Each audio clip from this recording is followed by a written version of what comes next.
Hello, everyone, and welcome to what I hope will be the finale of Murders on the Yangtze River.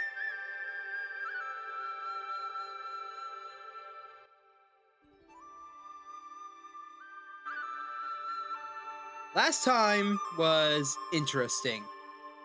Last time, we discovered the truth behind the murders on board the Shen ship that we've been sailing on this entire time. And we also got to have a look into Shen's past, his private life.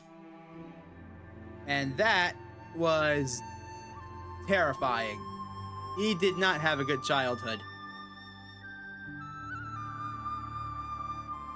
This time, we're going to finish things. We're going to find out the truth behind who really killed our brother. And we're going to find a way to bring them to justice. But first, we need to find out more information about the book, The Confined Room Mystery. So with that in mind, let's continue.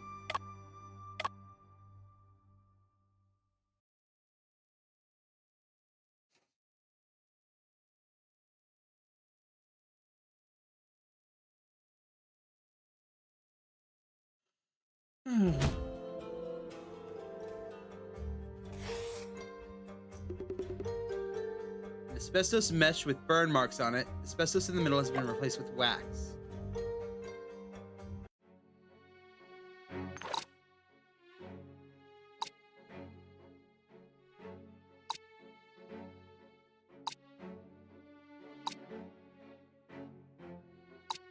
We can go through everything again to get all the information that we got last time.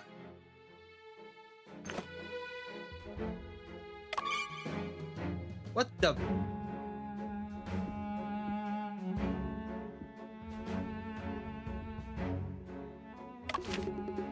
Skylight is very high, needing a ladder to reach it, and it has been locked from the inside.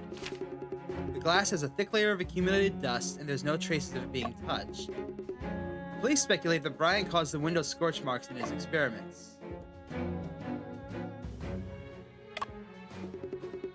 A book has been taken from the desk. However, it cannot be determined if it was missing before or after the incident. A photo of my brother with his classmates taken by Joseph. One person in the photo is Stone Wu, the other person is Toby Chiang.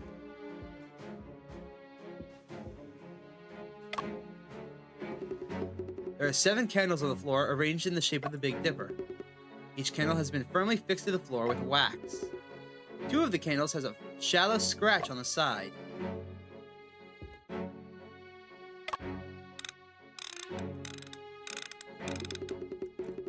This is the telegraph machine on the table. There are traces of it being used on that day. The Morse code paper reel we found should be fitted in the hexagonal area on its tab. Other than that, none of the other abnormalities we found on this machine.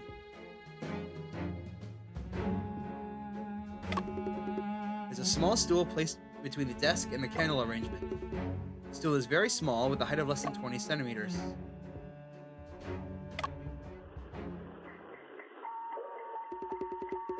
During the incident, from 1:40 to 2:30 p.m., staff heard the constant phonograph sounds. They were playing the Peking Opera 7-star lamp. I've already observed the items on this lab bench. Let's have another look. Just to familiarize ourselves. Toxicology tests indicate that the death of my brother is not related to strychnine. There could be various underlying causes for his condition. Stack of oil paper on the table. Each sheet is large and thin.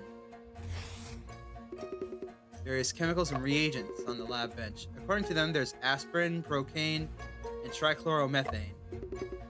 Test tubes contain powdered herbal medicines such as sulfur flavescence and angelica synthesis, whatever that last one is.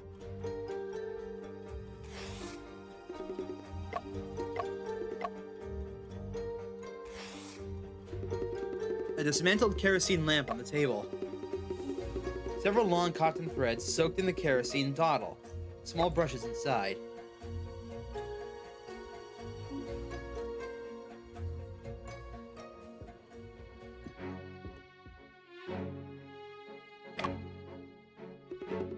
What was originally inside this white circle? A roll of Morse code paper strips, which we took as evidence. So you found it on the ground. Aye, that's right. I suspect it fell from the Morse code telegraph machine. Do you have any content on it? Aye, it's all telegrams from Mr. Bell Joseph's father. We checked the contents, discussing the development of a certain drug. Nothing suspicious. Trophies, laboratory equipment, pharmaceutical books, wax cylinders. Currently, no special findings have been made.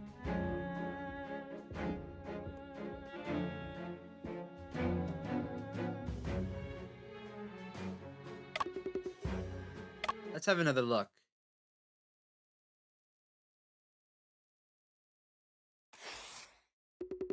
The only key to the room was found grasped in my brother's left hand at the time of death. There were only my brother's fingerprints on the key. An unburned scrap of paper made of oiled paper.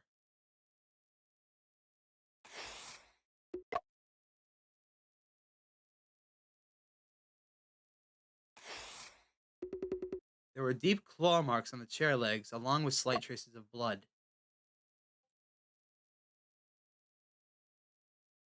Hello, Carlos. Welcome to the stream. Thank you for tuning in, and thank you for the raid. Welcome to Murders on the Yangtze River. This game is basically Ace Attorney Investigations, but it takes place in China. I saw that you were streaming Miles Morales earlier. I hope you enjoyed that. I really want to get into that game. Is that unburned scrap of paper? Okay. Many paper ashes scattered around the chair and on my brother's body as well. My brother was murdered on Ghost Festival Day, also the anniversary of our father's death. Alright, that looks like everything.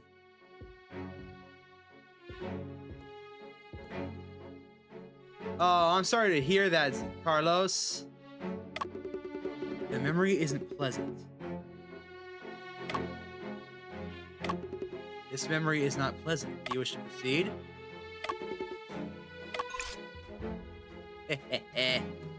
I looked at the achievements that you can get in this game, and that one stood out to me, so I was hopeful.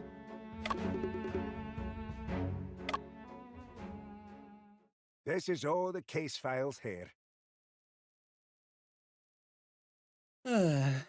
How's your day going, Carlos? You can take your time reviewing here. I'll go get the paperwork ready for your signature. Oh, thank God. It's finally coming to an end. I can't do his accent. Ugh, I apologize. Let's see. On the afternoon when my brother was murdered, Toby Chang was studying in the library. The library administrator, George, confirmed that Toby Chang had a clear alibi. Okay. The appendix of the case file shows the police's investigations on Stone Wu. Stone Wu is a close friend of Brian, and it is said that they had a heated argument in the past. Oh, what kind of stuff? Stone Wu suddenly left the UK the day before Brian's death. The police were unable to reach him. No one knows why he suddenly left, but this also serves as his alibi. The departure record in the appendix led the police to exclude him as a suspect.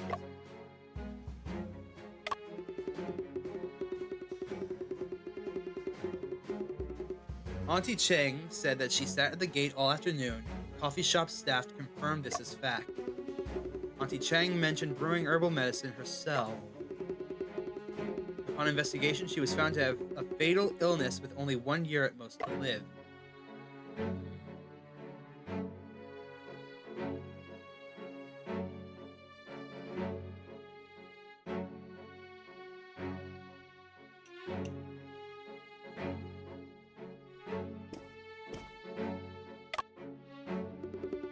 This is the Morse code paper reel Officer Jones found at the crime scene. The center of the paper reel has a hexagonal groove. One end of the paper tape has been folded over, forming a strange bend. The inner side of the paper tape is quite dirty and shows signs of wear and tear. The paper strip is filled with dots and lines, which are Morse code. Police have successfully deciphered the telegrams. There are 5 telegrams from Mr. Bell to my brother, starting 2 weeks before the incident. Adjusted medication proven effective in small trials. Congratulations. Not your fault. No need to blame yourself. Drug development challenging path. Keep going. I believe success awaits. Optimism needed. Assistance offered anytime. Stay positive. Understand concerns. Office meeting tomorrow, 9 a.m. So Brian, our brother, was developing a drug of some kind.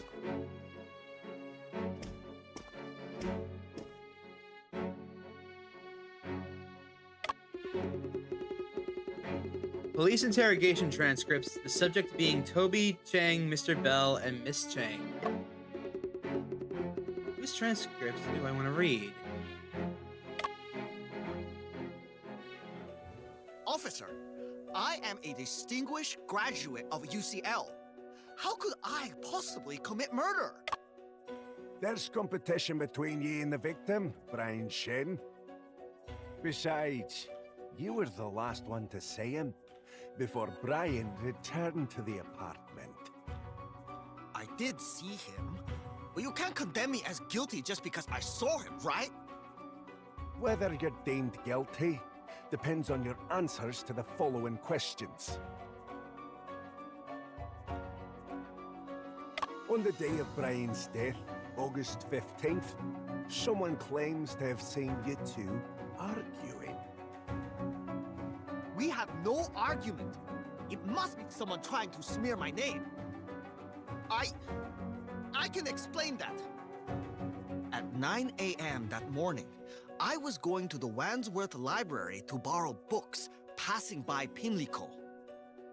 I saw Brian coming out of Mr. Bell's office building. I greeted him, but he pretended not to hear. I was angry. I grabbed him to confront and discuss the situation. Just because you greeted him and he did not respond? Not exactly. Mr. Bell's research project should be mine. He stole it away.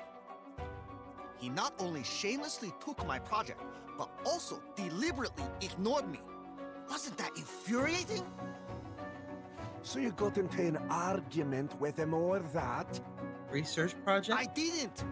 He seemed absent-minded, not responding as if he couldn't hear what I was saying. Later, someone looked our way, so I let him go. There was no argument at all. Whether you're deemed guilty depends on your answers to the following questions. Where were you between 1 and 3 in the afternoon that day? And what were you doing? I spent the entire afternoon studying at the library, then returned to the lab in the evening. Is there someone who can vouch for your whereabouts? The librarian named George can testify for me. Whether you're deemed guilty depends on your answers to the following questions. Oh, sorry, I'm taking notes. George. Okay. Other suspects. You ken of others who might bear a grudge against Brian? I wouldn't know. I'm usually focused on my academic pursuits and don't mind others' business. Mr. Chang, please cooperate with our work. I really don't know. Only one time I overheard him having a heated argument with Stone Wu. What's the relationship between Stone Wu and Brian Shen? Do you ken why they had an argument?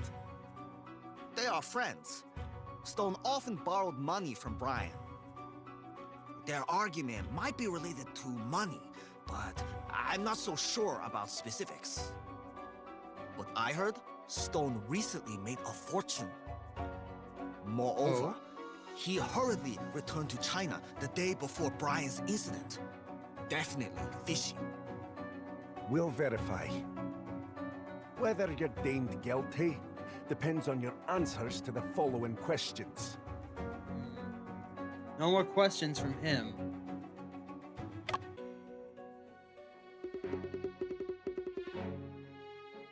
Winston Bell. That's our friend's father. Mr. Bell, sorry for the trouble. After all, Brian was a researcher in the project I funded and a friend of Joseph's. I will do everything I can to bring the truth to light. Good. So what's this program that you were funding? Heard this funding project is about opium cessation drugs?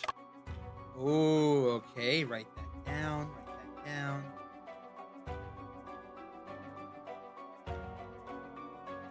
Got it. Opium cessation medication is one of Watson Pharmacy's core businesses. We have always placed a strong emphasis on research and development in this area. In fact, the person we initially funded wasn't Brian, but his classmate, Toby Cheng. Unfortunately, Toby had lofty ambitions, but little progress after 6 months. Joseph introduced me to Brian. He was facing pressure from the Sassoon family due to his research. Ah. The Sassoons benefit greatly from the opium trade.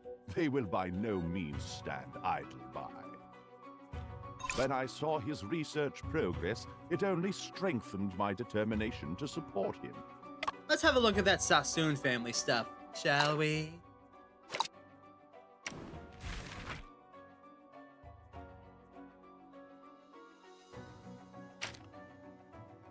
The Sassoon family is a prominent family of Iraqi Jewish heritage. In August 1833, when the British Parliament abolished the East India Company's monopoly on trade with China, the Sassoon family took this opportunity to import a large quantity of cotton textiles and opium into China during Lin Zexu's campaign to suppress the opium trade in Hunan. About half of the opium seized came from the Sassoon family following the signing of the Treaty of Nanking. The Sassoon family established several foreign firms in Shanghai. In the early days of the newly established Sassoon Co., an average of 5,000 chests of opium flowed into Shanghai a year. So they were legally authorized drug traders. One of many. Also, the reason Brian studied pharmacy and aspired to develop better opium cessation medication Yeah, we know. was Father. because his family was ruined and devastated by opium.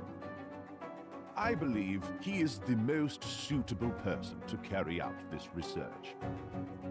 I will do everything I can to bring the truth to light.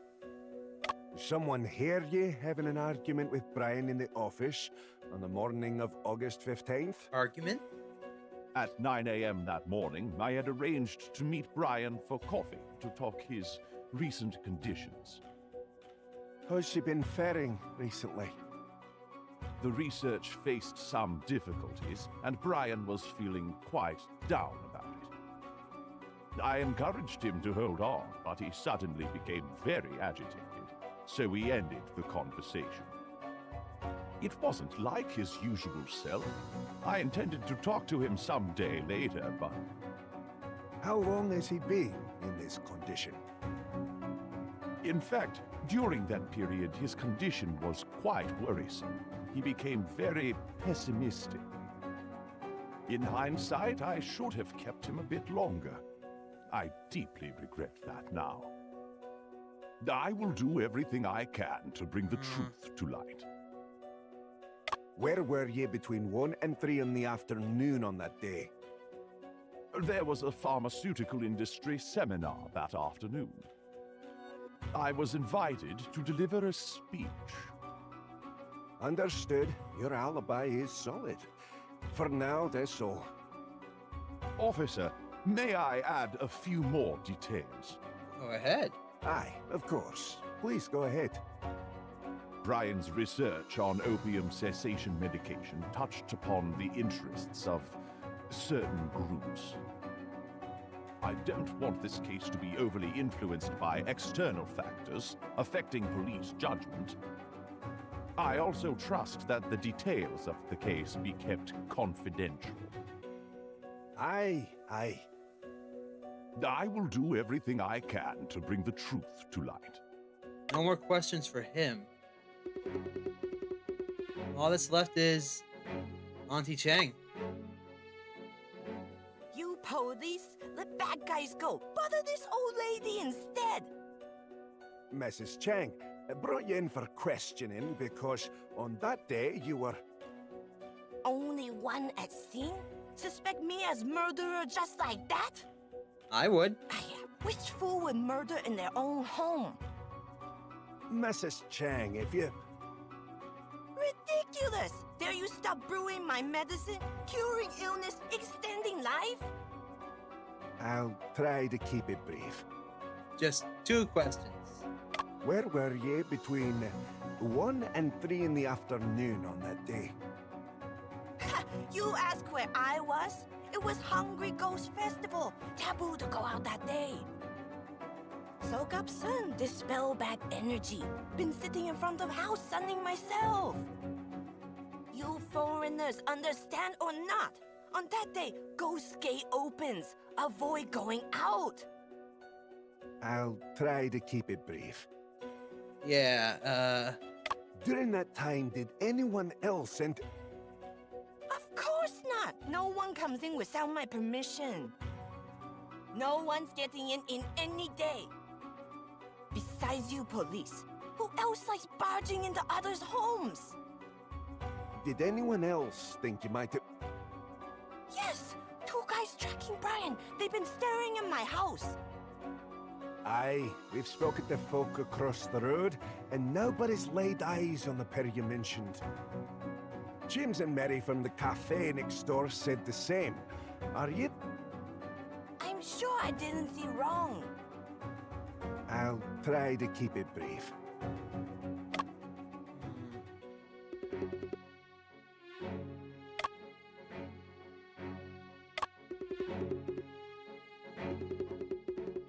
police conducted an investigation of each of the suspicious individuals, but they all had alibis.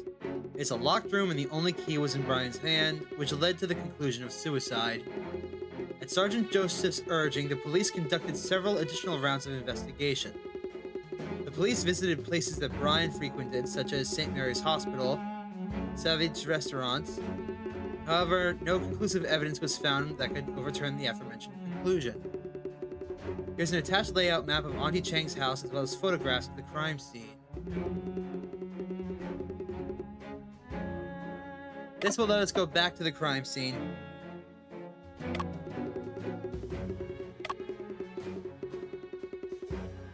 This is the autopsy record of Brian, and the autopsy was personally conducted by Joseph. The report mentions it can be inferred that the time of death was between 2 and 3 in the afternoon. The victim died from hemorrhagic shock caused by a weapon piercing the left pulmonary artery. Body in a contorted position, suspicion of strychnine poisoning, but no toxins were detected. Bruisings on fingertips with wood shavings in the nail folds. Healed wound on right foot. So he clawed at the chair.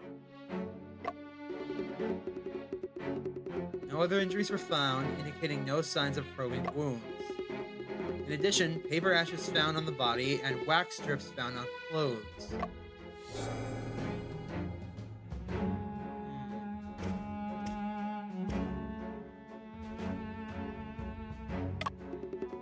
The only key to the crime scene room was held in my brother's left hand during the incident. After examination, it was found that the key only had fingerprints belonging to my brother. A photo of the key.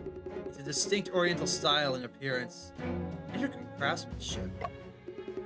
This key has a side cut mechanism, making it difficult to duplicate.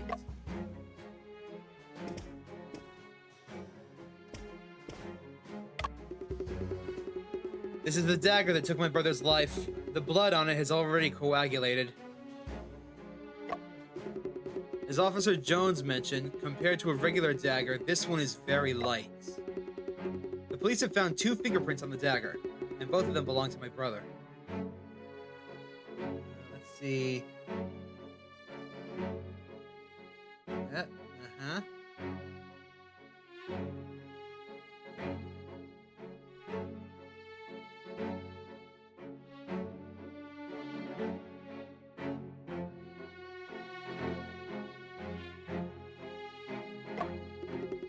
Interestingly, both fingerprints are located at the end of the dagger handle. There are also slight scorch marks on the ring at the end of the dagger handle.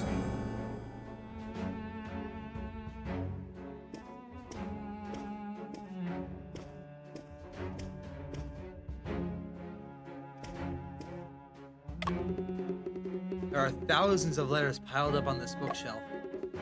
Surprisingly, these are letters from the infamous Jack the Ripper case. Among them, some provide information and some are claimed to be written by the killer.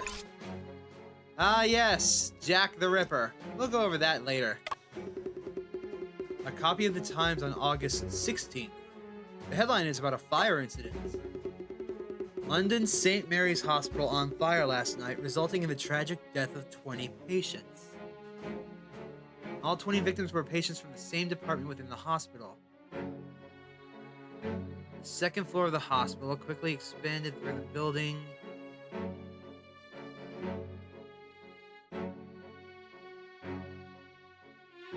Participating in an experimental project conducted by the hospital. Our investigation. The fire broke out on the second floor around 9 p.m. and quickly engulfed the entire building. The cause of the fire is still under investigation. 20 people died in that fire. There's a map on the wall showing police jurisdiction and boundaries. Red lines on the map connect the different crime scenes. Auntie Chang's house is located in Area A, under jurisdiction of Westminster Police Station.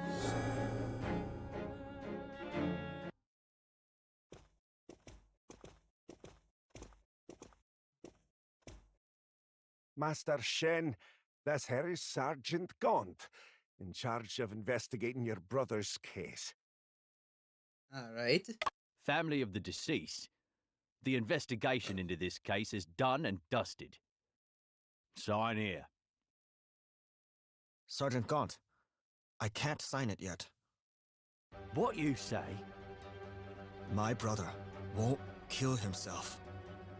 You questioning the police, are you? No. Yeah. I just feel that. Mr. Shen, we hold your brother's case in the highest regard. Very seriously. Suicide is the conclusion reached after meticulous investigation and careful consideration. Whether it's Joseph or the more experienced Sergeant Gaunt, both are on board with this conclusion. Ain't you here to collect the remains? No signature, no go with the rest of the bleeding paperwork.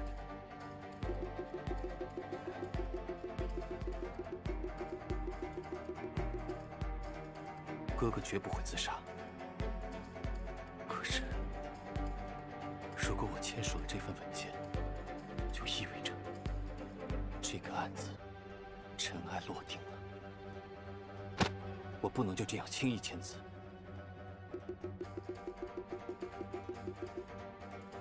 哥哥，你到底经历了什么？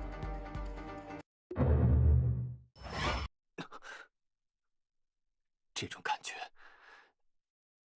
似乎什么地方不对劲。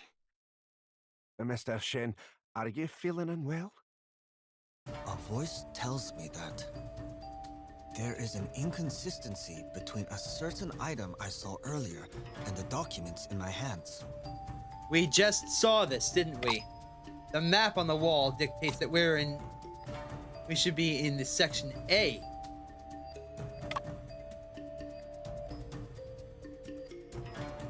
Here, Westminster should be section A. But this is Kensington. Something's off. Officers, I noticed that the letter B is marked on each folder. Is this the police station's code or identifier? Aye, that's our station code. We're mainly responsible for security in Kensington. The map indicates that the house where the murder occurred is located in the city of Westminster. On the map, Westminster is labeled with the code A. You questioning if we ain't got the authority? Basically. I'm just raising a reasonable doubt. I've mentioned to you before, we received the initial distress telegram. That day, I showed Joseph the distress telegram. We knew the address, so we went together. The person who sent the telegram is crucial. He is likely a key witness. We should continue. The scene's a locked room, and the only fingerprints on the murder weapon are your brother's. Just these 2 bits alone are enough to peg it as a suicide. Unless you can cough up some proper evidence, go on and get out of my sight.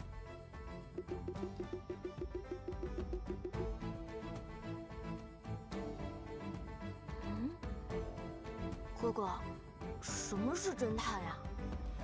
侦探也像旅行家一样四处冒险，但他们总能发现别人注意不到的细节。说不定有什么细节被我忽略掉了。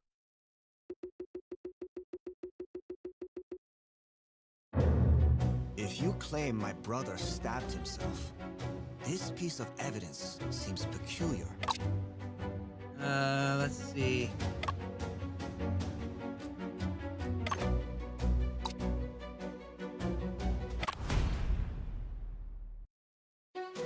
Officers, something still puzzles me.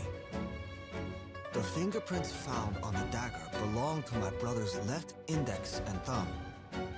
And the fingerprints are located at the end of the knife handle. It seems that he wasn't gripping the dagger, but rather holding it between 2 fingers. In this position, how could he have stabbed himself in the chest with the dagger? Clearly that ain't the way he held the dagger when he offed himself. But if he held the dagger in a different way, there should have been more fingerprints left. Not necessarily. We speculate your brother held the dagger through his shirt sleeves. No fingerprints were left. If he intended to kill himself, why would he avoid leaving fingerprints on the dagger? That doesn't matter. Yes, it does. You. Mr. Shen, get upset. We're not trying to make things difficult for you deliberately. The detail you're questioning, even if it's in doubt, it's didn't change the conclusion. It was a locked room. Door, windows, skylight, all locked from inside. The only key was in your brother's hand. There is nae a second person who could have committed the act in such a situation.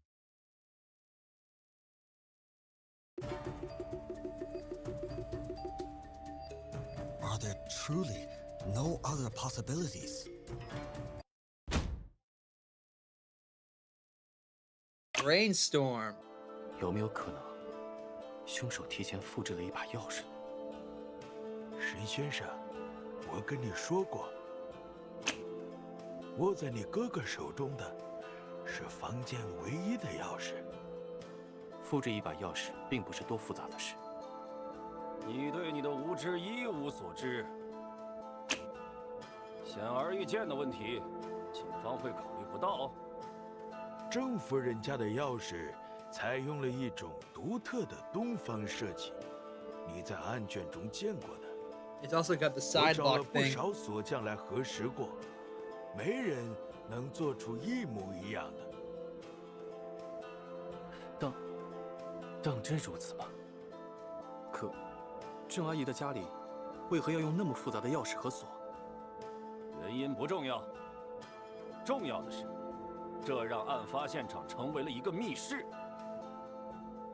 应该还有其他的可能性存在。房间唯一的钥匙在哥哥手里，更可能是因为凶手。 Didn't need the key. 也许凶手根本就不需要钥匙。 没有钥匙的话，凶手怎么锁门呢？凶手不需要用钥匙锁门，因为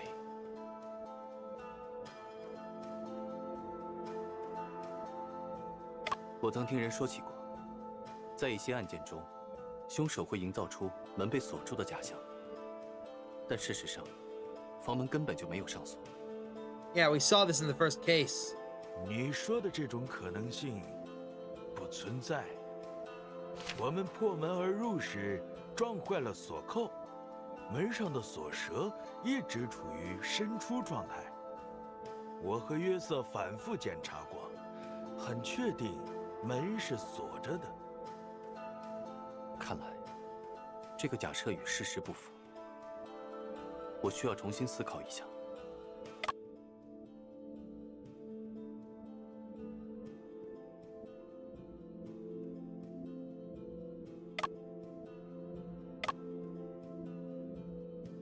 房间唯一的钥匙在哥哥手里，更可能是因为凶手。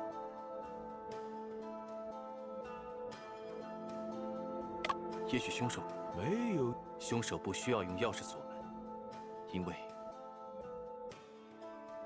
也许凶手一直躲在屋内，在警方破门后才离开了房间。那间屋子一目了然，没有能藏人的地方。要是有人敢这么干，早就被我们逮住了。看来，这个手法缺乏可操作性。我需要重新思考一下。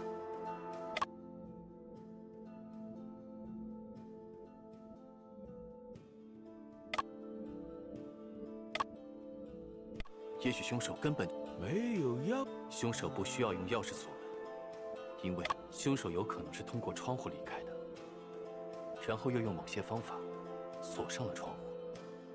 科迪，你来解释。沈先生，你也检查过的，那两扇窗都是从室内反锁着的。也许凶手是通过这种办法锁上的窗户。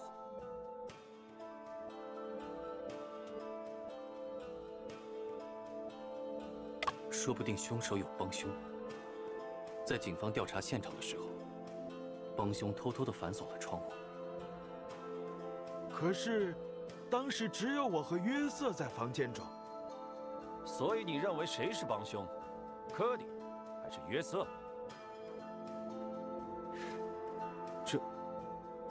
若警察是帮凶，推理毫无意义。的确，任何证据的真实性都要被打上问号。合理的思路是，暂不做此假设，除非有明确的证据证明警察有问题。Agreed. 从头来过吧。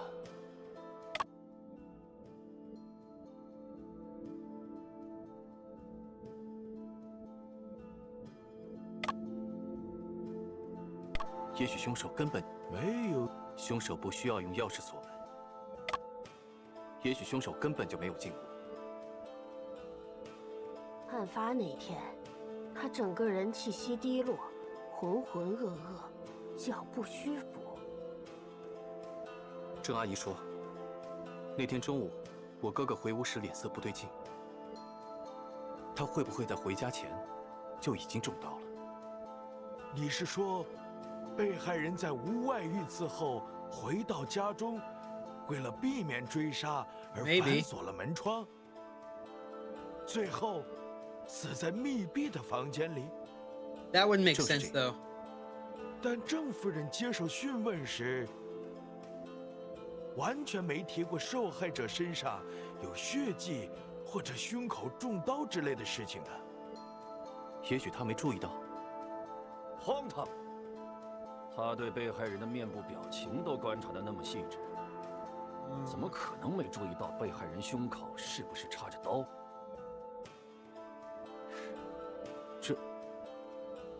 而且被害人衣服上的血迹，并没有呈现出向下流的趋势，说明被害人死前，并不是处于站立状态。小子，破案不是看侦探小说，猜测要基于证据，你还要我强调几遍？看来，这不是正确的方向。我需要重新。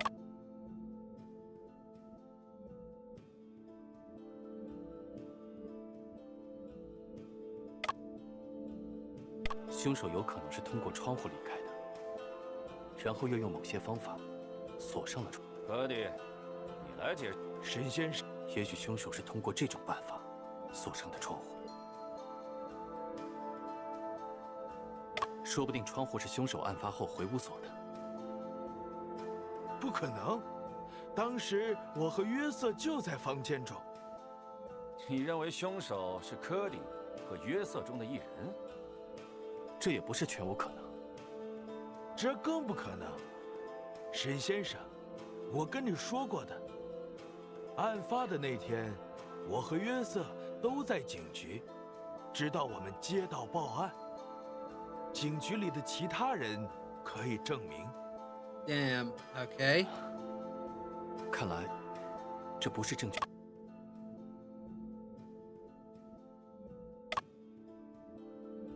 Let's go back. 房间唯一的钥匙在哥哥手里，也许凶手锁好门后，又用某种方式将钥匙送了回来。哦，通过哪里送回来？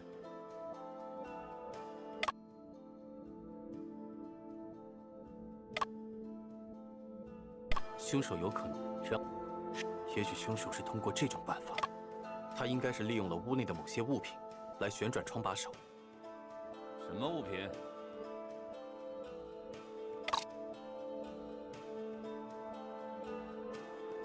Rotate the window handle. He could have tied something to the phonograph. 这就是凶手用来反锁窗户的物品。沈先生，恕我直言，我觉得它和窗户甚……你毫无根据的瞎……容我。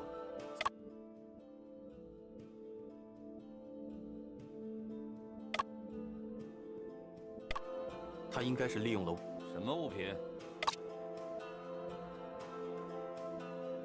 It must be the phonograph. Yeah, the Morse code machine.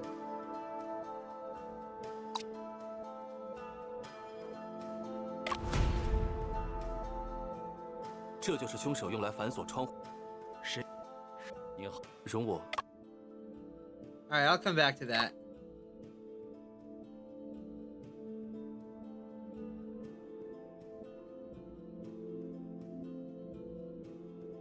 也许凶手锁。哦，凶手可以通过天窗送回钥匙。 I'm just getting the stuff that's blatantly wrong out of the way. 至少这种可能性存在。哥弟，你来解释。沈先生，这恐怕是做不到的。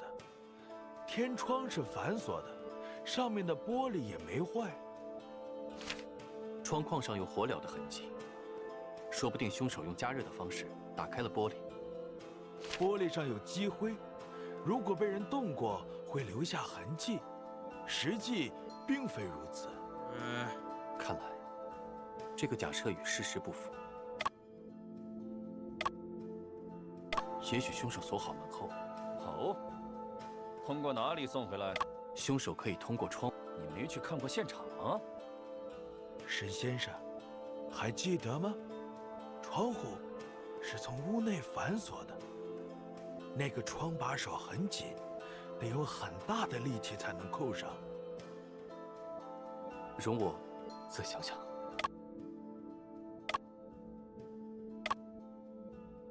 也许凶手锁。哦，大概率还是通过门送回钥匙。毕竟门是房间唯一的出入口。可是，凶手要怎样通过门把钥匙送回被害人手中呢？也许，案发后有人把钥匙送回了哥哥手里。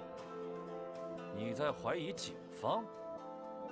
案发后只有琼斯先生和约瑟进过房间，尸检又是由约瑟做的。等等等等，你怀疑凶手是约瑟？至少这种可能性存在。直到接到报案前，约瑟一直待在警局，警局里的人 You 都 wouldn't 可 have 以 the 证 key in 明。 the first place. 容我再想想。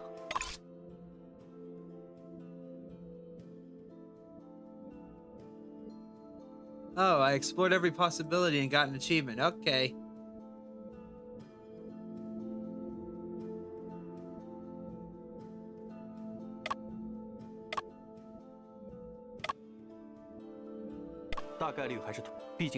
可是，凶手要怎样？很简单，只需要通过门底下的缝隙。只回到屋内恐怕不行，别忘了钥匙在你哥哥的手里。容我再想想。凶手可以，你是认至少这种可得窗框上有火两。I saw this super close and didn't see the little gap. 大概率还是，毕竟可是，凶手或许可以利用屋内的某些物品制作机关。机关？什么机关能把钥匙准确地送回被害人手中？首先，凶手要用这件物品将钥匙和哥哥的手连接起来。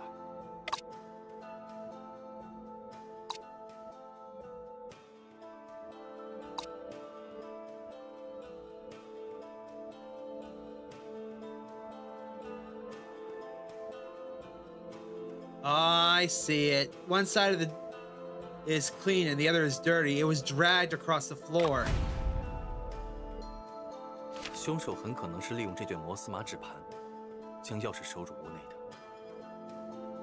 摩斯码纸盘？纸袋的内侧比较脏，有一些磨损痕迹。我怀疑，这是纸袋在地上拖行所产生的痕迹。不可行。首先，电报机的朝向就是问题。电报机上的纸盘指向实验桌的方向，而不是指向房门。其次，从空间上看，电报机、被害人和房门并不在一条直线上。这里不仅有角度差，还有高度差。小子，现在你来告诉我，凶手是怎么用纸袋把钥匙送回你哥哥手中的？仅凭纸袋是不够的，凶手应该还用到了房间中的一些其他物品。究竟哪些物品构成了机关？它们又是怎样运转的？我需要把思路好好整理一下。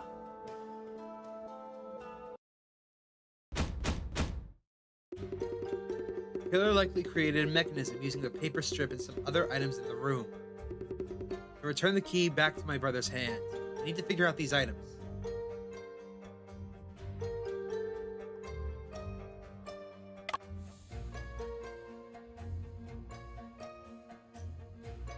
They've wrapped around the stool. Oh, the stool and the candles.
So that's how it is. Officers, I know how the killer returned the key. Mr. Shen, then please, share your thoughts. The killer used this Morse code paper strip as a rope to place the key in my brother's hand. He had my brother hold onto the middle, and then swung one end outside the door. Then, inserted the swung end into the key's chain hole and bent it back in reverse. Next, used a candle to change the direction of the strip and keep it down with a low stool. Finally, put the paper reel back on the telegraph machine and activated it. As the machine operated, it pulled the key back into the room through the gap under the door. The key had resistance when passing through the hand, causing the strip to detach. Then, the key stayed in his hand. This is the method the killer used to return the key.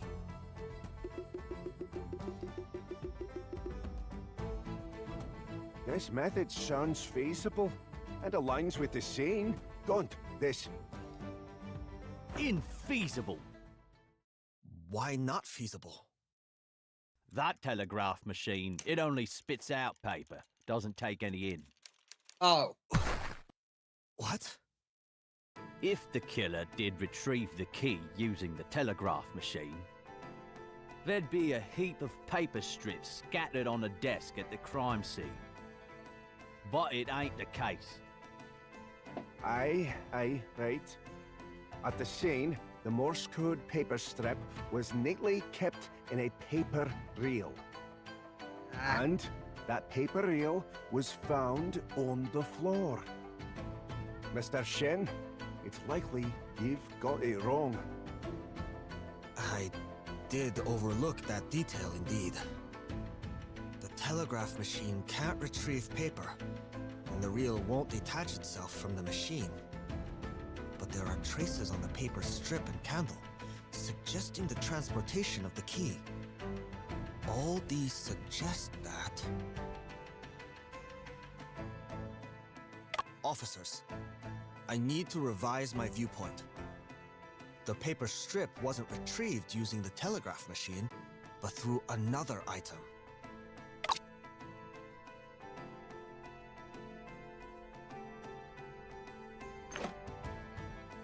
I can't look at the scene, but you noticed right where that paper strip was, right? It was right next to the phonograph. The Morse code paper reel is a component of the telegraph machine. We all instinctively assumed that it could only be installed on the telegraph machine. But in reality, what truly aided the killer in this scheme was the phonograph by the desk. The phonograph? The phonograph can have so many uses.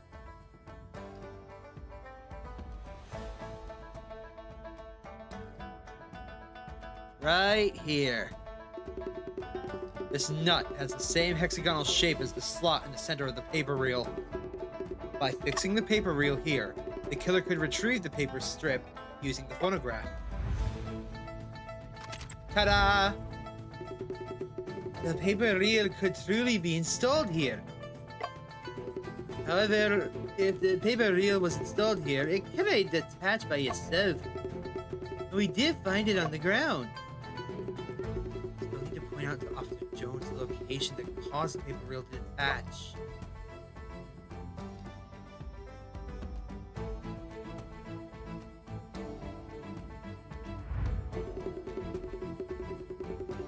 It is indeed this phonograph's tone arm that caused the paper reel to detach. Officers, please take a look. The phonograph's tone arm continuously shifts to the right during music play. Bump. The tone arm pushes the paper reel away and the reel rolled into the position where it was found. So, the killer's artifice of creating a locked room illusion stands completely exposed. Mr. Shen, that's truly an enlightening deduction. What's Gaunt? your opinion, Sergeant Gaunt?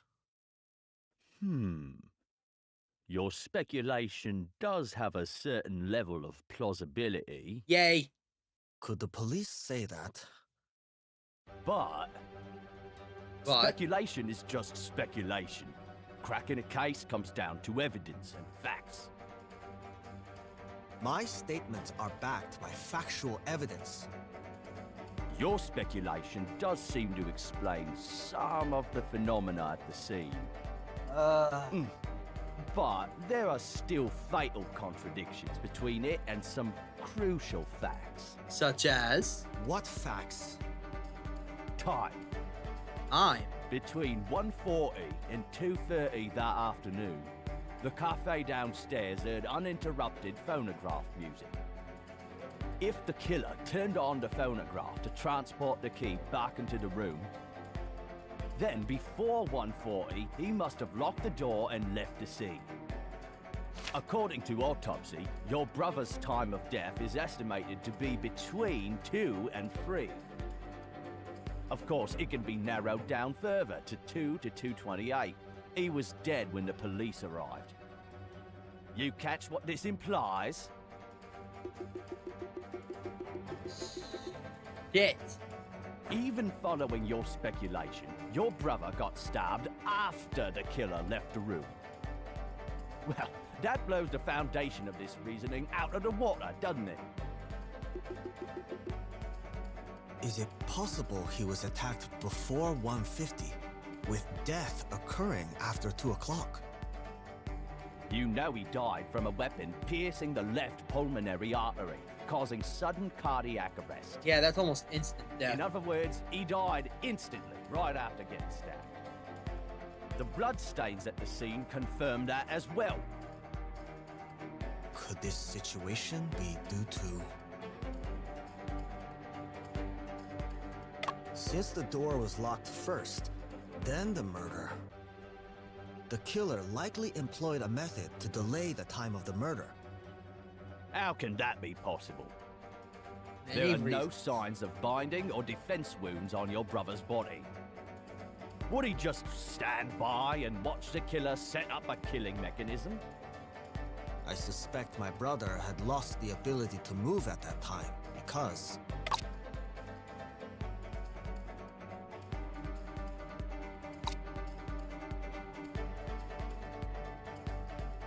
Paralysis of the back nerves, probably. My brother's autopsy report is the best evidence. Officer Jones mentioned that most contortions are related to paralysis of the back nerves. He couldn't move at all. I suspect the killer used anesthetic drugs on my brother. We've suggested this direction early on, but toxicology results came back all negative. Perhaps a substance undetectable with current forensic expertise. Can't confirm or deny that possibility.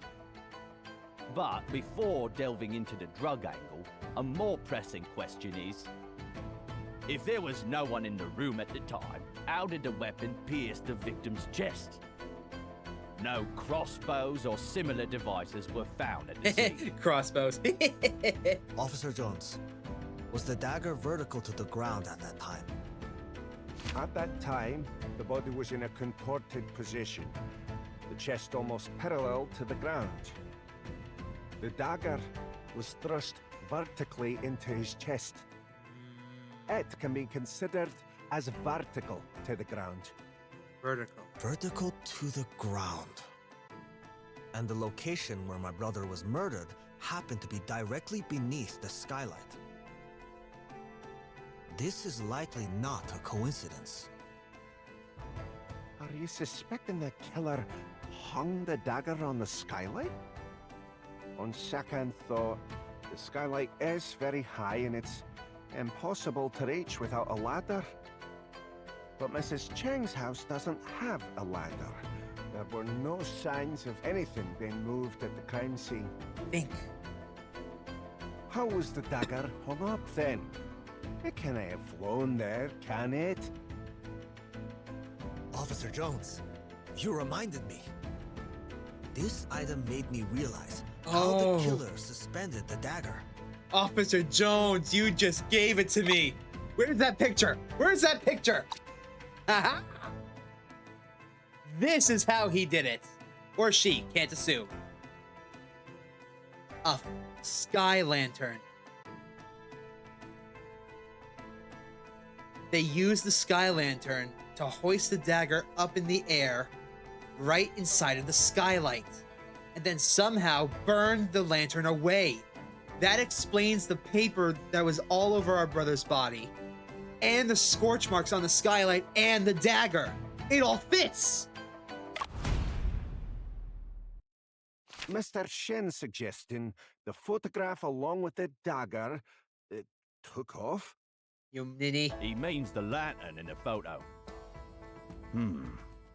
That idea does have a touch of imagination to it. But can a lantern truly carry a dagger and take off? Depends on how heavy the dagger At is. room temperature, air density is 0.08 of a pound per cubic foot, while hot air in a lantern is 0.06 of a pound per cubic foot.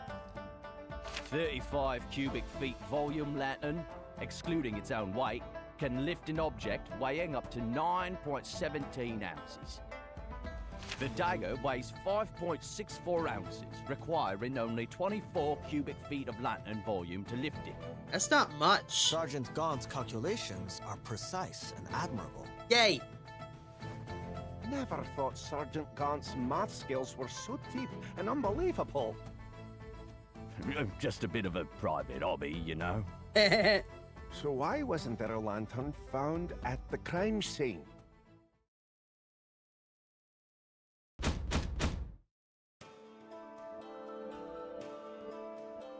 We did find it. We just didn't realize it. The mesh is charred black with a thin iron wire tied at each corner. The central asbestos has been replaced with wax.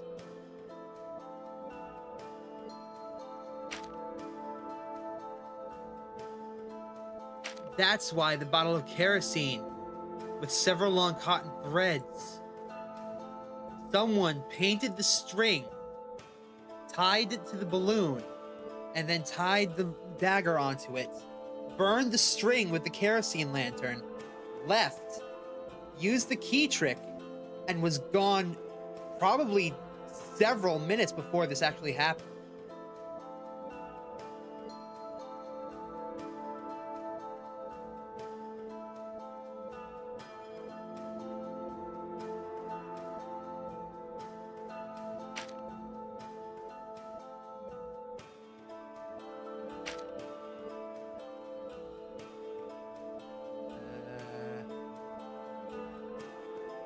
And the skylight. It seems that I have overlooked something. The bottom of the sky lantern often has...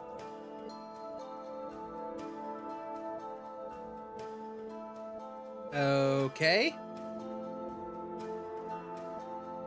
Is it this? Is it this? That's I it. got it. The asbestos mesh serves as the base support for the lantern, with a stone wax as the heat source. This partially burned piece of paper should be part of the lampshade. On the lab table, there's a stack of identical, large, lightweight sheets of paper. I didn't ken what method the killer used to completely burn the lampshade like that.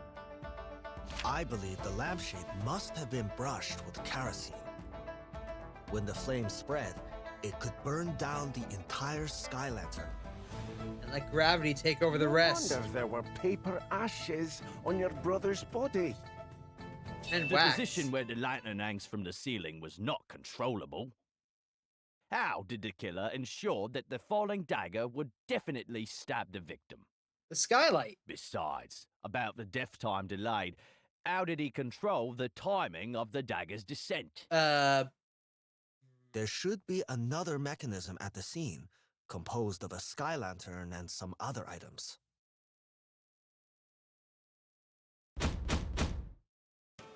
Okay, we know the skylight's a part of it. I called this.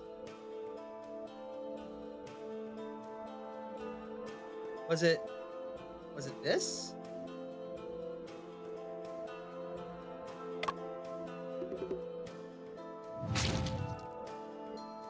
Game.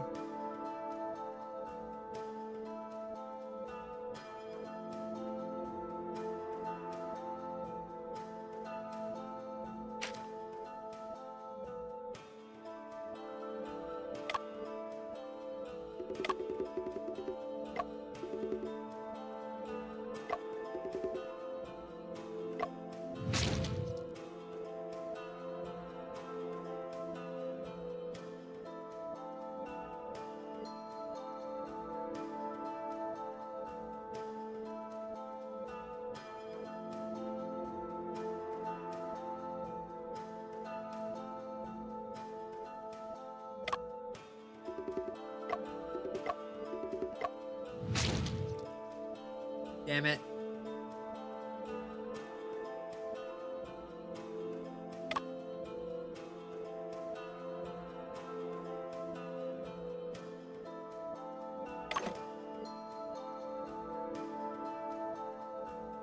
Where's the other burn mark at?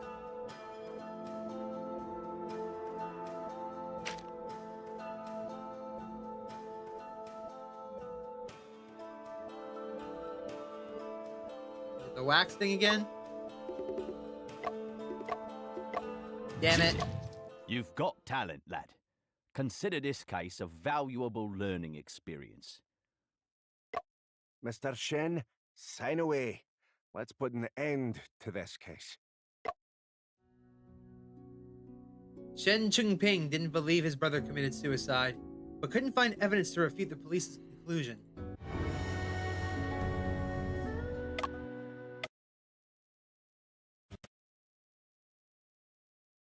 There should be.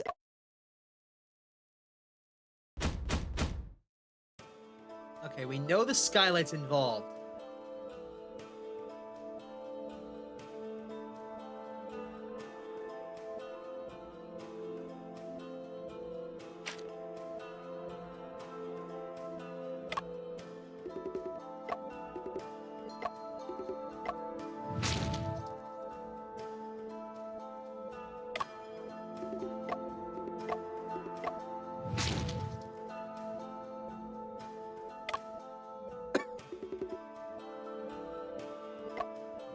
Another area contaminated with kerosene. Yes, I have the skylight.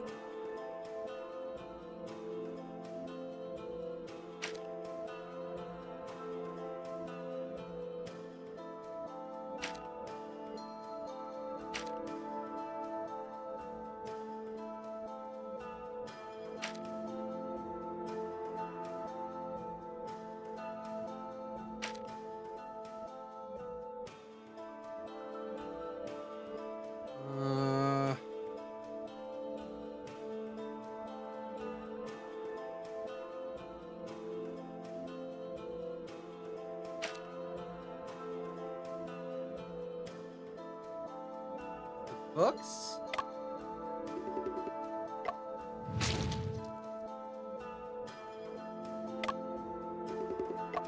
Listen, I get you're invested in this case, but we can't ignore the objective facts.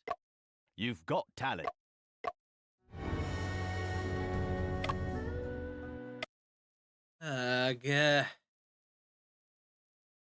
There should. I get how it's done. He burned the sky lantern inside the skylight to keep it in its place with the kerosene lamp. But what am I missing? Not this. Not this.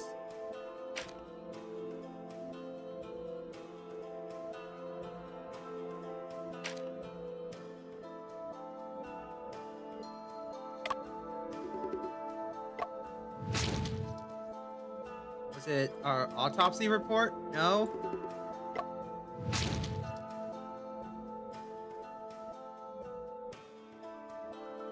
I'm using a hint.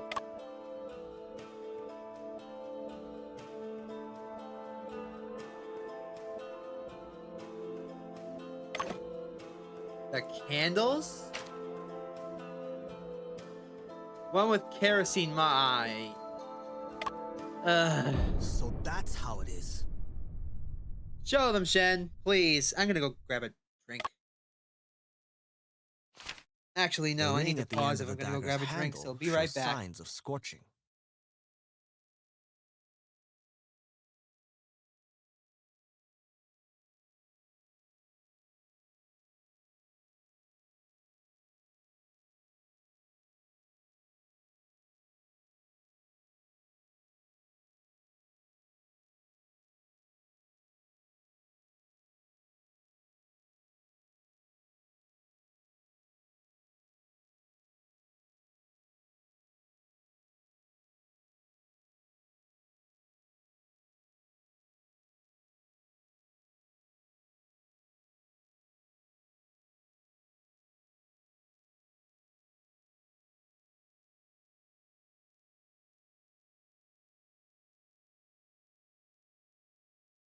Alright. Sorry about that. Ah. Let's continue on, huh? There are scorch marks on the skylight frame as well. And the location where my brother was murdered happened to be directly beneath the skylight. That's the killer's plan. Go on, then. Let's hear it. The reason the killer placed my brother right beneath the skylight is because the skylight is concave, feasible to fix the sky lantern to its window frame. Then, he tied the kerosene-soaked cotton thread to a candle. After arranging the key, paper, and phonograph, he could leave the room and lock the door. Before long, the candle burned down to the cotton thread that suspended the dagger. Finally, the dagger fell vertically, piercing my brother's chest. My brother's death is definitely not a suicide.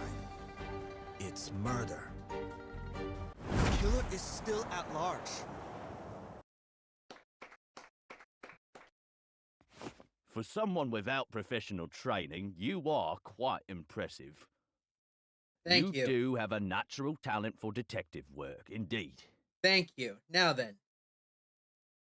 However, this particular dagger tips the scales at a mere 160 grams. Falling from the skylight, could it veritably penetrate your brother's heart? Perhaps it behooves us to undertake an experiment.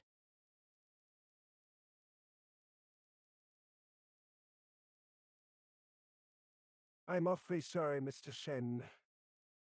We've given it our all, tried every which way, but we just can't mimic the scenario you put forth. Damn it! But those mechanisms, why? I do ken how you're feeling, but I'm fearing we're at a standstill with no breakthroughs in sight.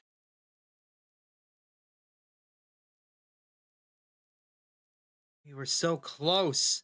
Damn it! What did we miss? 重大突破！重大突破！ What? Afu?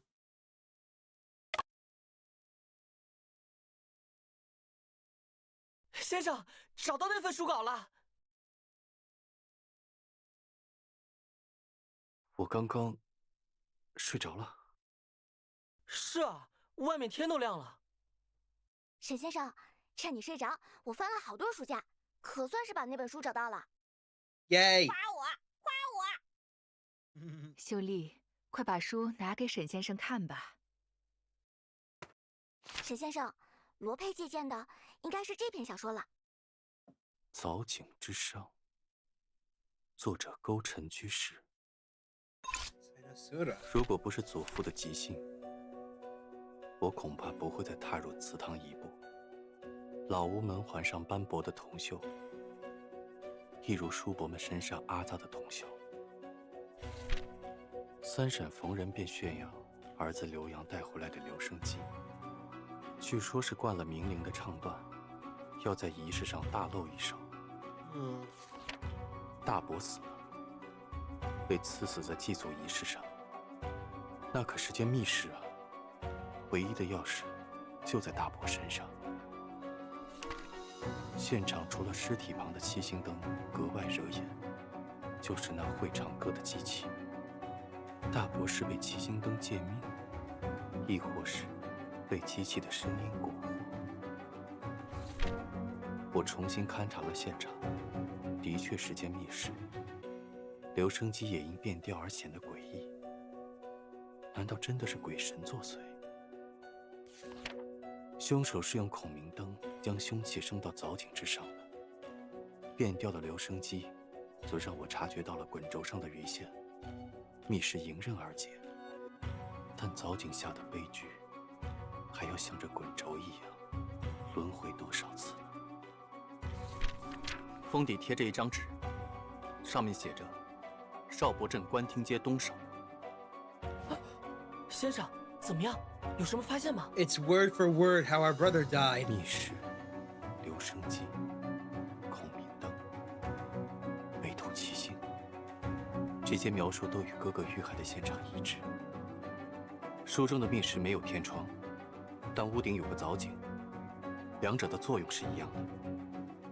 摩斯码纸袋则被替换成了鱼线。相比罗佩的小说，这份书稿与哥哥的命案现场更加相似， We need 就 to 好 find 像 the 作者 writer. 亲历过一样。其他现场的细节也都一样吗？小说中的案件发生在祠堂，而伦敦的案件发生在书房，两者的布置有诸多差异。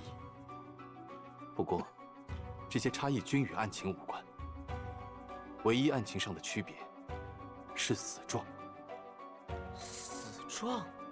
Yeah. 小说中 He 的 was 受害 stabbed 者 in the back. Our brother 是 was 在藻 stabbed 井 in 下 the 长跪 chest. 祭拜时，被下落的匕首扎死的。凶器插在他的背上，他的尸体也没有出现反曲现象。这个差异意味着什么呢？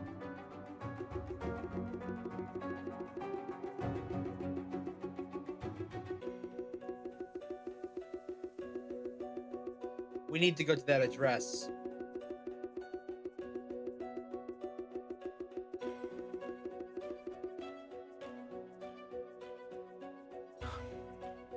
我不知道。”沈先生，我听了你们的讨论，突然有些联想。愿闻其详。我记得车尔尼雪夫斯基曾说：“艺术源于生活，高于生活。”嘿，毕竟我本人也是侦探小说作者嘛，明白作者喜欢从现实中获得故事灵感。既然这本书的情节与沈先生追查的案件高度相似，我想，那作者应该是案件的知情人吧？活的，活的。那两位可知道勾陈居士是何许人？这我就不清楚了。 It's a pseudonym. 作者只留了笔名，我也不知道他的真实身份。Damn it. 他还有其他作品吗？没有了，这是勾陈居士唯一的投稿。有没有哪位作家的文风与他相似呢？说不定作者还用过其他笔名。此书虽构思精巧，但文笔生涩。作者更像初出茅庐的生手，而非经常创作小说之人。那字迹呢？我好像看到过一些书稿字迹与这本书相似。这是刘当用的誊抄件，字迹是誊抄原的，原稿已经退还给作者了。Damn it！ 当时退稿的地址应该还能找到吧？时间久远，书局又搬过家，收稿和退稿的记录都找不到了。Double damn it！ 书的这个部分，说不定对找作者有帮助。书的封底贴了一张纸，上面写着“邵伯镇官厅街东首”。这个看上去确实是碧城姐的字迹。韩秋姐，你知道这个地址吗？没有，不过你倒提醒我了。碧城说过，自己找到了部分据稿作者的地址，准备走访一下。先生，我们快去吕先生写的地址看看吧。说不定勾陈居士就住在那里。好，我们看看去。两位，我可以把这份书稿先借走吗？当然，还有什么需要我帮忙的，尽管开口。再见，再见。Aw, goodbye. 邵伯镇官厅街东首，就是这里了。进去看看。Knock knock. 先生，这里看上去荒废很久了。勾陈居士会不会早就搬走了？看屋内的装饰布局，这不是住宅，而是一座祠堂。祠堂？他总不会住在祠堂里吧？ Who knows? 先调查一下看看。 The right part of the couplet. The handwriting is already blurred. Continuing the family line, fragrant for generations to come, sincerely. Shen, is the large table in the middle of the altar? Yes, the stairway on top is where the ancestral tablets are placed for worship. The left part of the couplet, on which is written, holding the candle, carrying on the ancestors' light, illuminating the virtue. 2 fallen chairs. They don't seem to have anything special about them.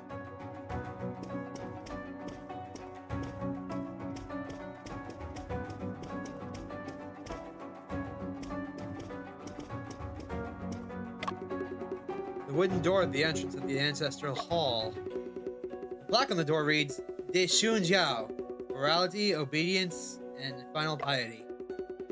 Shouldn't the door of the ancestral hall usually be in the center? Why is it on the right side?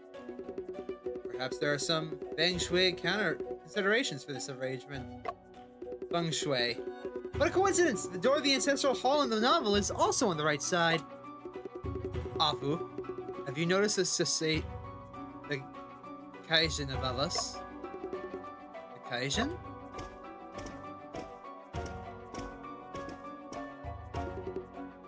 Look up.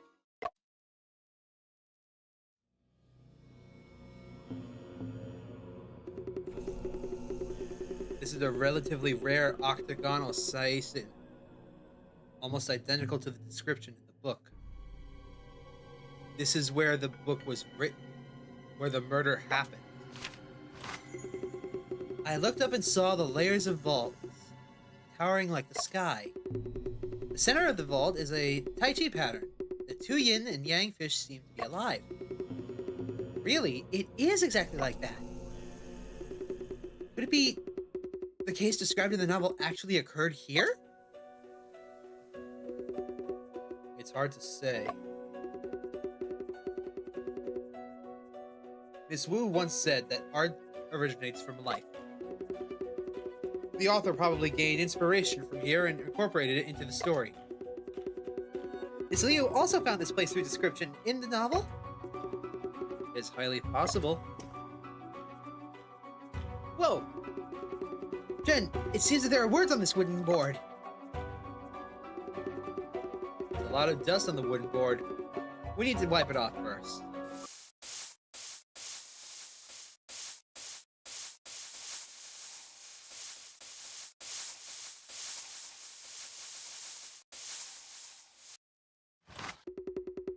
No gratitude and pay gratitude. Oh, the plaque on the ceiling beam has fallen off. Underneath these 4 big characters, there are also a list of names. Bright Wu, William Wu, Robert Wu, Grace Wu. All surnamed Wu. It seems like this place is the Wu family's ancestral hall. Melissa Wu, Brentley Wu, Stone Wu. Stone Wu! Shen, is there something wrong with Stone Wu? There's about to be.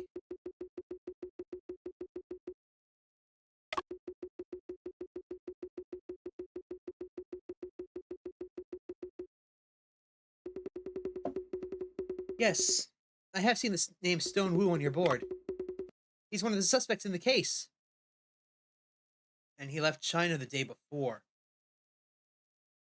For all we know, he set that up ahead of time. He's involved somehow. Stone Wu. Is it him? 这里煞气重得很。2位私闯进来，小心会有血光之灾呀！ Who goes there? 所幸2位也算有缘，遇上我谢半仙。就由我 just a fortune teller. 来帮你们算一算如何避凶，怎么样？你不也是私闯进来的吗？非也非也，我对这里熟得很，知道化解之法。我看你是想骗我们算命，让我们付钱吧。施主，这个讲究的是缘分。 Then you won't mind doing it for free. 5个铜板，捧个香火，为此事做个小小的功德便可。谢老先生，我献2份香火，但你不必给我算命。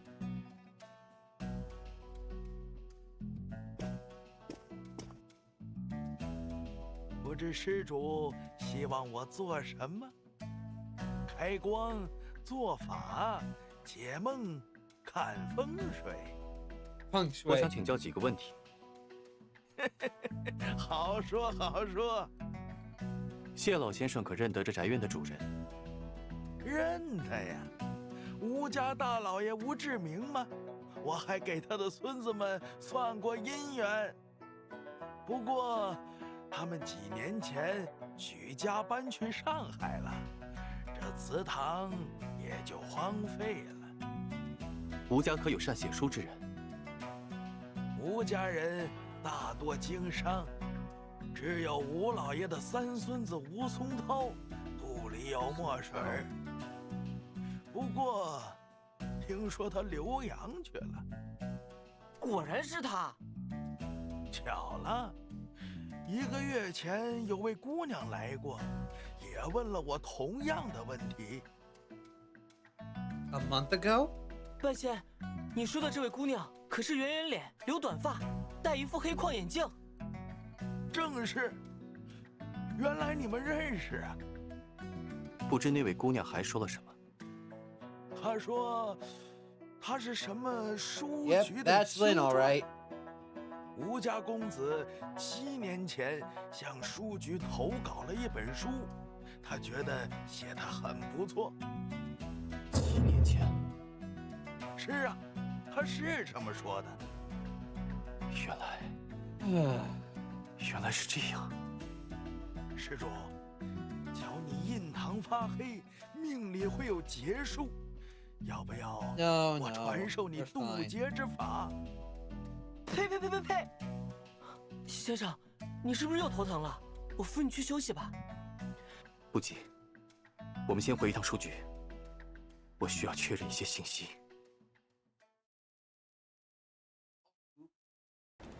先生，你真的不再休息一下吗？思绪纷扰，也睡不着。算了，拗不过你。话说，祠堂里那个算命先生说7年前，你好像很震惊的样子。What happened 7 years ago? 罗佩的斗士遗阵是在哥哥命案后才发表的，因此，我一直认为书的作者是命案的知情人。但早景之声是7年前写的，远早于命案发生的时间。也就是说，写出小说的作者反倒不一定与命案有关，而是真正的凶手在作案时模仿了小说中的杀人手法。凶手是读过这本小说的人。更准确地说，是知道小说内容的人。这本书被拒稿了，并未得到发表。理论上，在命案发生时，知道内容的人只有作者本人，以及当年的编辑和滕超元。当然，也不能排除作者曾私下给其他人看过书稿。我们刚才回书局一趟，先生已经确认那位编辑和滕超元没出过国。他们也表示没有跟其他人说起过书的内容。接下来需要确认的，就是作者那边了。这么说，吴松涛的嫌疑还是很大。可偏偏吴松涛在案发前1天就离开伦敦返回国内了。可是，案发现场不是发现了延时装置吗？那套装置最多只能延时10几分钟，不可能达到1天之多。而且，案发那天早上，不少人都见过哥哥。那吴松涛的不在场证明一定是伪造的。其实，从伦敦带回案卷后，我就去上海找过吴松涛。他看上去并无异样，还拿出了传票和离境记录作证。那些资料看上去是真实的。So Stone can't be involved, but 这些年来，我不是没有推演过吴松涛是凶手的可能，但并未找出破绽。的确，如果吴松涛真的是凶手，他是怎么做到的呢？无论如何，我们都有必要再去上海一趟，问一问有关这本书的事。没错，感觉我们离真相越来越近了。沈仲平和他的助手最近去了扬州，在金瓷书局里找到一份书稿。书稿，据说是本小说。沈中平认为，它跟吴松涛有关。他正在来上海的路上，应该是想找吴松涛。知道了。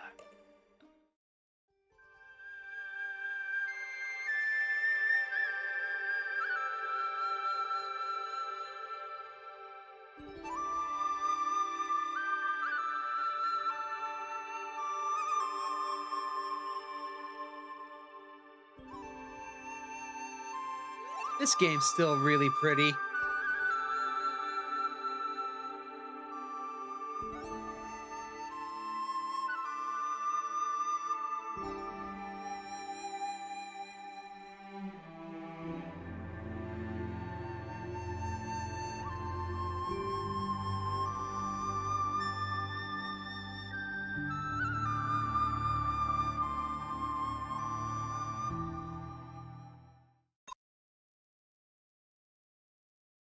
Oh, that was the end of the chapter. Cool.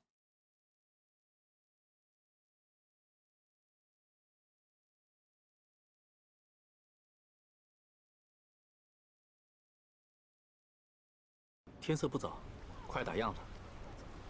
咱们抓紧时间去吴松涛的洋货铺。”上海街头真是繁华呀，街上的汽车也变多了。先生，你知道我最喜欢什么时候的上海吗？ Lunchtime. 因为有电。那你猜猜，这次来上海，我最想坐什么？是乘新开的当当车。先生懂我哎。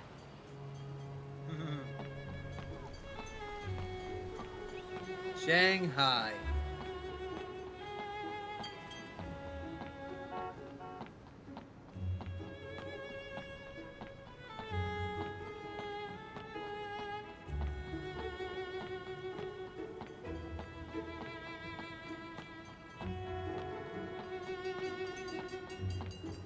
Huh? 哎，那不是贝先生吗 Joseph. Daddy, Cici wants colder water. Deny. You've had too much today. Daddy won't get Cici the colder water. Oh, Cece, don't cry. When we get to Grandpa's house, he'll make tea for you.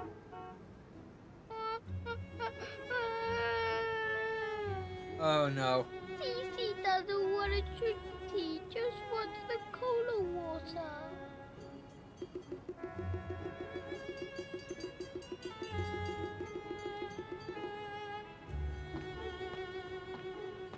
Well, what a surprise. 好久不见，约瑟。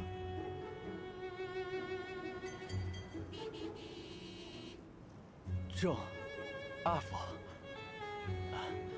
请稍等，西西她有些情绪。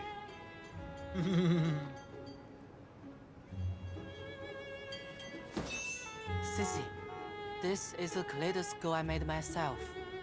Do you want to take a look? Oh my god, they even got his... This game is amazing. The attention to detail.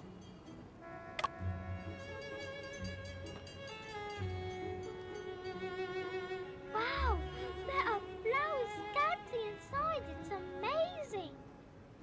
If you like it, I will give it to you. 郑，我听说你去了湖南，怎么突然来上海了？哥哥的案子有些新发现。 3年多了，你还在坚持？这次查到的线索与吴松涛有关，我想再询问他一下。吴松涛，这人最近惹了不少麻烦，巡捕房的人也在找他。They what? 施主先生，快看，这只稻草人送我的。Scarecrow. 恭喜你，找到了稻草人朋友。 稻草人还答应陪我一起去奥之国冒险。 Oh, but all I have in my hand is straw. It's okay. We can go to the Emerald City and ask the wizard to give you a brain. Hey, that's low-key an insult to poor Afu. That's great. Then I can learn how to think. Mr. Lauren, now we should head to Mr. Tim Woodman's place. Sure, Mr. Ginger is also waiting for you there. 正，我得现带细细去他爷爷家，晚些时候再找你聊这件事。Oh, poor Afu. 改日再聊。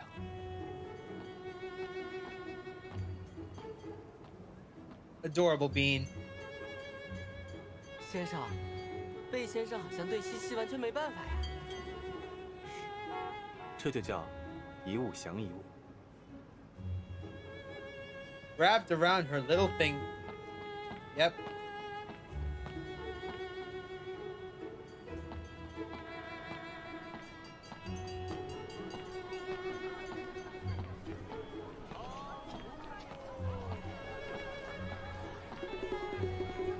Let's hurry and get to the foreign goods store.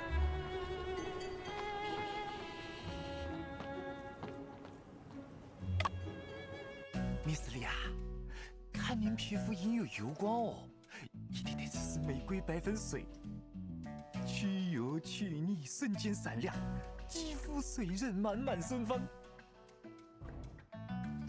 我看上去很油。哦。不油不油啊，but 呀，不油的皮肤最怕晒了，上海那个太阳毒的哟，一不小心您就被晒成了黑炭啊。boy. 尝试试嫩容月夜，肌肤水嫩白似雪，肌肤光。怎么，嫌我皮肤太黑？Oh, now she's messing with him. 白，very 白。李小姐天生 beauty， 再好的东西都是甜头。吴老板，听说你的玫瑰花水有新房子，拿给我看看吧。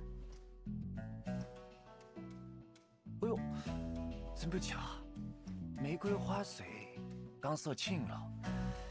本店茉莉香粉也很受欢迎，你考虑一下。好的呀。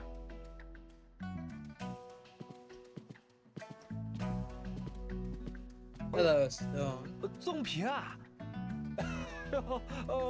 稀客，真是稀客。丁香，帮我招呼下李小姐。好的，李小姐，你有什么想知道的，可以问我。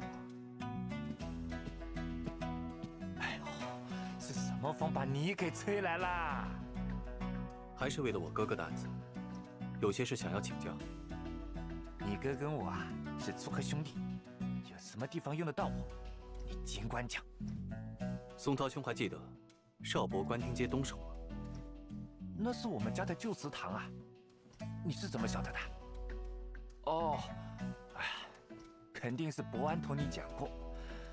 哎，那间宅子以前很气派的哦，不过现在都荒废了。我们可算找到你了，勾陈居士。What 居士？《早景之殇》这本书的作者勾陈居士，就是你吧？阿福，侬拿我寻开心呐，我哪里会写不可呀？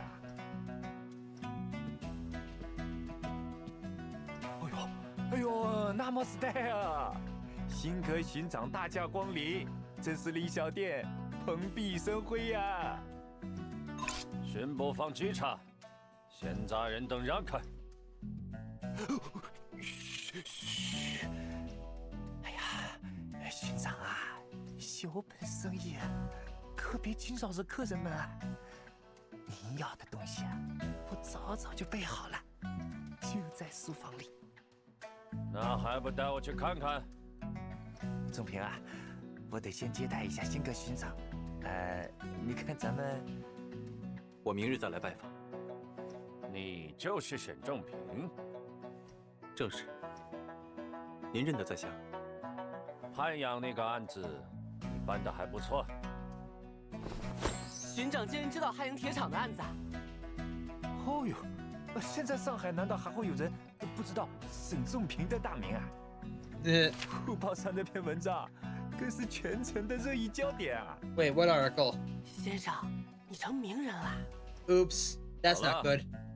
该办正事了。辛格巡查，您这边请。先生，既然今天无法拜访吴松涛，不如我们先去吃东西。嘿嘿嘿，我已经打探好了，咱们住的那家宾馆的葱油拌面非常不 Ooh, 错。 scallion oils, noodles. 2 hours 先 later. 生，肚子好撑啊，不能动了。 I've been there. 谁让你吃完面以后，又吃下去一整只八宝鸭的？ Who ate a whole 8 treasured duck after finishing the...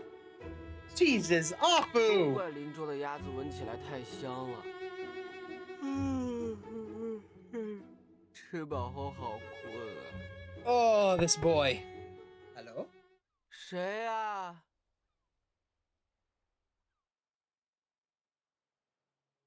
我去看看。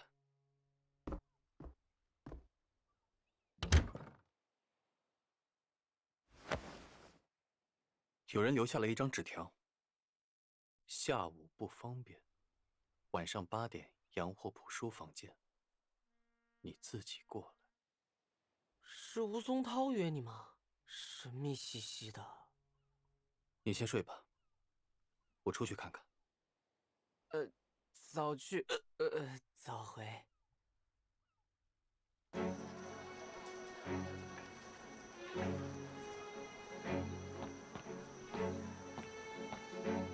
I believe it was this way. Nope, that's the way back to the ship.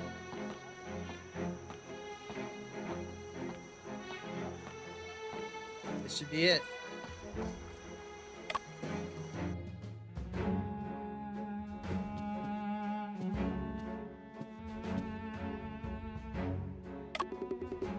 On the counter, there's a copper human body model, presumably used to demonstrate human anatomy. Various items loved by ladies are displayed on this cabinet. There are the popular Zhuangmi brand snowflake paste and fragrant floral water, rose whitening water, beauty liquid, and flower water. The cabinet contains various bottles, each filled with a distilled water from a different brand. That's an advertisement for Watson's Cola Water. Cola Water. Strong flavor as refreshing as nectar. Okay. Knock, knock? Don Wu, are you there?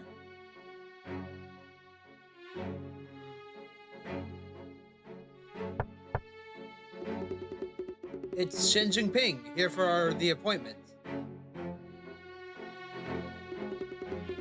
Not even 8 o'clock yet. I'll wait for him in the study.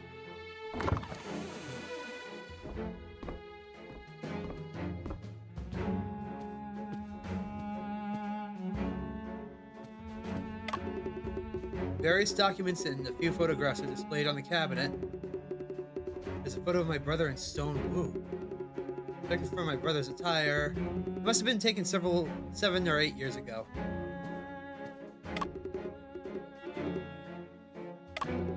Oh, I did it again. On the cabinet, there's a hat and a stack of documents.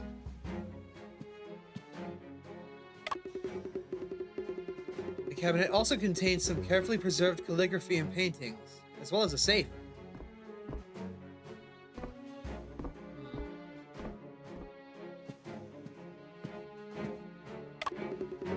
A complete set of delicate tea utensils is placed on the desk. Next to the tea utensils, there's a key. On the right side of the desk, there is a stack of documents with a sticky note on top. Huh? What is this? This document is...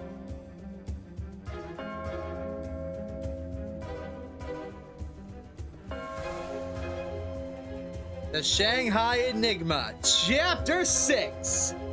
The finale of the game. This is where it all comes together.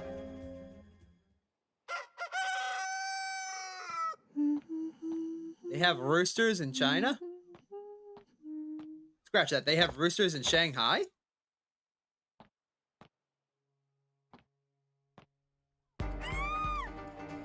Scream. Uh-oh.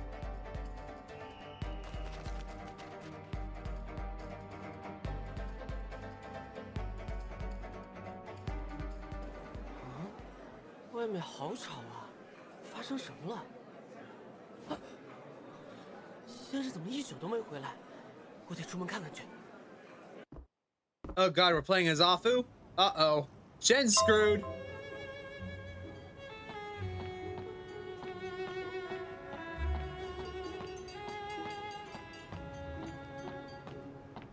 Shen is very much screwed.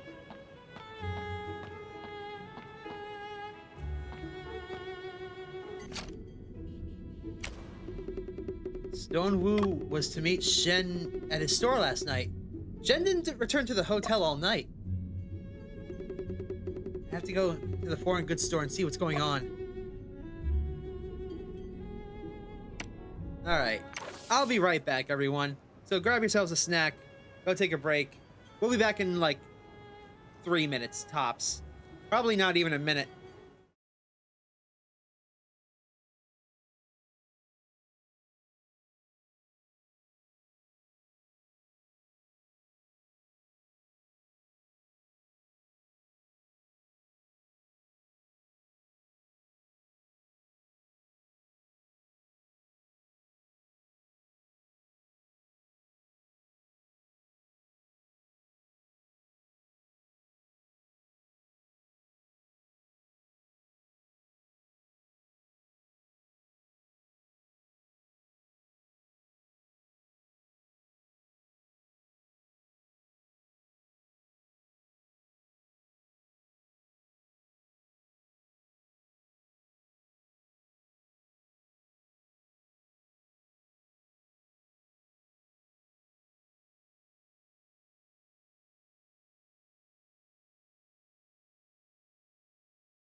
And we're back. Let's continue.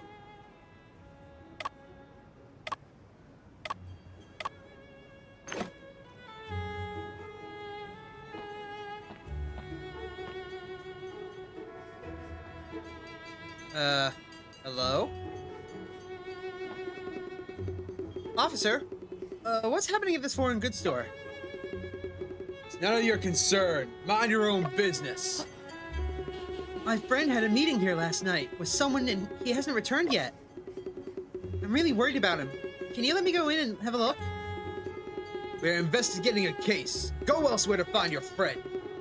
Officer, my friend's name is Shen Ping. He's a detective featured in the newspaper.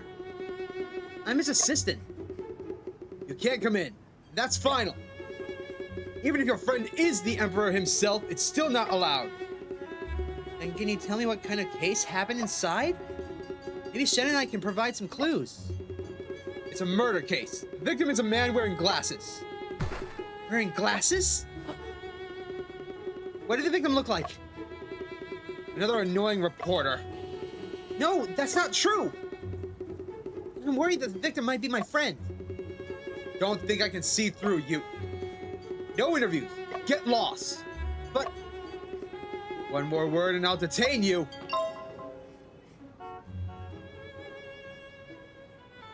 Now here's the thing. You can get a secret ending if you keep talking to this guy and annoying him. He'll arrest you and Shen will disappear. I'm not gonna show that off. That's up for you to find out. Go get the game. It's still on sale, I think.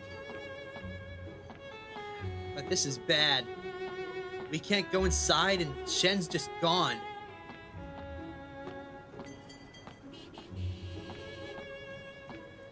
Maybe he went back to the boat for some reason?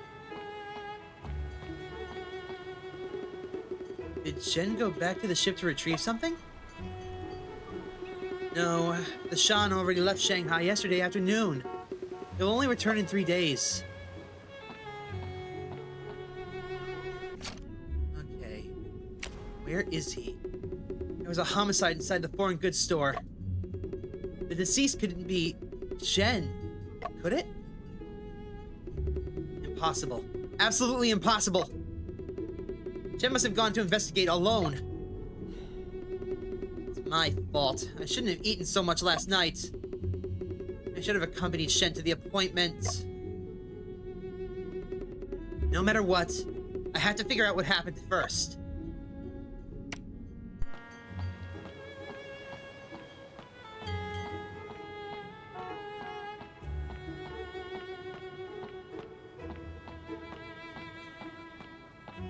It's fine. We just can't go inside.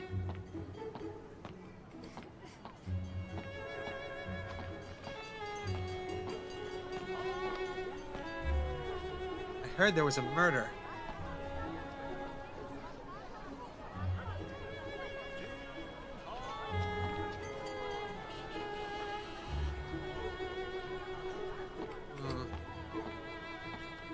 Well, there's a familiar face.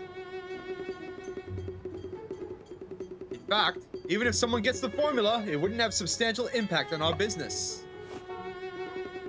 I've heard Watson Group set up a large reward for clues about the Shanghai Phantom. Is this true? More precisely, it's the police that have issued the reward for collecting clues about the theft. The reward is actually provided by Watson Group. We believe that this will not only help maintain public safety, but also demonstrate Watson Group's support and commitment to social order. So how effective has the reward been?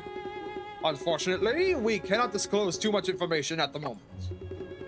The police are fully dedicated to investigation. I have faith in their professionalism. Once there is substantial progress, they will announce it promptly. Thank you for your time. Looking forward to the next meeting. I'm looking forward to it as well. Good day. Watson Group offers a hefty reward for the arrogant Shanghai Phantom. How about this? Coach Shen. Afu, calm down. Take your time. What happened to Mr. Shen? Shen may have been murdered. What? Mr. Shen was murdered? Last night, Shen went alone to Stone Foreign Goods store and he didn't come back at all. This morning, I found the store was surrounded by the police. There was a murder case inside. The victim was a man wearing glasses. Don't worry. Let's head to the scene to gather information. Well, at least she's on our side this time.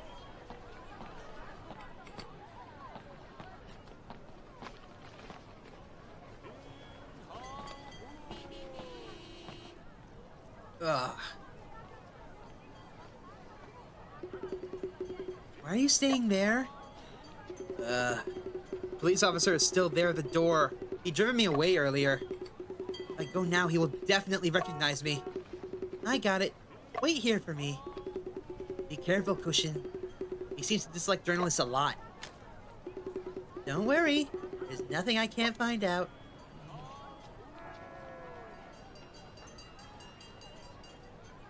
"10 minutes later. The on-duty officer is Officer Lee Ko from the Central Police Department. He gave me good news and bad news. Which one do you want to hear first? Let's hear the bad news. Oh no, let's actually hear the good news first. The victim of the shooting case at the foreign goods store is not Mr. Shen. Oh, thank goodness, thank goodness! And the bad news is... the victim is Stone Wu, owner of the store. Officer Lee has no idea where Mr. Shen is. It's him. Earlier, you said Mr. Shen went to the store last night for an appointment. To meet Stone Wu? Yes. Stone Wu is a crucial witness. Could it be that Shen went alone to catch the murderer? Does Mr. Shen often leave without informing others and go after criminals alone? This is the first time something like that has happened, since we've gotten to know each other. Officer Lee said the body was found by the assistant Ting Xiang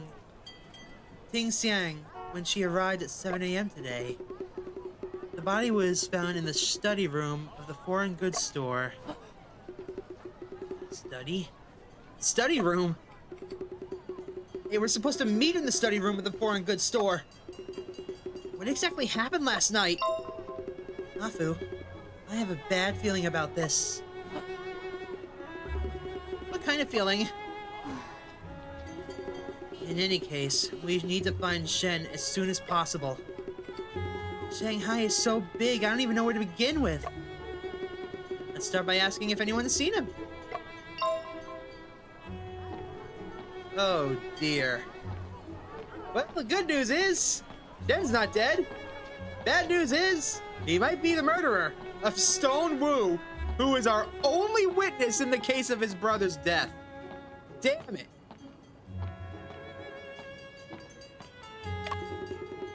Oh, there's a lost cat notice posted on the wall. It's written in both Chinese and English, asking if you've seen this cat. If you have any information, please contact me through the address provided below. If we still don't have any news about Shen, should I also consider posting a lost notice? Mr. Scarecrow, have you seen Mr. Ginger? Cece, hi, but I haven't seen Mr. Ginger.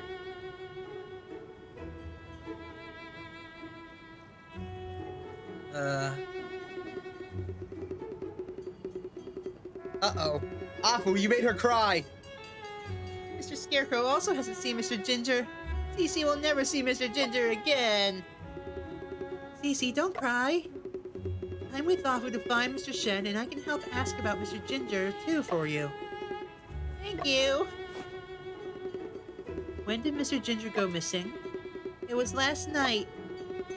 Last night again? Is this just a coincidence? Can you describe Mr. Ginger's appearance for us? Mr. Ginger was wearing an orange shirt and had white gloves on. His eyes were big, his ears were pointed, and his tail was long. Mr. Ginger has pointed ears and a long tail? Cece, is the Mr. Ginger you mentioned the cat on the wall poster? Yes, Mr. Ginger is my favorite cat. I see. I'll keep an eye out for him. Really? I'm gonna go tell Mr. Tin Woodman about this good news. Cece, it's time for breakfast. Coming! Let's go, Afu. Let's find the two misters.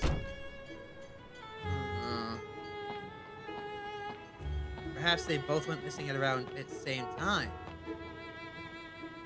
This theater is hiring. Should I give it a try?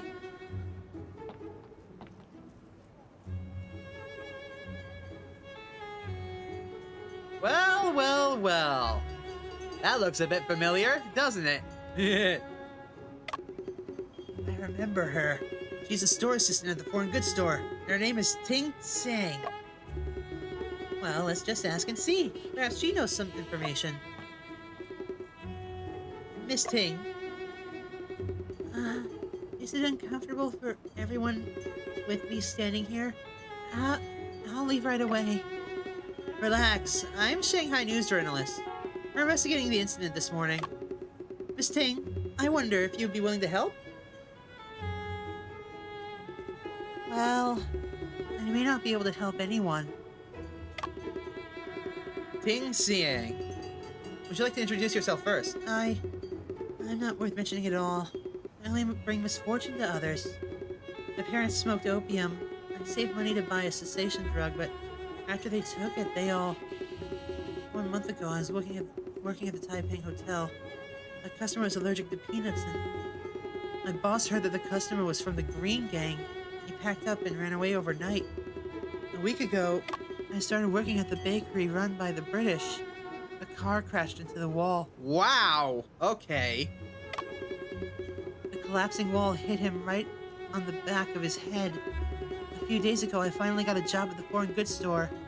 But then the boss, I feel like I'm constantly surrounded by misfortune. These things are not your fault. Don't worry, we just want to ask for your help in answering some questions. That's a lot of bad luck.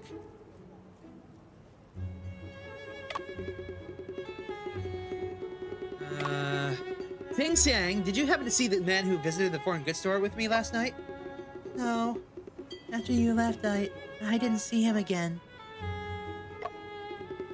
But Stone Wu arranged to meet him at 8 p.m. in the study room at the store. Don't give out that information, Arfu! After Sergeant Sinks came yesterday, my boss decided to close up early. I went home after work. As the boss spoke, he also glanced at me a little more. He must be disliking me. I should have walked away on my own earlier. So, you didn't see Mr. Shen? No, I didn't.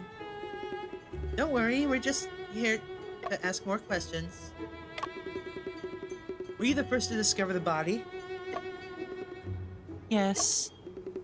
Are you willing to talk about the process of discovering the body? My boss's glance haunted me endlessly. I decided to arrive earlier today and behave well. When I arrived, I found the front door unlocked, so I went in to see if we had been robbed. After entering, I felt something was wrong. The study door should have been closed. I went to check the study room, but I saw the boss lying in a pool of blood. There was a hole in his body. It was so terrifying. Is there any other information? Officer Lee said the boss might have provoked the Green Gang. I'm thinking, could it be those deceased bosses coming to claim my life? The Green Gang was actually looking for me. Miss Ting, don't think so much about it. That's all I wanted to ask you. Thank you, Miss Ting. Did what I said really help you? It was helpful. Actually, this information is quite important. It seems I can't be of help to anyone. Wow, okay. The theater is empty. There's no one here.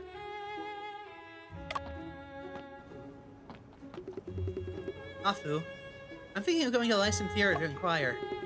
Yeah, let's go. Okay, into the theater then.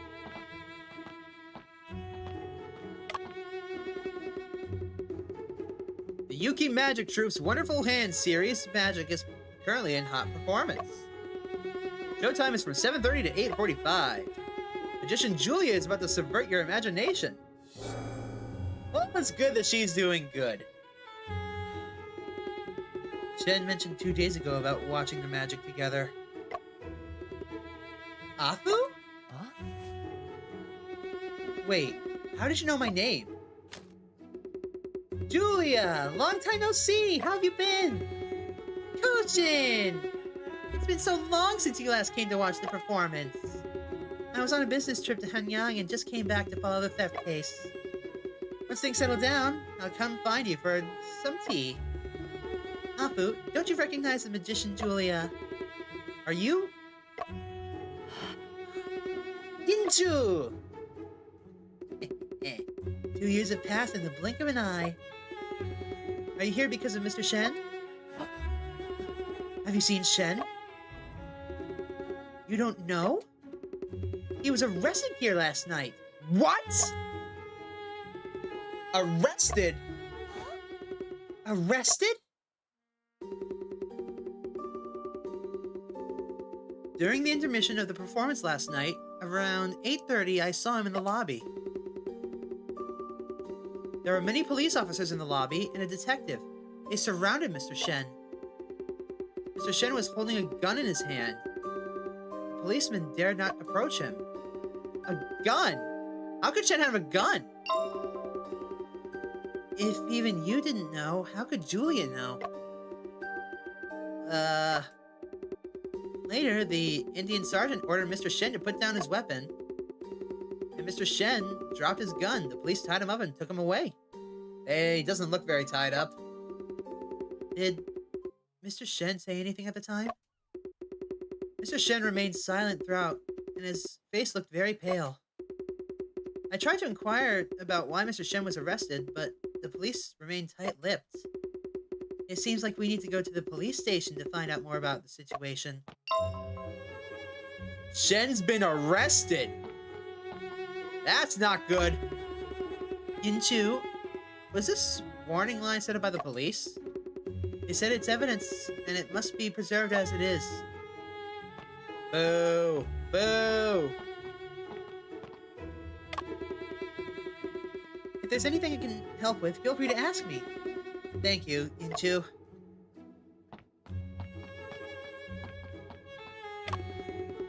It's still early in the morning. The ticket seller hasn't even started working yet.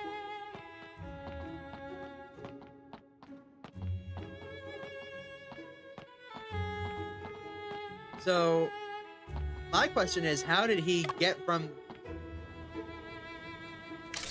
Ah, what the... Toby Chang, why did you take our picture? Oh, isn't this reporter Wen? Sorry, I was so focused on taking pictures of the theater gate that I didn't notice you coming out. Huh? Toby Chang, why are you taking pictures of the theater gate? To supplement some image material for the big news last night. Yesterday's big news. Were you at the scene when Mr. Shen was arrested? Yes, not only was I at the scene, but I also captured a very important moment. Can I see that photo? Of course not. This is big news, and I plan to do follow-up reports. I won't disclose any details. Koshin, I feel like I've seen this Toby Chang somewhere before. He's a senior reporter in our press, always thinking I'm competing with him for the headlines. Maybe you've read his articles before. No, it's not that. Toby Chang is a suspect in the case.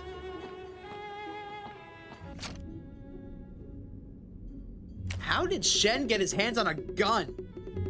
Shen doesn't have a gun and never uses one, so why was he found holding one? Could it be that Shen encountered some danger? I need to find out what's going on with this gun. Mr. Ginger went missing last night, same as Stone Wu's murder and just Shen's disappearance. You think this could be a coincidence? I don't know. My mind is already in a mess. The most urgent task is still to find Mr. Shen. We can inquire about Mr. Ginger along the way. Shen disappeared after going to the store for an appointment while Stone Wu was killed. What exactly happened in the foreign goods store last night? Shen went to meet Stone Wu at the store. Why did he appear in the theater and get arrested? Let's go to the police station now and ask about the situation.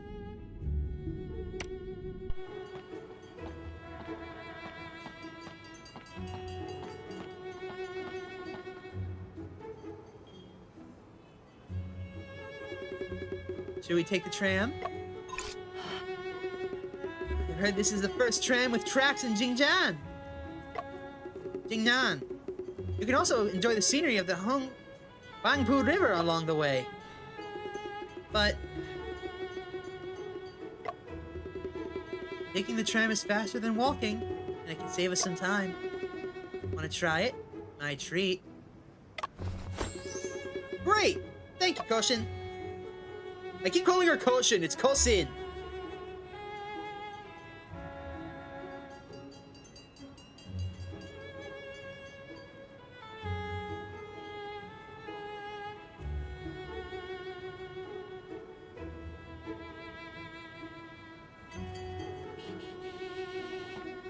Oh, God. Everything's messed up. Mixed court? This building looks grand. What's it used for? This is the mixed court, mainly handling cases involving different nationalities. It includes cases involving sailors, business disputes, vessel detentions, and more. Is it specifically established for foreigners?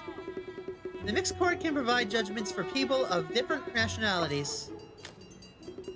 It's also an important place for me to gather news. This looks important.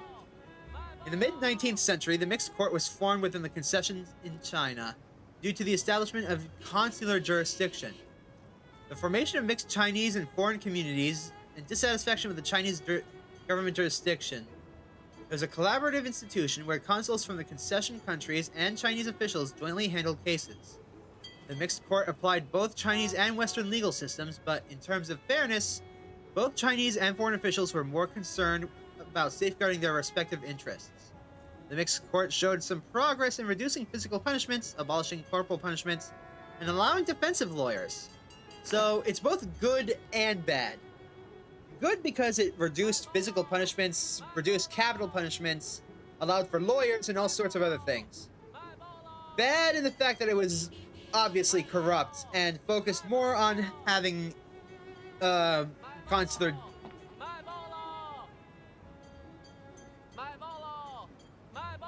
The news is already out?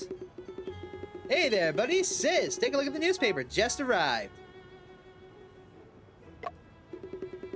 Hot news. Watson Cola water formula stolen.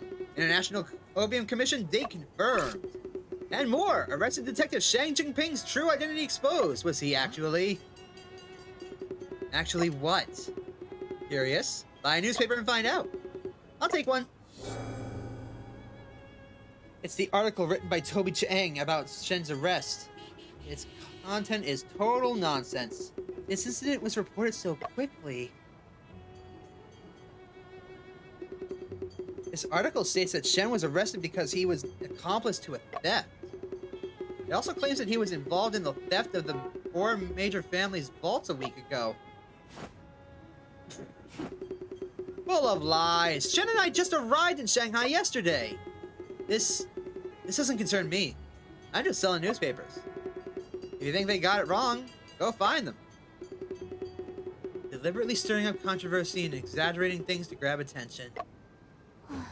As I expected, this article is written by Toby Chang. So he's a yellow journalist. Got it. But yeah, so the mixed courts were on paper a good idea, but in practice, all they cared about was making sure that the certain Western individuals didn't get on the hook for things that happen in China, and vice versa.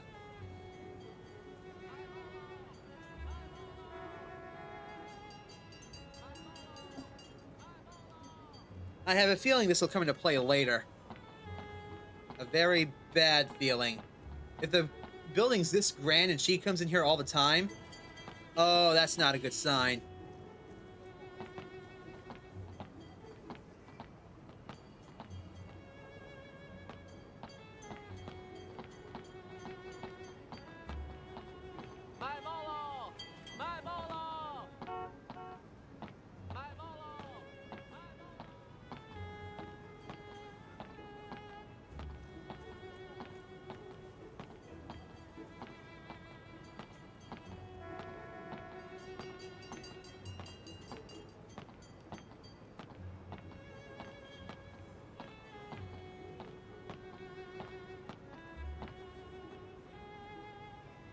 Oh, we're already at the theater? Wait, then where's the police station? Oh, here it is.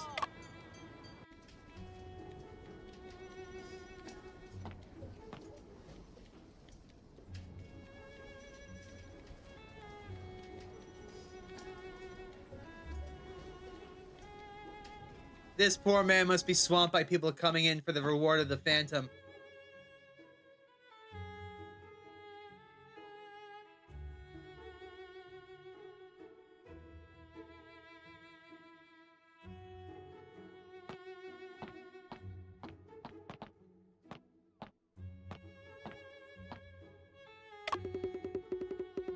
There's a box full of letters on the table. It is also surrounded by various reporters and letters.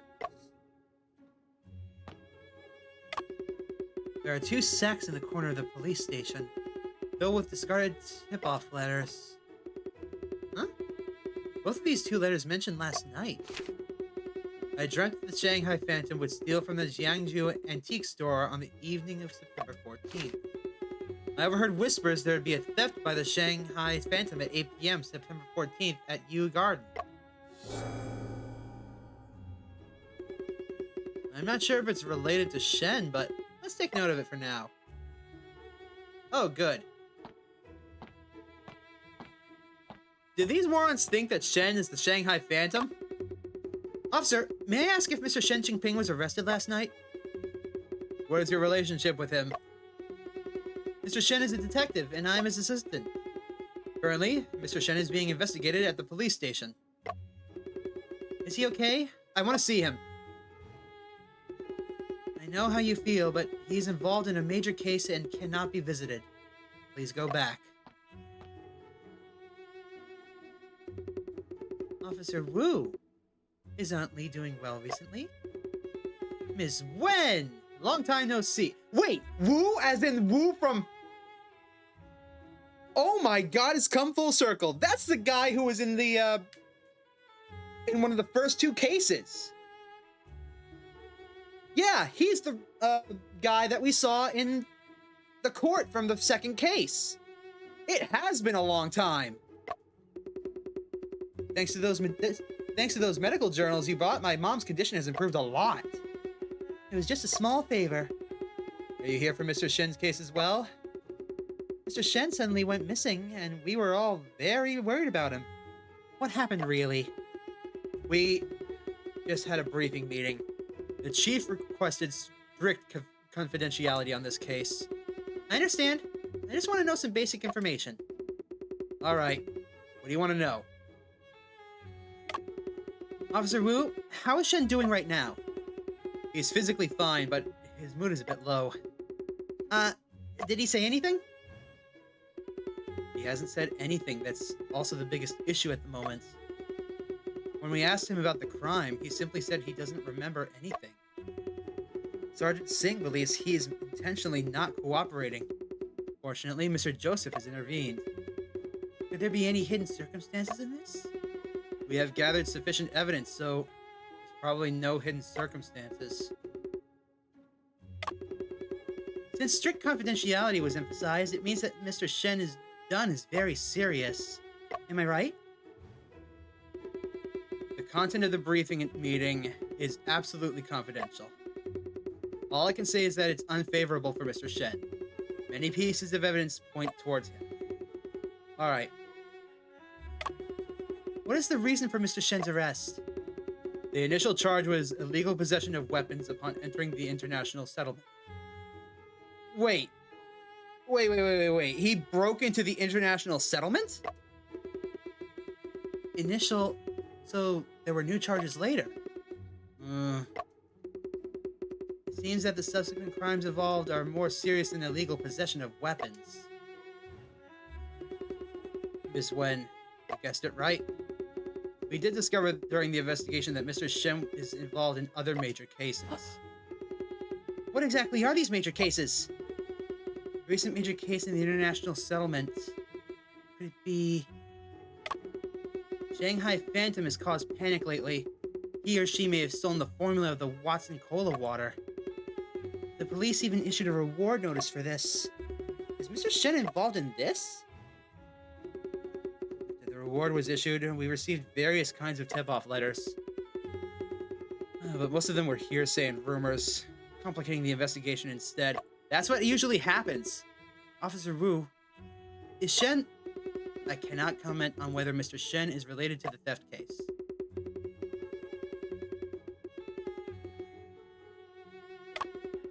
Is it related to the murder case at Stone Foreign Goods Store? Mr. Shen met with Stone Wu at Stone's store last night, and Stone was found dead this morning. Stone Wu was shot to death, and Mr. Shen was initially charged with illegal possession of a gun. Are you suspecting Mr. Shen is the murderer of Stone Wu? The murderer? Impossible! Sorry, I cannot disclose any information about the murder case. Judging from your reaction, you don't really think both cases are related to Mr. Shen, do you?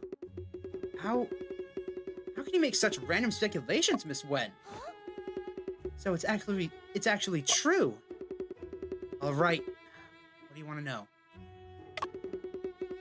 Since the briefing meeting was held, it seems that the police have obtained some evidence. You guessed it again. Mr. Shen is the sole suspect in the shooting at the foreign goods store with solid evidence. How could that happen? Miss Wen, I really can't say anymore. Please, make sure to keep this information we just discussed strictly confidential. You can trust us. Lips are sealed, zipped up, locked. Besides, we still owe you. Officer Wu, Shen couldn't have committed murder. Can you find a way for me to meet him? I'm sorry, I don't have that kind of authority. Hey, you! Who is making a fuss in the police station? Joseph? Sergeant Singh. Officer Wu? What is going on here? He is Shen Qingping's assistant and wants to visit. Hey, you! What are you thinking? So any assistant can visit like that? Shen Qingping is a notorious murderer. Were you planning to let him collude with this guy? I'm sorry, Sergeant Singh. If I have it right, the suspect has the right to be visited during detention. Mr. Joseph. Besides, he hasn't said a word since his arrest, which is not conducive to the investigation. Allowing him to meet with a friend, perhaps it is good for cooperation. Hey, you! You do make some sense. Officer Wu, bring Shen Qingping out. Hey, at least we get to talk to him. Shen, are you alright?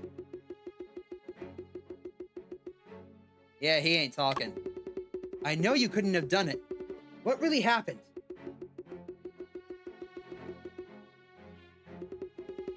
Shen, if there's anything I can do, let me know. Shen, please, talk to me. You shouldn't have come. My case has nothing to do with you. Mr. Shen, is it true that you killed Stone Wu? I don't know. Go! Don't waste any more time on me. Shen, why would you say something like that? Go! Stop meddling in this matter. Hey, you! It's about time to take the suspect back. Since Mr. Shen can speak now, he should be able to cooperate with my interrogation later, right?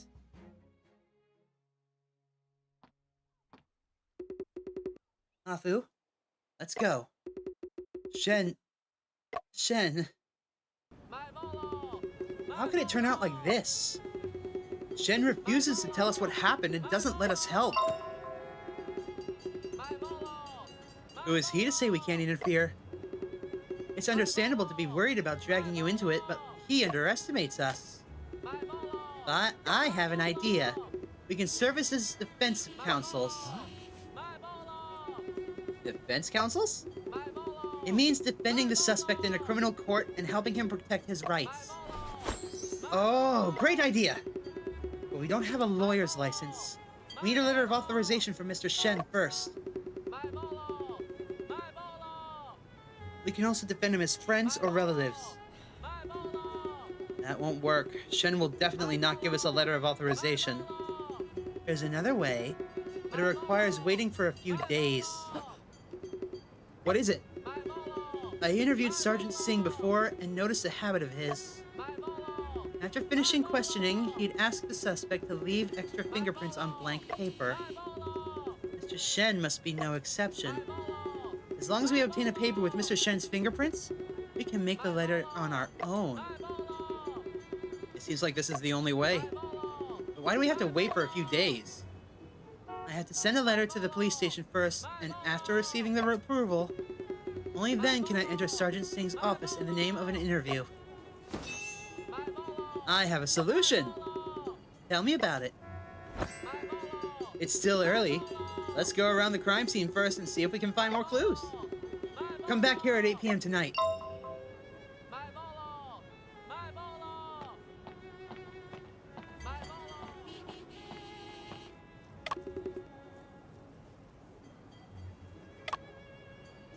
Beep, beep.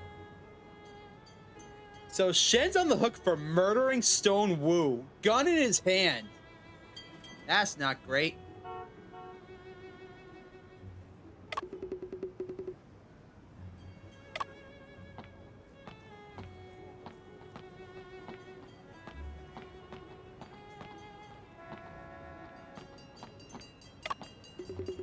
You again! Get out of here!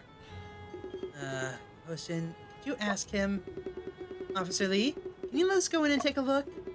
Miss Wen, our sergeant said the scene must be kept confidential, especially from reporters. Since you know this reporter, I'm sorry I cannot allow you to enter the house.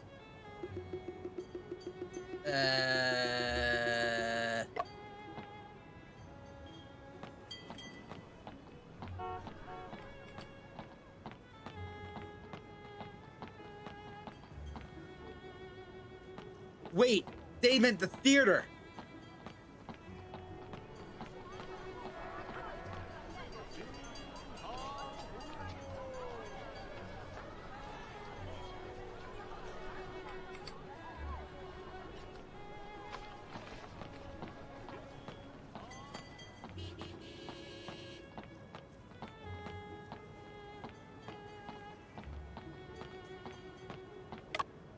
All right. Let's take a minute and gather our thoughts. Finally, I had the chance to meet with Shen. How did it end up like this? He refused to say exactly what happened. Stone Wu was a suspect in the murder of Shen's brother. Could Shen be seeking revenge? No. No, no, no. Shen could never be a murderer. I will defend him. We need to find a way to understand the details of the case. If I want to defend Shen, I need to first check the details of Stone Wu's case.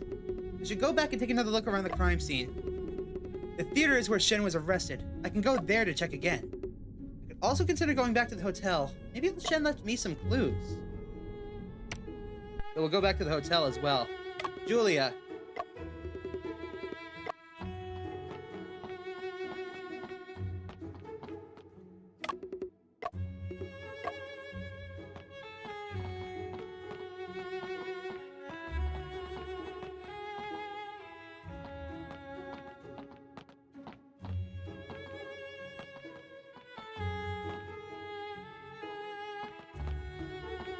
Doesn't look like there's anything here.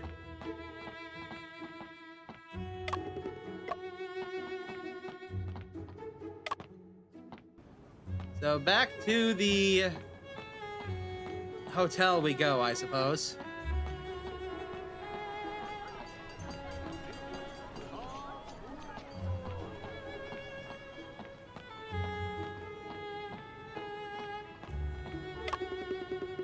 Perhaps Shen left me some instructions in the room.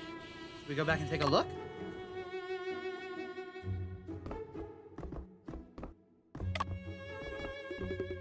Mysterious case in Hanyang Ironworks unveiled. Traveling detective's clever strategy revealed. Isn't this the article I wrote? This newspaper was being sold everywhere as we got to Shanghai, so I bought one as a souvenir. Readers are eagerly looking forward to seeing the two detectives solve the new case again. So everyone knows about us because of this newspaper. This is Shen's briefcase. It contains documents of Shen's brother's case, and he often takes it out to review. What's this machine? This is my new invention, the phonograph broadcasting machine. My suitcase was full, so I stuffed it into Shen's. What is a phonograph broadcasting machine? It consists of two machines, a broadcasting machine and a phonograph. The sound received, even from far away, can be recorded and broadcast through a phonograph. Like a figure with super hearing in mythology? Exactly! If I further improve it, we can do long-distance sound transmission. That sounds great, but there's one drawback. Long-distance sound transmissions only allows for one to speak or listen. Two-way would be ideal. That's easy. By using two of the machines simultaneously, we can both listen and speak. Two machines is not convenient to carry. I haven't figured out how to make it portable yet. Try adding a button first. When we hear a sound, we press it, and the other person will know. My guy, you're trying to invent telephones in the year 1900. Basically the year 1900. But you're coming closer. This is a book that Shen reads every day. The English Law Review, the Great King Code, Handbook for Judicial Examiners. They're all books related to the law, fitting for Mr. Shen. Crap.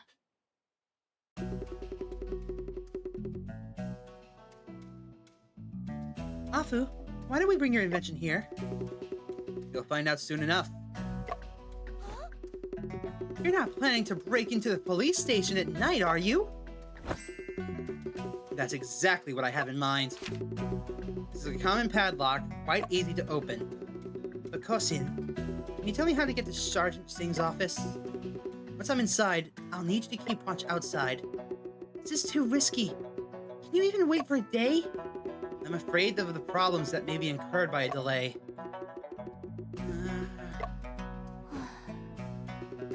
All right.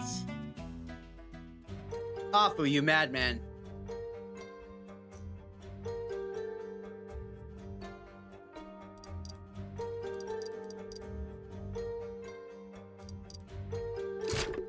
The lock's open. All right, Kosin. Then I'll go in now. Hurry in and come back quietly. Once you're in the sergeant's office, focus on the files related to the shooting case. Understood. 阿福，阿福，你能听到我说话吗？测试测试，1、2、3、4。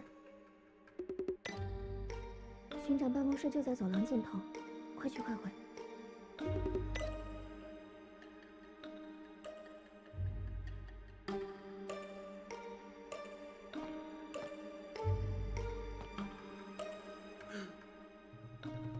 昨晚上没睡好啊？岂止是没睡好，简直一宿没睡。Good。为了那个枪击案的事儿。幸亏巡长亲自带队，抓人回来又要审讯，谁都没得离开巡捕房。你眯一下吧，我巡逻。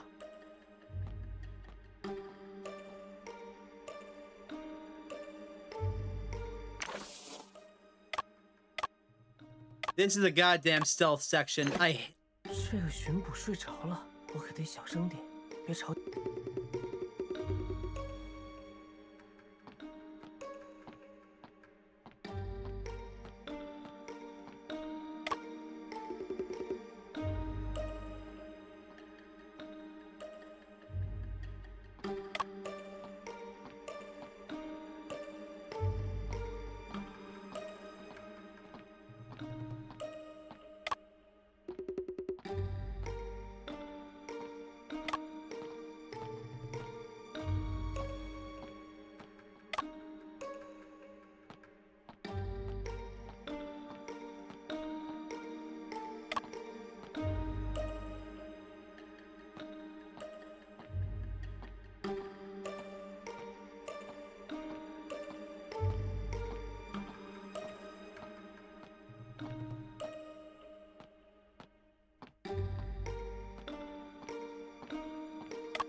Damn it!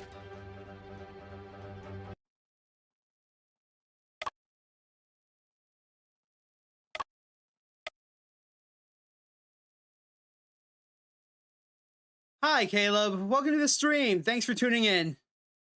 Sorry I didn't see your message right away.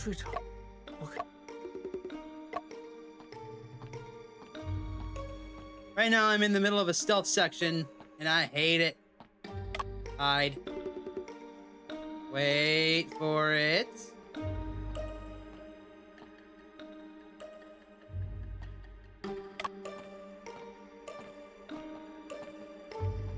Props to the game, though. They gave us the option to skip. I'm just being stubborn. Okay, up the stairs.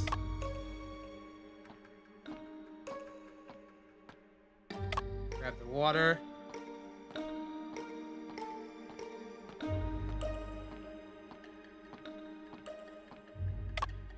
Hide.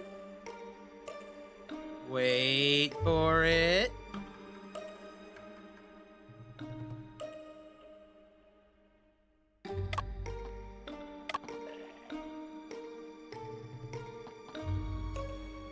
Oh, thank God. Okay, I'm gonna save right here. Ugh.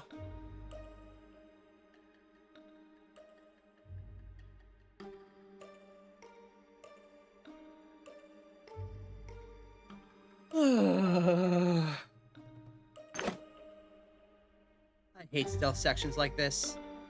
原来杯子里有水，我还以为喝完了。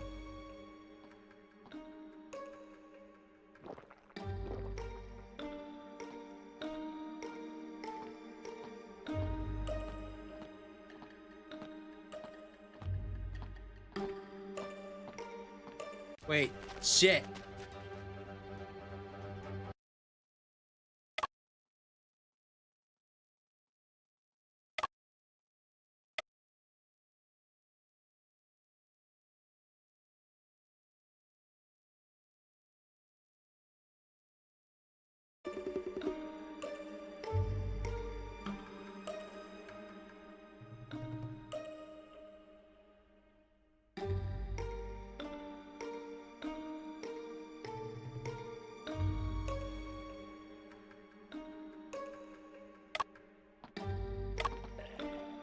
Here's your water. Okay. 原来杯子里有水，我还以为喝完了。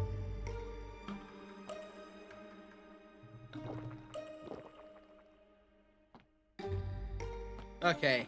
I'm gonna hide here and wait for him to come back.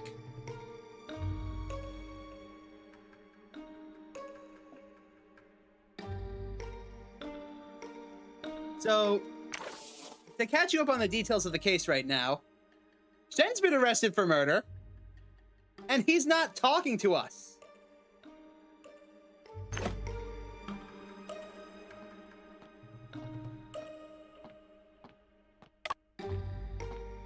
Later, sucker.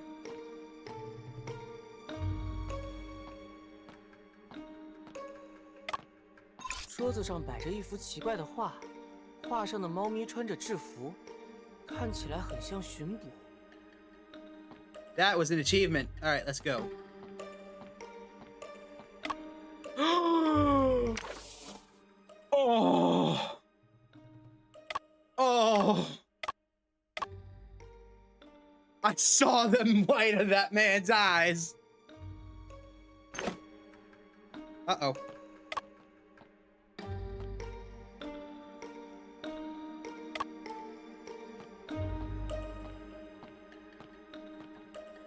What? Oh, come on.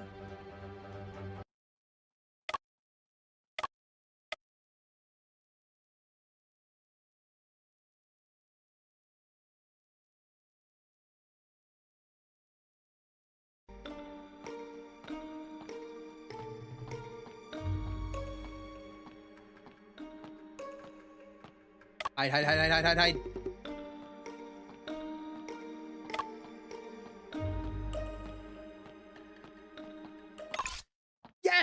顺利到达。Oh, finally here.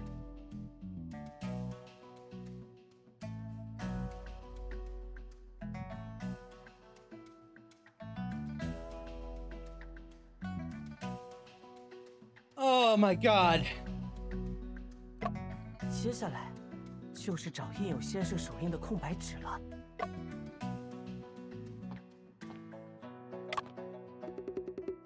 Some blank notebooks. Let me flip through and see if there's a Shen's signature.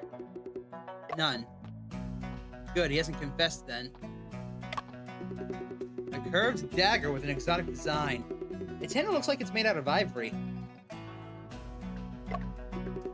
The handle is carved with patterns and writings that I can't understand.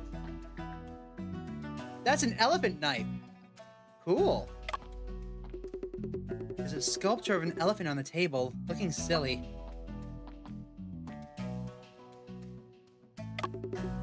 Tapestry full of exoticism with vibrant colors. Evidence box. Inside are Shen's hat, coat, and some personal belongings. There's also a photo frame. It's a group photo of Brian and Stone Wu. That's strange. I didn't know Shen had this photo. Guess it must have been given to him by Stone Wu. There's another piece of paper tucked inside the photo frame. It's a note. H2O100 CO100. Looks like some kind of formula. 阿福，你到巡长办公室了吗？ Yeah, we're here. 收到，请回答。收到，请回答。那带手印的纸呢？找到了吗？ Need to go and find the things Koshin mentioned. I'll record the contents of this paper for now and study it later.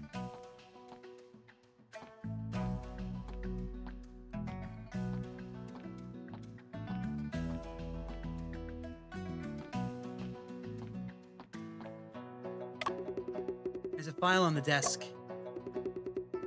It's the autopsy report of Stone Wu. Jackpot! Based on the body, the time of death could be between 8 and 10 p.m. The victim had a 2.5 centimeter puncture wound on the left chest. The bullet passed through the victim's body, causing multiple organ injuries and severe bleeding. This is also the cause of death. The clothing near the victim's chest wound has scourge marks and the skin was partially burned, so that was a point-blank range shot. It's highly likely that the shooting was done at close range. The victim also has a head injury, indicating that he suffered a blow from a blunt object. Additionally, there are marks of being bound with ropes on the victim's wrists and ankles. Don't mind if I take that. Sing. The file cabinet is labeled Seized Evidence. Let me see what's inside. Exploring methods for extracting brucine from Nux vomica. Brucine? It's an English paper written by Stone Wu.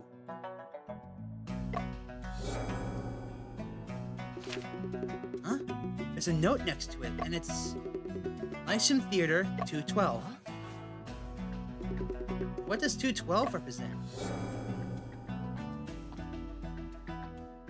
Shoot, 阿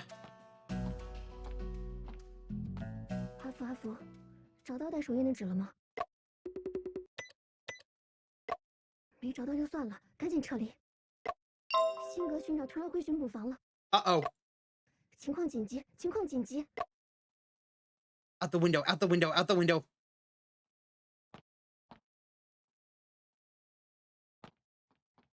Does he think that by solving a few cases, he can look down upon us? We need to do something to make him cooperate. Make him understand that in this police station, who's the boss? Evidences are quite comprehensive. The significance of a confession is limited. Let's leave it to the court. I'm asking, are you protecting him? I never show mercy to criminals. 阿福，你收到了吗 Damn it, not now! 辛格巡长回巡捕房了，赶紧撤离。什么人？ Run.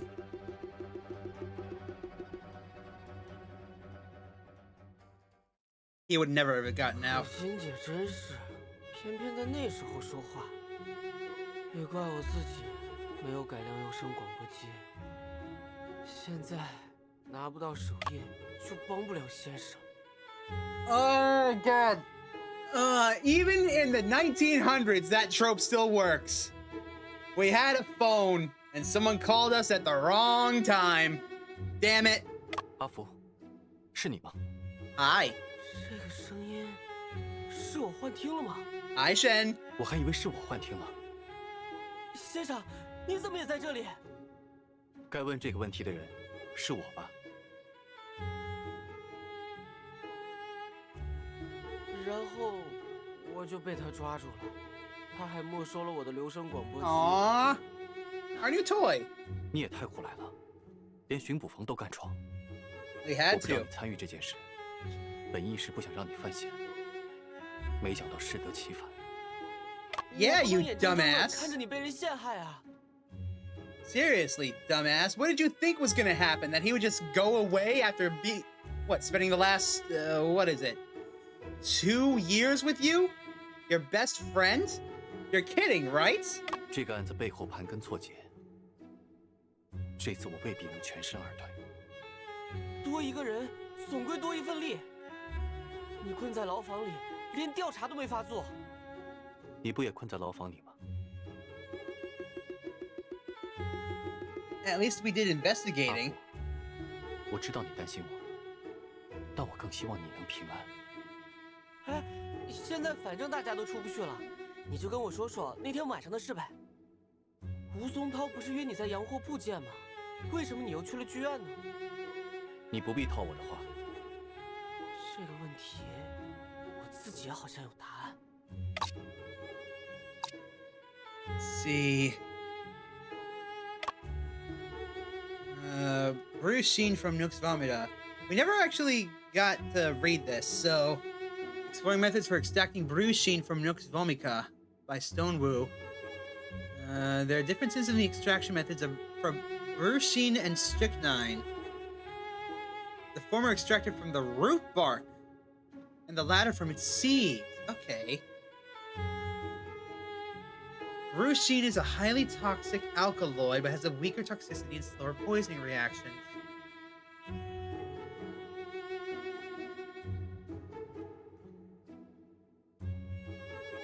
Oh. So brucine would have the same effect as strychnine on the body, but it would take longer. And because of the effects, well, the police would obviously think that it's strychnine and not be able to test for brucine because they're too focused on the... Stone Wu, you genius.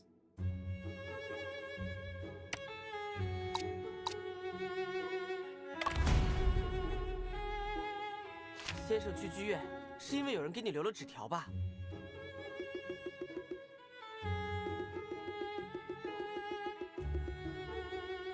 看来我猜对了。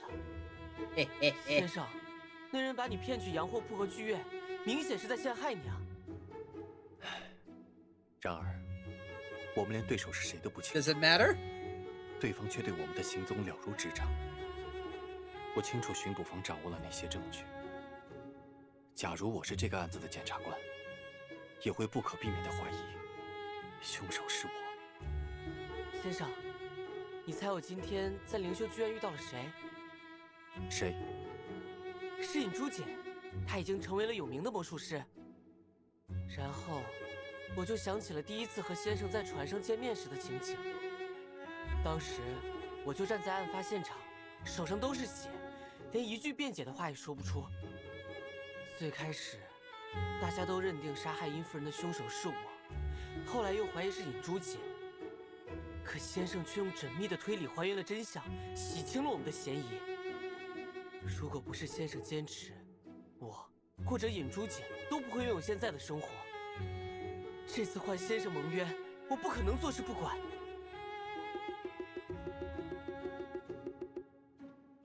先生，就让我当你的辩护人吧。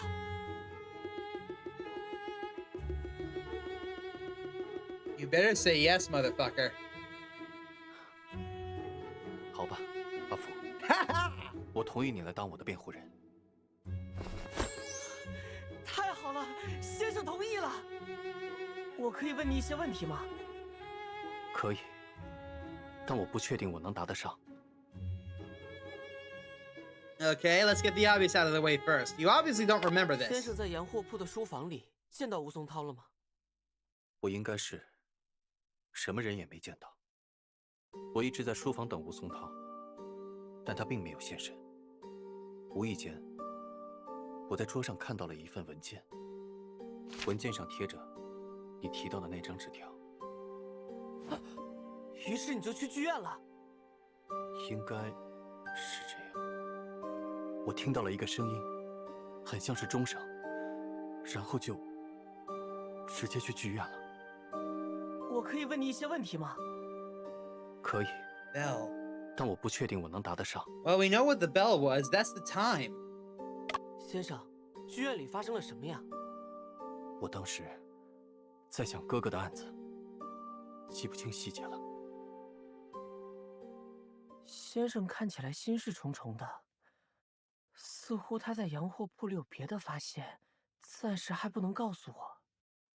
要问他吗？先生，要不我跟你说说我今天的收获吧。好。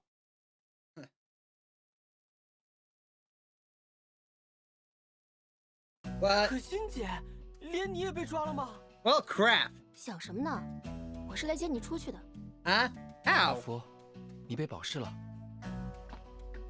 Bail? 多谢武大哥，多谢可心姐。Oh no, we owe her so much money.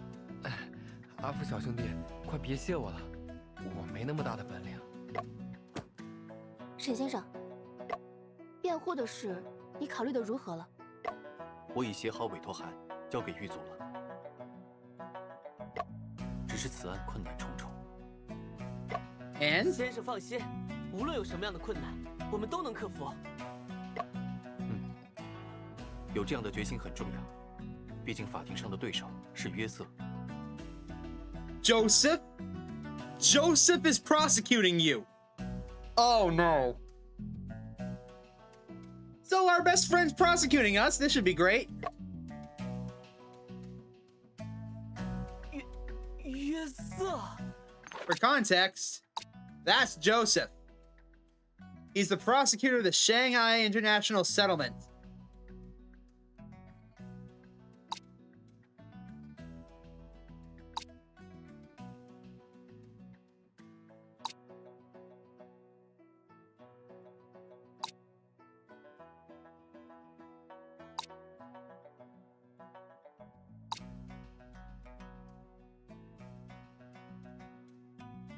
Cecilia Watson Bell.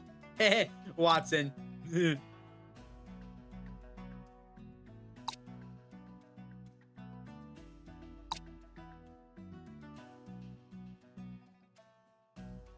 There's still people we have yet to meet. Huh.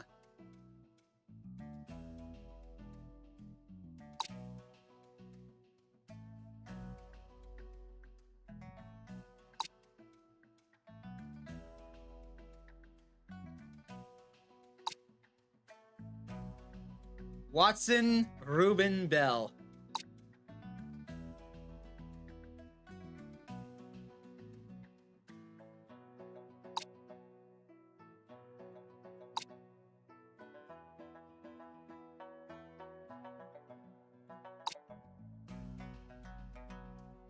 All right. 你是说我们要跟贝先生辩论？ Yep, that's what it means, Afu. 这……别担心，阿福，这次你能保释，多亏贝先生帮忙。而且，我听说他算是沈先生的老师，庭审时应该会手下留情吧？ No. 你们没有见过约瑟在法庭上的样子，他绝不会留任何情面。那也无所谓，毕竟真相站在我们这边。只要准备充分，我不信会输。要给你们准备的时间并不多，明日就会进行首次审判。Tomorrow? 明天 And you wanted to wait! 按会审公廨的规则，当检察官认为证据确凿时，就可以开始审判。会审公廨实行一审终审制，也就是说，你们只有一次机会。Oh, crap. 可我们还什么证据都没有。阿福，咱们赶紧去做准备吧。Go, go, go!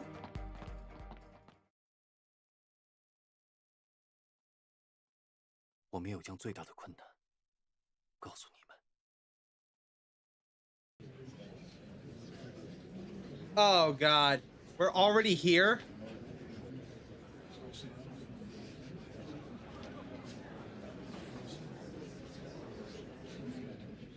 可心姐，大家都已经到齐了，主审官怎么还不宣布庭审开始？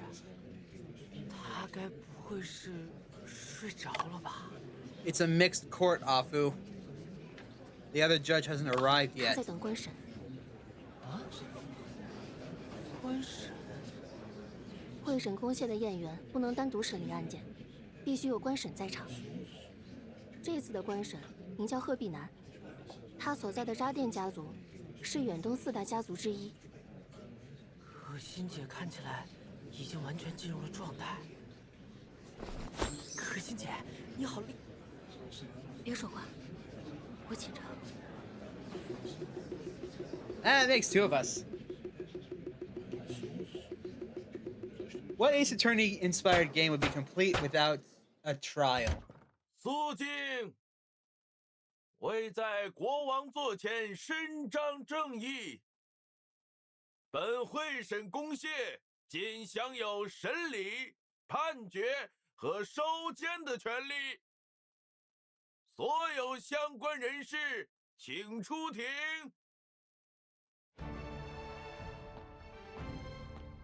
Oh God, it's the Brits. Uh-oh.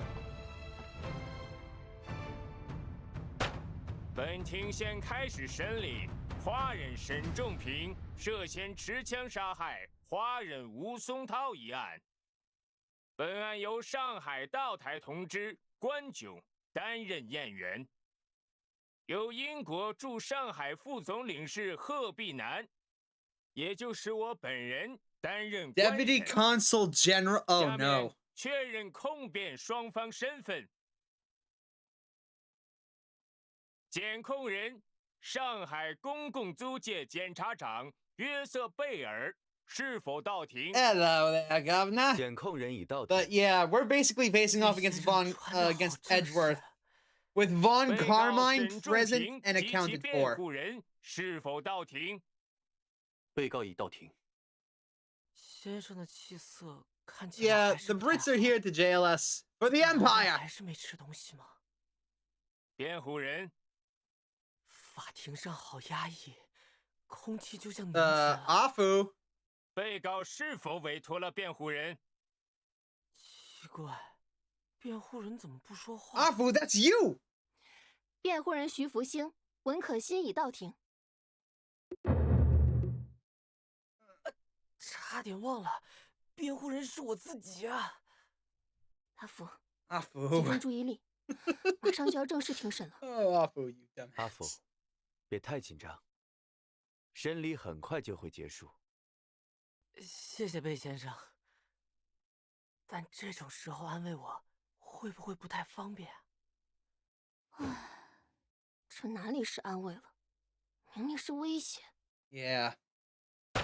本案虽然发生在上海公共租界内，但被害人、嫌疑人均为华人。根据洋泾浜涉官会审章程，应由上海道台来审办。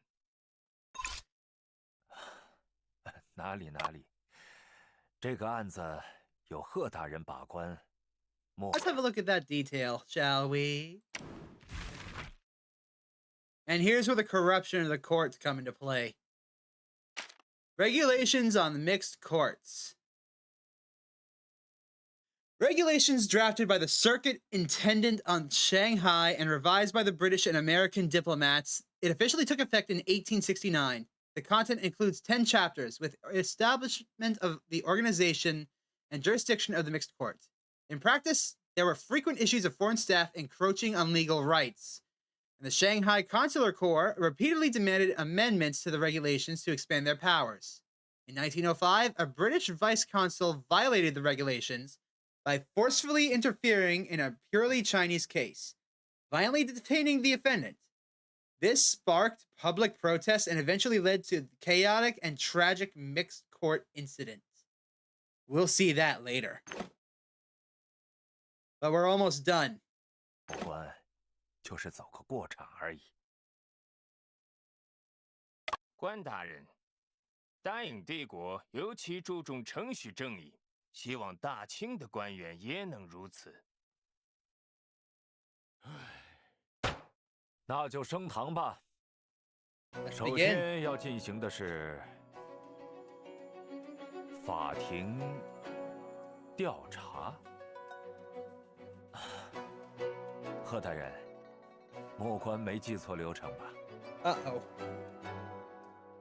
沈仲平，你被指控于14日晚在松涛洋货铺内谋杀了吴松涛。对此，你有何话要说？是否认罪？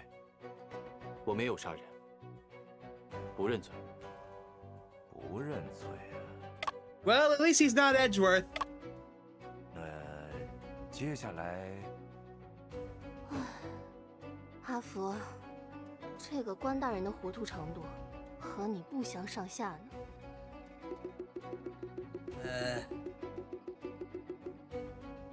既然被告对于指控宣称自己无罪，接下来由贝尔先生做控方陈述，请关大人在听取陈述后作出判断，裁决他有罪或是无罪。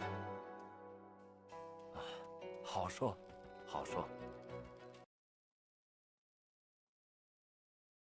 二位大人，本案的案情非常明晰。案件发生于3天前的晚上，被害人是松涛洋货铺店主武松涛。据查，被告在当晚7点50分进入了被害人所经营的洋货铺，在洋货铺的书房内，他先用钝器击打了被害人头部，在被害人倒地后，再使用手枪射杀了被害人。以上论述均有证据及证人证明。那就请贝先生展示证物。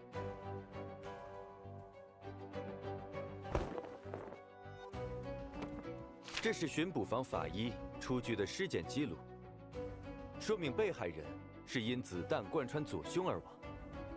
这是逮捕被告时缴获的手枪，手枪上有且仅有被告的指纹。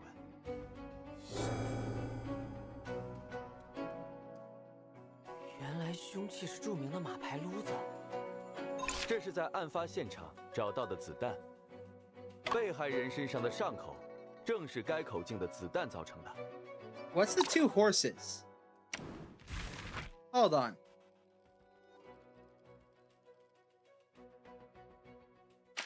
The 1903. The Colt brand Luzi, also known as the 1903 handgun, is a semi-automatic pistol designed by firearms designer and basically firearms Jesus John Moses Browning in 1902. This type of handgun is called the Luzi because the slide needs to be pulled back, Lu in Chinese, to load a round. Additionally, the grip of the pistol is engraved with the Colt's iconic rampant horse logo, hence the name Horse Luzi. In Chinese, this firearm was highly regarded for its safety features and accuracy, and it quickly became one of the most widely used semi-automatic handguns at the time. Bleh.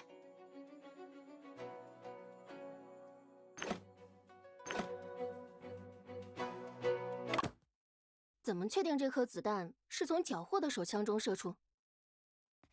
子弹上的膛线痕迹与这把手枪的膛线一致。Crap！ 膛线痕迹？我听说这是最新的调查技术，没想到贝先生已经在用了。阿福，不如你来为大家介绍一下。枪的膛线就像人的指纹一样，每把枪都是不同的。相应的，子弹穿过枪膛后留下的划痕也会有差异。这些纹路差异，肉眼虽然看不到，但在显微镜下却十分明显。总之，通过膛线痕迹比对，可以确定子弹与枪支的对应关系。So we know for a fact that the bullet that killed him came out of the gun. The bullet head found at the scene, calibers of 32 rifling mark shows on the pistol.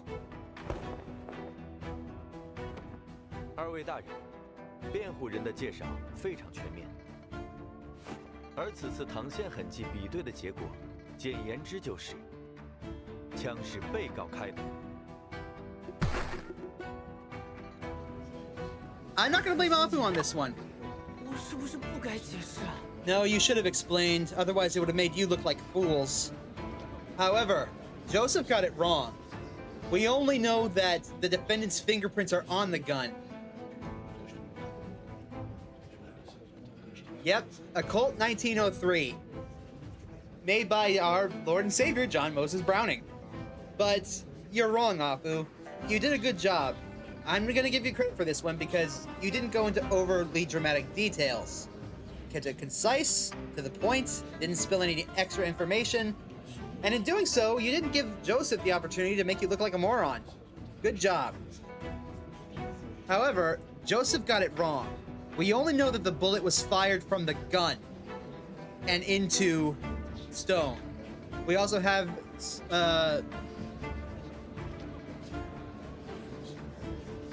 damn it, I keep forgetting his name. Shen's fingerprints on it.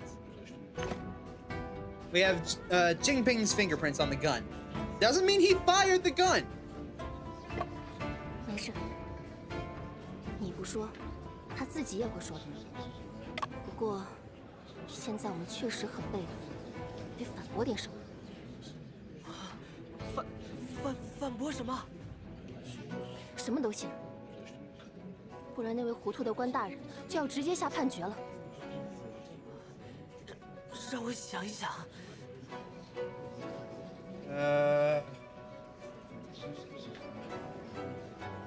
辩护人对于指控有什么要说的吗？ And doesn't own a gun. 这个，那个，先生，应该说沈先生他，我是沈先生的助手，我们合作很多年了，我从没见过他有枪。案发那晚，他也是空手去赴约的。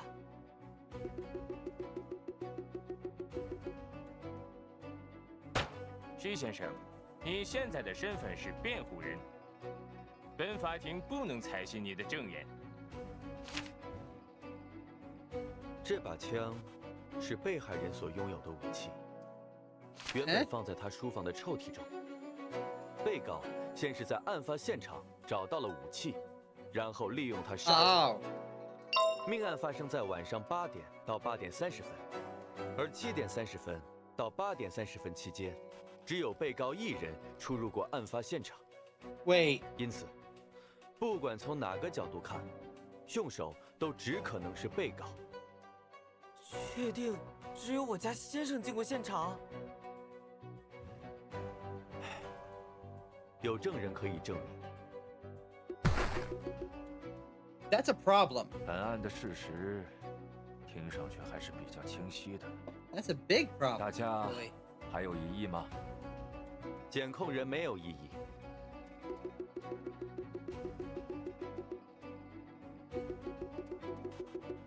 Don't say nothing, you morons! 没有 Counterattack. 的话，我们就进入宣判环节。关大人决定就好。难道就这样结束了吗？且慢，辩护人要求对检控人所提供之证据进行质证。质证？还有这个必要吗？辩护人认为有必要。客观审刚才说要注重程序正义，那就应该确保被告对不利于自己的证据有质疑和反驳的机会。Indeed. 贺大人觉得呢？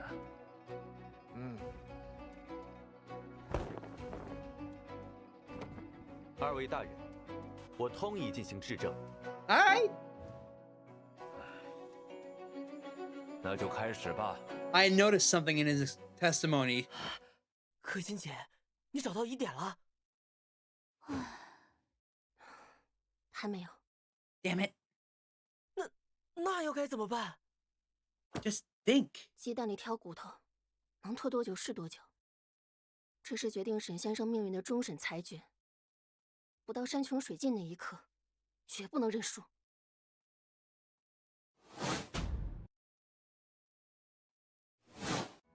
被害人吴松涛在松涛洋货铺的树房中被枪击而亡。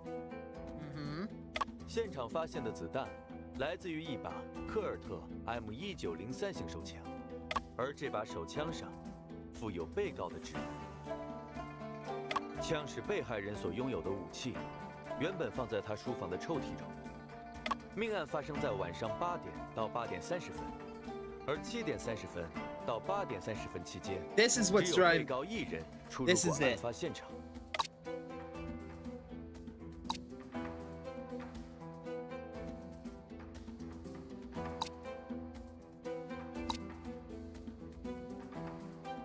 No. It's not a Tokarev Reserve. That's a 1903. An M1903. It's going good, Reserve. Basically, Shen is on the hook for murder. This is his trial. And where is it? Died between 8 p.m. and 10 p.m.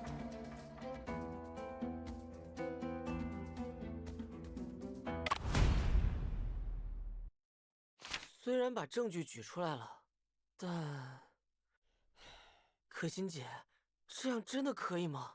Yes, you moron. 可以，反正气势上到位了。Just go with it, Apu. 辩护人，为何出示这份尸检结果？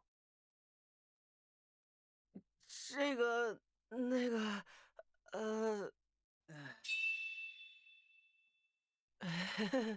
因为这里的描述不一致。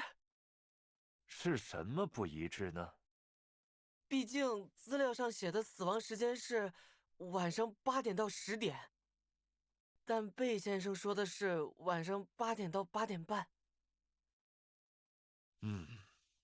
确实不一致。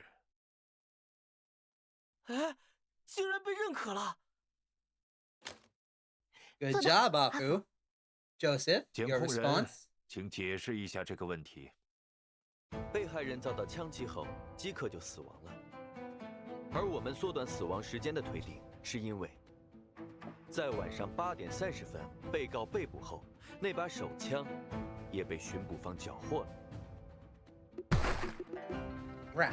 被缴获的凶器不能用来杀人，检控人的推断是合理的。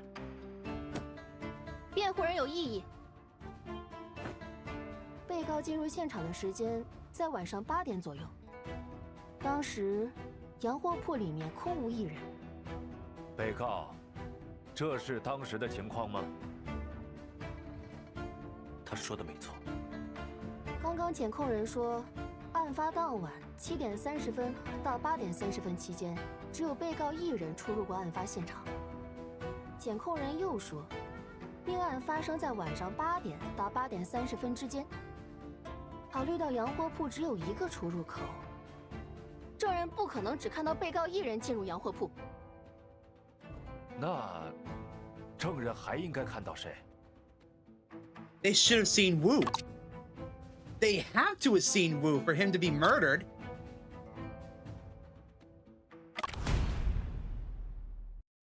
你是说被害人 ？Yes. 没错。那晚沈先生前往洋货铺赴约，但洋货铺内却并未见到被害人。如果检控人所说的证人一直在现场附近，而吴松涛又确定是在8点到8点半遇害的，证人就应该还看到了吴松涛走进洋货铺才对。Yep, objection. Like I said, Reserve, this is basically Ace Attorney investigations taking place in China. We've even got the objection theme in Chinese. It's awesome. 我反对。哦。辩护人的推断基于被告单方面的陈述，其真实性是存疑的。与其说证人看错了，更可能的情况是被告在撒谎。我也反对。You said it 所 too. 提供的也只是证人的单方面陈述，这两者有什么分别？被告的主张与证人的证言岂能有相同的效力？被告还主张自己没有杀人呢，难道法庭也要直接采信吗？但 In that case, let's examine the witness statements and see if we can find something there. 谁能保证证人不会撒谎，又或者有所遗漏？被告的证言确实不应该被采信，但证人的证言是否真实，也需再核实一下。贺大人意下如何呀？监控人，让你的证人上庭吧。Yeah. 证人，你 She looks 姓甚名 familiar. 谁？从事何职业？诸位叫我李小姐就好。我的职业是名媛哦。Oh, it's you. We saw you earlier. 证人，在法庭上要说出完整的姓名和真实的营生。What is an IT girl exactly? We.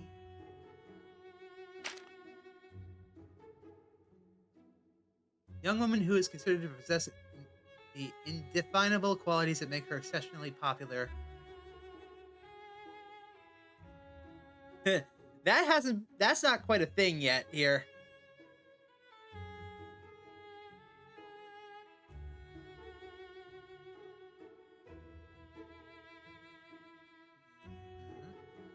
Early Republican era with the changing gender norms, the it girl socialite. Oh, she's a socialite. Okay, got it. But yeah, they go into detail about a lot of cool things. I'm gonna go over all of these at the end of this episode, so. 全上海的拥趸们都这么叫我，李小姐。名媛就是我的职业，不骗你。Let it go. Just. 怎么会是他？ It's her. 林姐，你认识证人？他原名李彩福，是一位撰稿人，在报纸上开设了好物推荐专栏。凡是他推荐的东西，第二天保准卖空。真的吗？我来看看李小姐的专栏。She's an influencer. Oh God, no. Okay. 过夜生活是很有腔调的事。静安这家咖啡馆虽不是贵店蓝宫，但也属趣味高雅。晚上氛围非常好，彩虹的辉煌消隐，优美的音乐沉寂。本想到9点，可惜有事先行。好像是一种 Basically, yeah. 样式，和可心姐写的很不一样。他的文章多在包装生活，展现美好；我的文章只在揭露生活，挖掘真相。李小姐，案发那晚，你可曾目击到被告进入洋货铺？对呀。那就请你讲讲当晚的事吧。Go on. Go on. Tell us so I can tear you apart. 那天晚上，我坐在松涛洋货铺对面切咖啡，大概7点50左右吧。咖啡？我见到沈先生走进洋货铺。Okay, lines up so far. 且慢，你确定那个人是沈先生吗？确定。你怎么确定的？我天生对长相俊俏的人过目不忘。那天下午在松涛洋货铺里，我就见过他。Okay, that's a more 还有 reasonable 辩护席 thing. 上这位弟弟也见过。证人，请继续说你那晚的所见所闻。沈先生共在屋里面待了25分钟左右，在8点15时又出来了。出来时，他的脸没有一点血色哦，不知道在里面经历了什么。他走后，我又坐了一会儿，在8点30离开咖啡馆，前后加起来有1个钟头吧。等等，为什么你能把时间记那么清楚？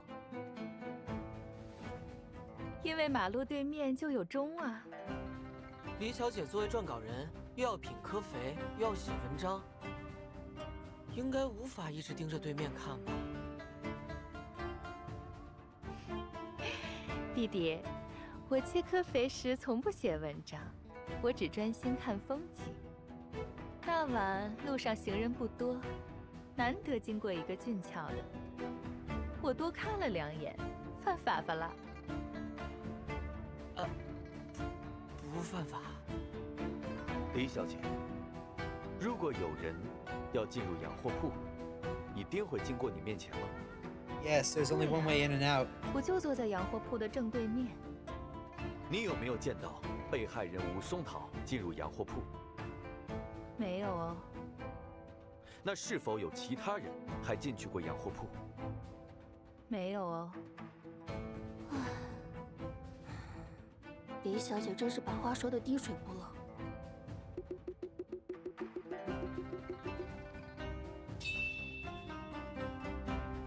对了，或许可以聊聊这件事。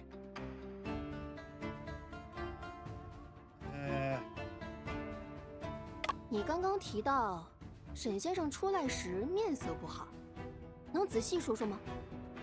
当时他脸白的哦，像一张白纸，一点血色都没呢。而且呀，走路也有些不稳，还扶着头，表情很痛苦的样子。Oh, he just does that sometime. 或许可以聊聊这件事。那天下午，你在洋货铺见过沈先生？对呀，我听说松涛洋货铺新进了些货，本想去试用下新方子的玫瑰花水，没想到卖光了，错气的发得了。然后我就看到沈先生和辩护人弟弟进来。That all lines up. She's not lying. 对了，或许可以聊聊这件事。李小姐，我很好奇，为什么沈先生离开洋货铺后，你也提前离开了咖啡馆呢？这是什么问题呢？我离开咖啡馆，当然是因为咖啡切光了呀。辩护人不可胡乱提问。我不是胡乱提问。诸位请看，过夜生活是很有腔调的事。静安这家咖啡馆虽不是贵店蓝宫，但也属趣味高雅。晚上氛围非常忒好，彩虹的辉煌消隐，优美的音乐沉寂。Why? 本想到9点， Why 可 did 惜 she 有 leave 事 early? 先行。李小姐，这是你发布在第2天报纸上的专栏，写的是案发那晚在咖啡馆的事吧？对呀。你提到有事，所以你才提早离开。是什么事？这又不是什么秘密。Oh, it's not? 我是听到了马路那头的喧闹声，一时好奇过去看看。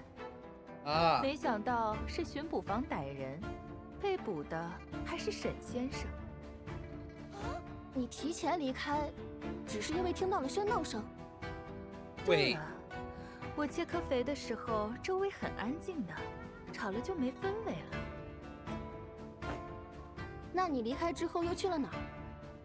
看热闹时遇上了互报的程记者，说要采访我。成的。于是啊，我们又去了家酒吧，聊了1个多钟头。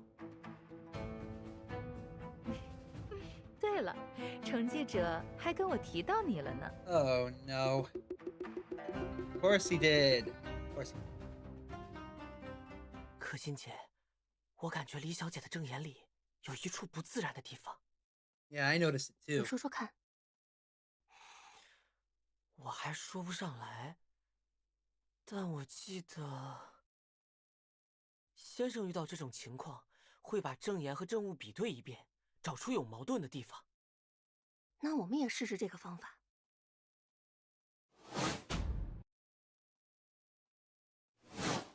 那天晚上，我坐在松涛洋货铺对面切科肥，大概7点50左右吧，我见到沈先生走进。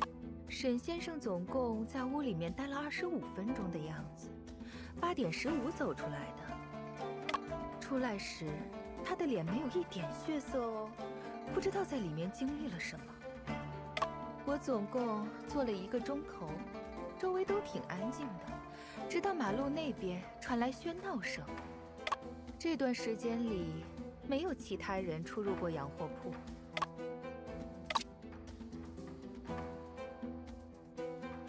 If she could hear the commotion all the way down at the other end of the street, why didn't she hear the gunshots? 李小姐，切科肥的那段时间里，你有没有听到什么奇怪的声音？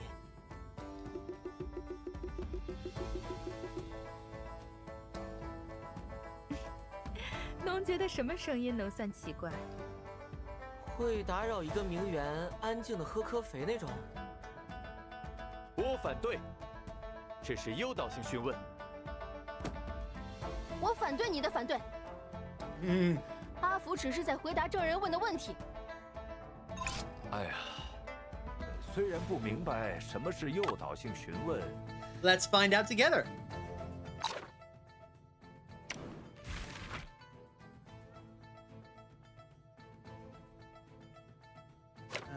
Is it this one? It's this one. Also known as suggestive questioning, refers to the method of questioning where the questioner uses suggestive queries to narrow down or manipulate the respondent's answers. Common methods include repetitive questioning, enforcing limited options, and presupposing specific viewpoints. For example, when the fact that the defendant bought a knife is still to be proven, asking the defendant, "Did you buy the knife intending to kill him?" treats the act of purchasing a knife as an established fact and restricts the respondent's answer to either yes or no.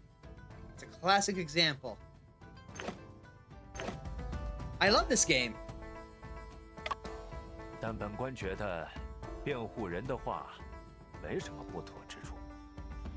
我觉得辩护人讲话蛮有趣的哦，不过很可惜，我没听到过那样的声音哦。切科肥的那1个钟头，周围都好安静的。嘿嘿，这正是有矛盾的地方。贝先生说，吴松涛是在8点到8点半之间被人开枪打死的。既然当时你能听到远处街头的喧闹声，就不可能听不到对面的枪声。No bang. 证人李小姐，这是怎么回事啊？确实没有枪声的呀。2位大人，如果证人说的是真话，那就说明，在沈先生进入案发现场的这段时间里，没有发生过枪击，因此，他不可能是凶手。Ta-da！ 关大人，现在是不是可以考虑宣布我家先生无罪了？不对，温小姐，阿福，你们能推理到这个程度，令人刮目相看。但很可惜，指纹、枪支、子弹、尸体以及现场，组成了环环相扣的证据链条，并且他们全部指向被告。这种情况下，不应该质疑被告是凶手这件事。该思考，凶手是如何隐藏枪声的。那有什么办法能隐藏手枪的枪声？ Believe it or not, silencers did exist at this time. I believe the earliest one ever conceived was around 1890 something. Silencers are old. 李小姐，切咖啡时，你听到过钟声吗？钟声有的呀，对面就是个钟楼。8点钟时，那个钟响了很多下，好大声的。 你习以为常，所以并不觉得钟声吵闹。好像是这样哦。周围的行人也是如此，所以凶手只要在钟响的时候开枪，就不会引起外人的注意。因此，李小姐没有注意到枪声，并不意味着被告没有开枪。 Crap. 证明被告杀人的证据链条已经闭合。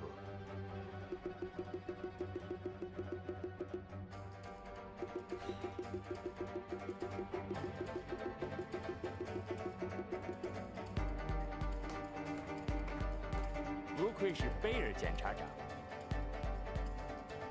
如果辩护人找不到新的疑点，本案可以定论了。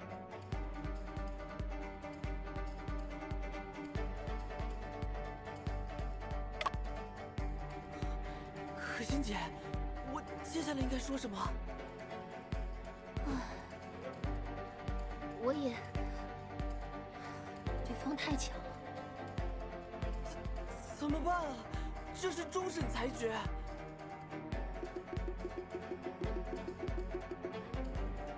刚才的辩论表现，应该多少为我们在法庭上赢得了一些空间。事到如今，只能死马当活马医，胡搅蛮缠一番了。最终，即使是输，我们也要拼到山穷水尽再说。 That's a good statement.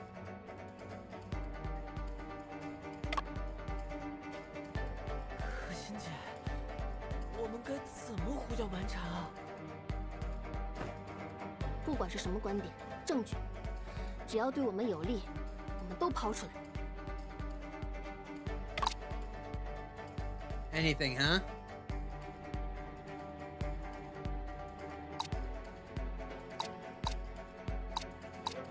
Advantageous to us, huh?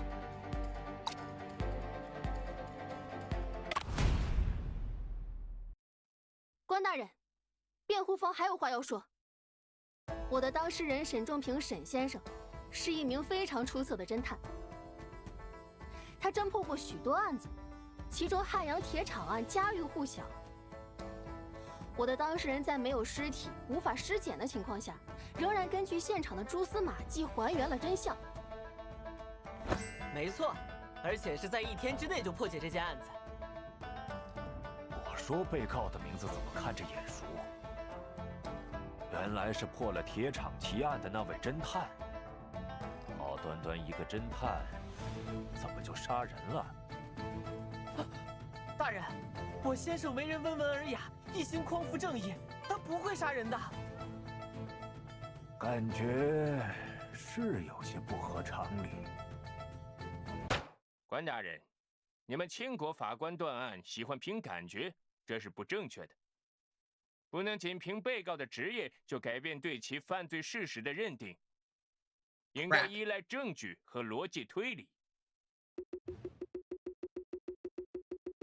Well, crap. 辩护人，请解释汉阳的案子与这起命案之间有什么关联吗？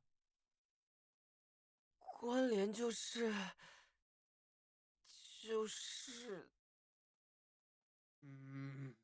，right. 关联当然就是沈先生了。诸位想啊，沈先生能在汉阳破那么难的案子，说明他是个聪明的侦探啊。Afu. That's not gonna help. 一个像沈先生那样聪明的侦探，若要杀人，怎么可能那么容易被抓呢？对哦，这里还真有一处疑点。Easily caught. That's right. He was still holding a gun. 诸位，这里有一处很大的疑点。沈先生是因为在剧院被目击到持有手枪而被捕的。沈先生被捕的时间在晚上8点半，也就是他离开现场后没几分钟。而根据贝先生的主张，沈先生在作案时利用钟声掩盖了枪声。诸位不觉得贝先生所主张的沈先生与剧院被捕的沈先生很矛盾吗？如果沈先生真的用枪杀了人，又怎会把枪暴露在大庭广众之下呢？他总不该想到了隐藏枪声，却想不到隐藏枪本身吧？可心姐，肃静，肃静！辩护人，你的观点很有趣，请继续。Tear that logic down. 被害人的尸体是在案发后的第2天早上被洋货铺的女店员发现的。直到店员发现尸体后，巡捕房才接到报案，却能未卜先知的提前抓捕沈先生。命案发生的时间和沈先生被捕的时间几乎无缝对接，这也太巧了吧！除非有人刻意栽赃沈先生。贝先生，你能回应这些质疑吗？大人，申先生在剧院被捕，并不全是巧合。当时，那把枪也不是毫无遮掩的。可否提交有关沈先生被逮捕过程的证据，供辩护人质证？凶器、手枪和子弹，还有案发现场，我也想都亲自调查一下。这些要求是合理的，我们会配合。作为检控人，我也希望此案能得到充分的追究，不留下任何疑点。At the very least, you're playing it fair, Joseph. You're not trying to hide evidence or make a second autopsy report or anything like that. You're being upfront. 只是，案发当晚巡捕房在剧院的行动，涉及另一起案件。那起案件涉密，调取案卷需要些时间。那就择日再审。Welcome back.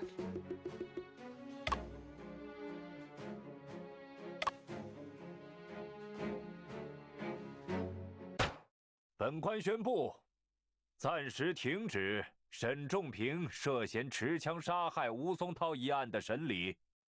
2日之后，重新开庭。Yes, we got out alive. 你们刚刚在法庭上的表现，让人印象深刻。Nice.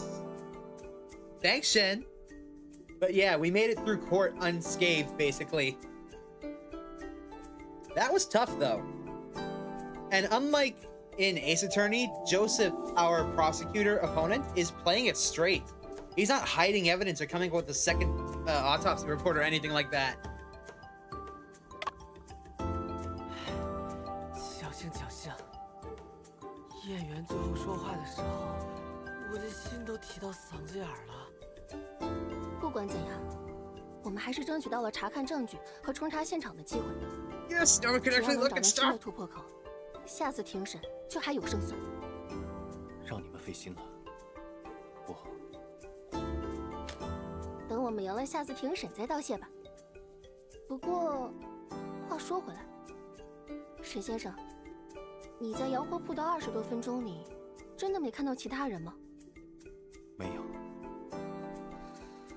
那就怪了。巡捕房确定吴松涛就是在洋货铺的书房里遭人枪杀，坐在洋货铺对面的李小姐却没见到除你之外的其他人进去过洋货铺。如果吴松涛既不在洋货铺内，又从未进去过，难不成尸体还能凭空出现在案发现场？洋货铺的构造一目了然，2个房间，外屋经营，里屋继承。当时2个房间都是空无一人。啊？那为什么先生一离开，尸体就出现了呢？ You must have already been inside. 这也太奇怪了。阿福，咱们得去现场好好检查下。不好意思啊，2位，探视时间结束，我必须带沈先生回去了。Hey, no worries, Wu. 阿福，有什么嘱咐吗，先生？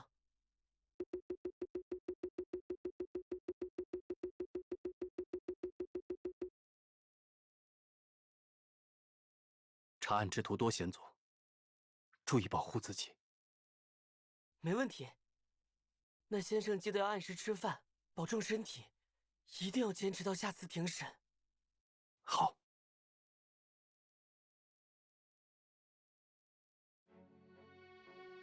We actually managed to make it through. Hi, Joseph. You two are quite impressive in the courtroom. Apu and I tried everything we could to win a chance for a trial. But, Mr. Joseph, do you really believe that Mr. Shen is the murderer? As a friend, I hope he is not. But as a prosecutor, I must avoid subjective judgments. All decisions in the court are based on evidence and logic. That is the only path to the truth. Mr. Joseph, you know Shen. He wouldn't commit murder. Then prove it in court. Here's the investigation permit. With this, no one will stop you from entering the crime scene. Yay, it bears Joseph's signature. Officer Wu has already prepared the evidence you need. It's on the table over there. Thank you, Mr. Joseph. I hope the next trial will be fair and balanced one. A showdown. I fully agree with Mr. Joseph's ideology. In the next trial, we will defeat you with evidence and logic. I'll be waiting eagerly.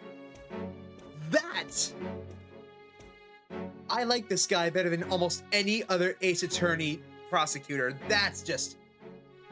yes! There's a mailbox on the table that's filled with tip-off letters. And next to it, various tip-off letters are piled up. In a corner of the police station, there are 2 bags of tip-off letters about the Shanghai Phantom. We saw them earlier. Inside this box are the autopsy results of Stone Wu and crime scene photos. Mr. Joseph has already presented these pieces of evidence in court. There aren't any new discoveries.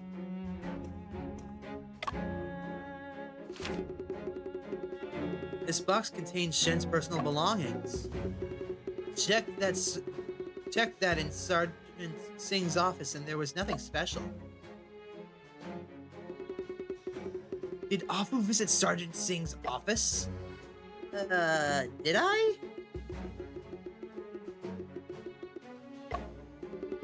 He means that Sergeant Singh must have already inspected this box of items in his office. He probably didn't notice anything unusual. Right. I didn't go to Sergeant Singh's office last night.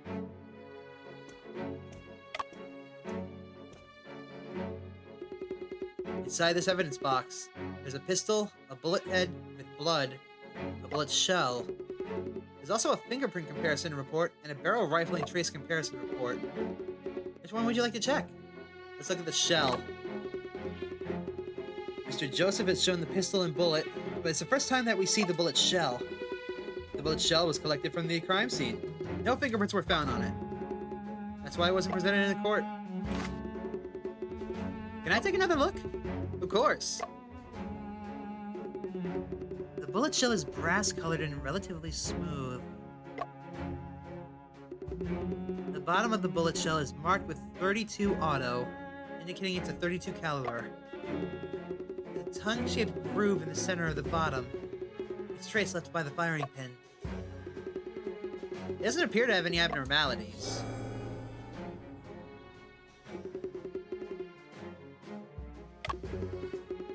According to the description in the fingerprint comparison report, the police extracted 3 clear fingerprints from the grip of this pistol.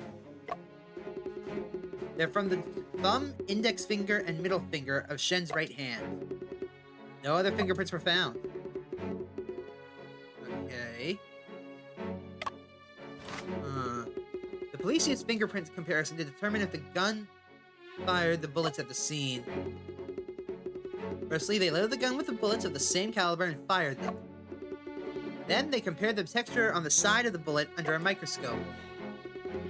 The rifling on the two bullet heads are nearly identical, so they were fired from the same gun. These records don't have any differences from what Mr. Joseph mentioned. I'll double check the pistol.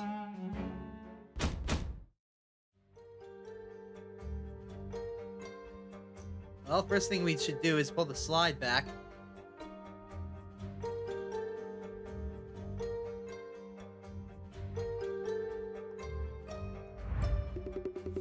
This is the muzzle, and that can definitely be intimidating when it's pointed at oneself.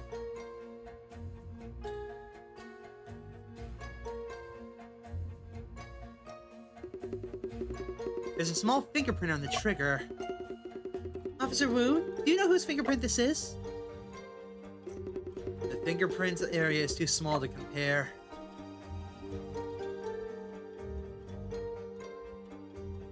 Let's pull the magazine out.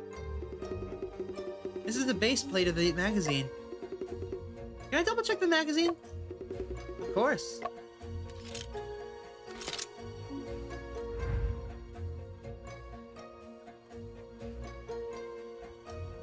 Hold on.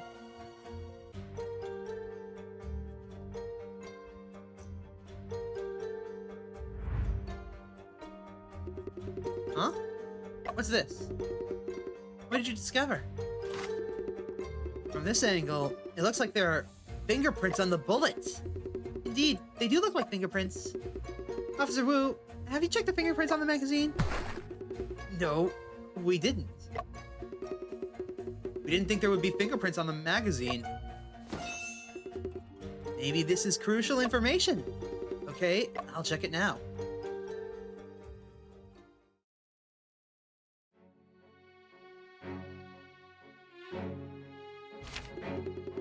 Fingerprints were found on the side of each bullet in the magazine. Moreover, these fingerprints are different from Mr. Shen's. We got it! Yes! Yes! Yes! We have a way out. There's no way the bullets would match. There's no way he fired this gun.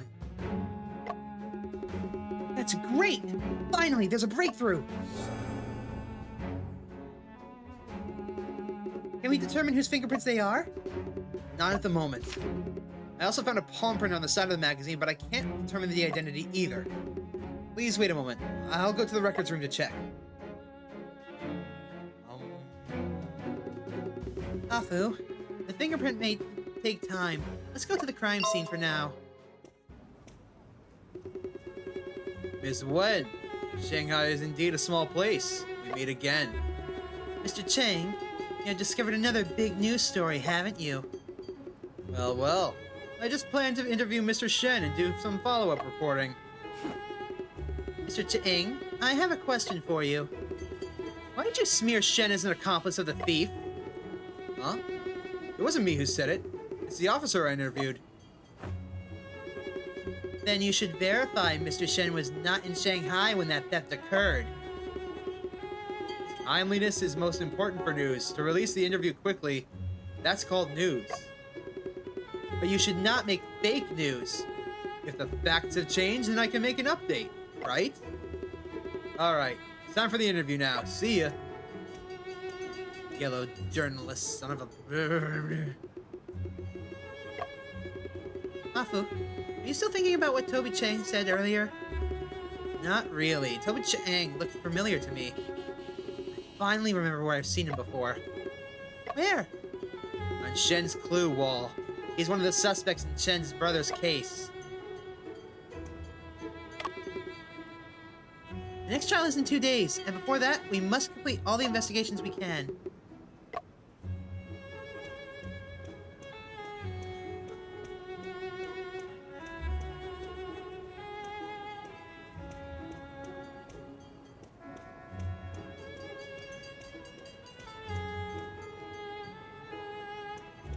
Alrighty.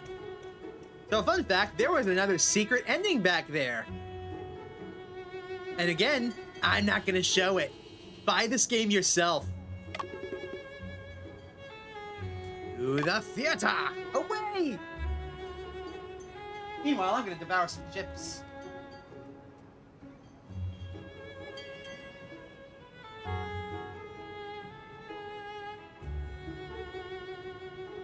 Alright, now.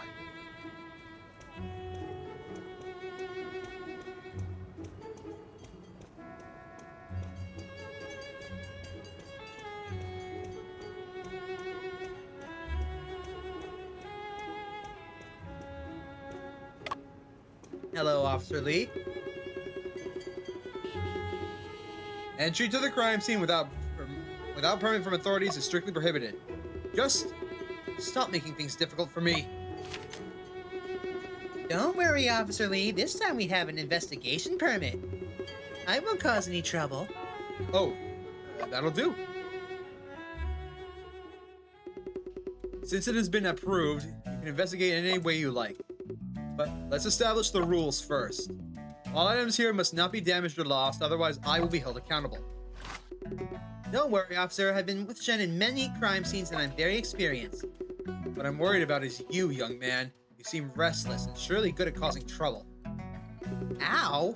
Officer, you shouldn't judge people based on their appearance. Officer Lee, we understand the rules. Please tell us briefly about the crime scene. And let me provide a brief overview. The store is a simple structure with just 2 rooms, a back room and an outer room. This is the outer room, used for business purposes. The back room is a study, and it was in the study that the body was discovered. Is there anything in particular that was discovered in the outer room? Nothing in particular. But if I must say, after the incident, we checked the items with the store clerk. Only a bag of rice was missing. Just a bag of rice missing? Yes, nearly nothing else was missing. It's so strange. Why would the murderer take a bag of rice? That, I don't know either. Maybe it was the victim who took it.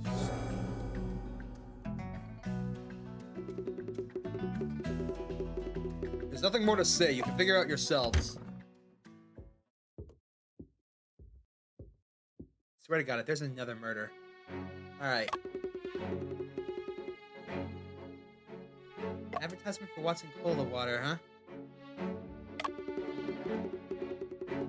There are various bottles displayed on the cabinet, different brands of distilled water.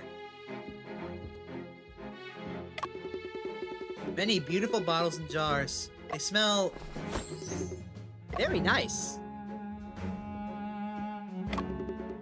Small bronze figurine. Not sure what it's used for.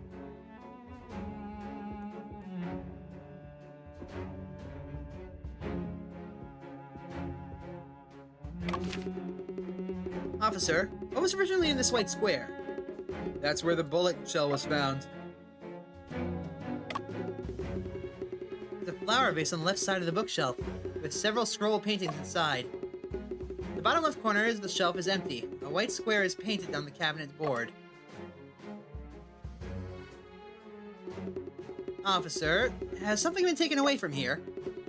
There was originally a safe, but it has been taken back to the police station as evidence. Is the safe also evidence related to the shooting case? I don't recall Mr. Joseph mentioning it. This was a special instruction given by Sergeant Singh when he arrived at the scene. Sergeant Singh often personally investigates the crime scene? He rarely visits the crime scene, but he has visited this store several times, making us search it over and over again. I feel he was not here to investigate the case, but more like to search for something. What was he searching for? I'm sorry, I cannot say that.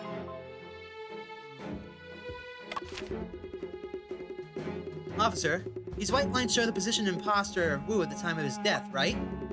That's correct. I heard that Wu was knocked unconscious by the murderer and then shot in the left chest. How did he end up lying sideways next to the bullet hole? Sergeant Singh analyzed that the murderer had a deep resentment towards the victim. It's highly possible that after killing him, the murderer kicked his body a few times in anger. So that's how it is.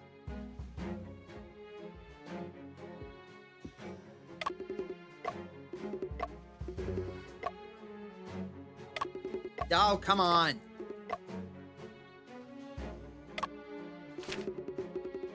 There's a bullet hole in the carpet, and there's blood around the bullet hole. Throughout the bullet hole, you can see a hole in the floor underneath.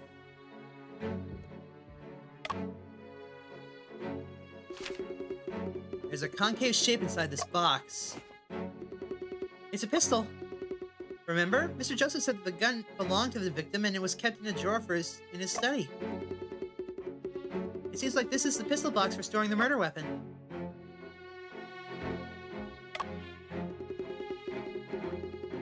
This seems to be the account book of Wu's store. Docked on the 13th, soap, out of matches, kerosene, out chime clock. Mr. Wu's handwriting is too messy. I can't see what he wrote at all. This is the receipt and payments book. This is the receipt and payments bookkeeping. We have had the accountant verify this ledger. It is just the daily record of goods transactions in the store, nothing special.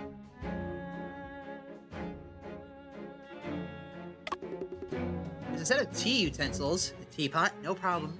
Teacups, also no problem. A small stack of documents, let me take a look. Still no problem.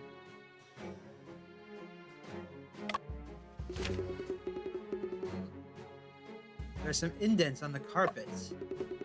It appears that the indentations of the desk legs. It's been several days and the indentations haven't completely disappeared.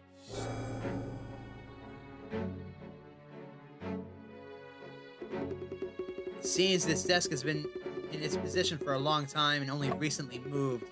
Afu, do you think the murderer could do that? Cannot discern.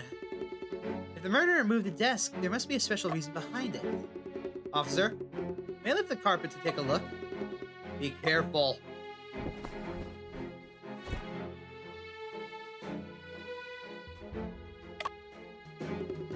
The position of the bullet hole in the carpet matches the position on the one on the floor. There's also some bloodstains on the back of the carpet. They seeped through the roof from the front. Huh? Is there any new discovery, Afu? There's a few rice grains beneath the carpet, near the bullet hole. Rice? Underneath the carpet? Near the bullet hole? Strange. How could rice end up... Has rice been discovered in other places as well? I'll check the room again. Afu inspected the entire room. Wilson, no rice was found in any other location under the carpet. Not in other places of the room either. That means there are only a few rice grains near the bullet hole, which must mean something.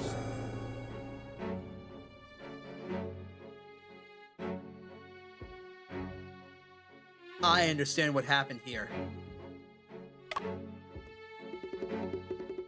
The bullet hole is not deep, and the bullet has already been taken away by the police officers.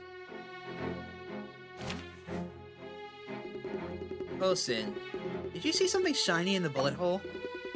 Yes, I saw it. A very small, fan-shaped, shiny piece? Afu, can you recognize what that is? It looks like a fish scale.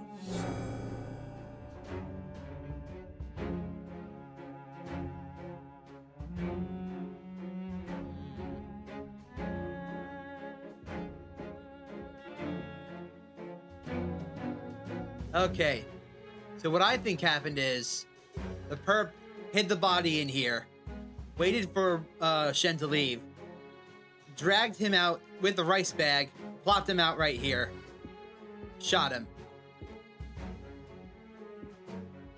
Just as the bell rang.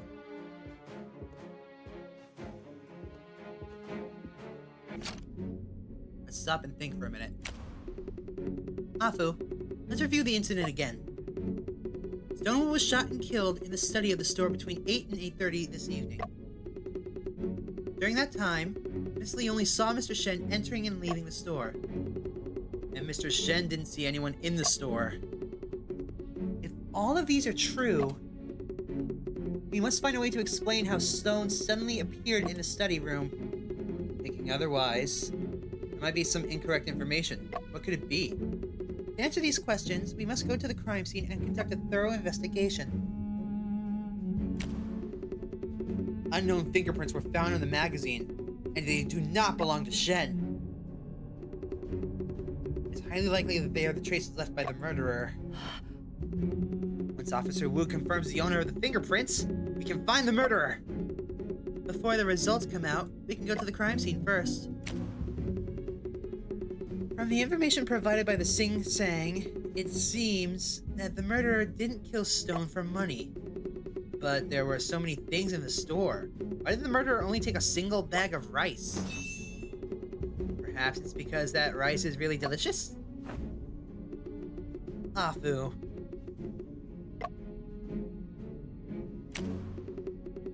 Kosin, it's a little bit strange. Officer Lee said that he felt Sergeant Singh was searching for something. What is worth him entering the crime scene repeatedly to search for?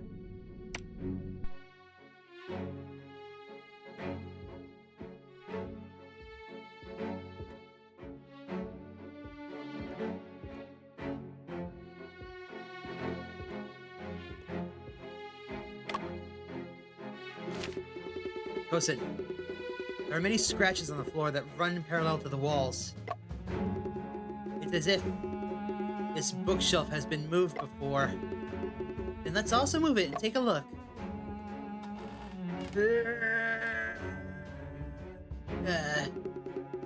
It can't be pushed. It feels like it's stuck somewhere. Could it be that there's a mechanism installed? It's so difficult for us to push it. A mechanism. Kosin, it does seem quite strange. There might actually be some kind of mechanism.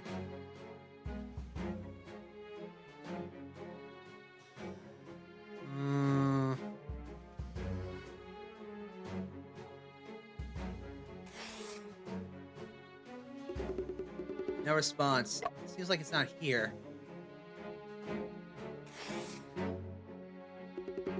No. Bingo! Strange painting here. A strange subject. It's upside down. Even stranger. There must be something suspicious about this painting.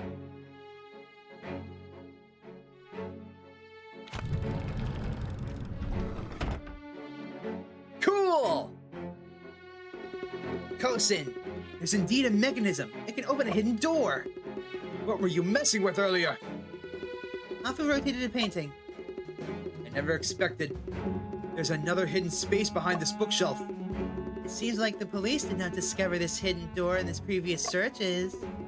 Kosin, let's go down and have a look.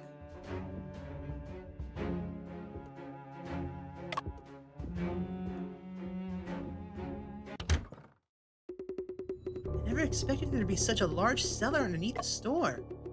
It's so cold in here. It feels eerie. This looks like a wine cellar. Let's investigate.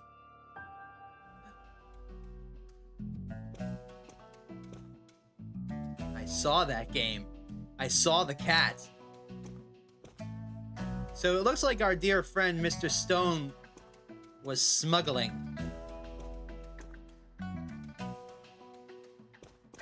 Alright, let's see here.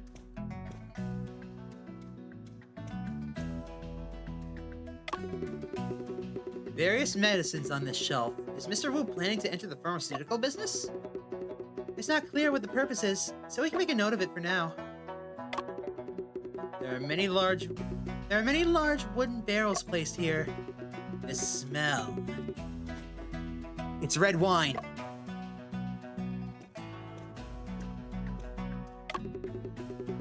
On the wall, there's a row of ventilation outlets with 3 boxes placed in front of them. 2 boxes on the left are labeled carb, while the one on the right is small croaker. The corner of the box on the right has been opened, and a white mist is floating out. A whole box full of small croakers. Does Mr. Wu also run a fish selling business? I haven't heard about it. Maybe it's for himself? That would make sense, but is there anything strange about it? He is preserving these small croakers with dry ice. Dry ice? What's that? It's frozen carbon dioxide with temperatures as low as 80 Celsius. Negative 80 Celsius. If it effectively isolates oxygen, and it is cold as hell. The preservation effect is excellent, but dry ice is expensive and rare. Using dry ice to preserve fish indicates you must really, really, really, really, really love fish. I don't think so. I think there's something else about it.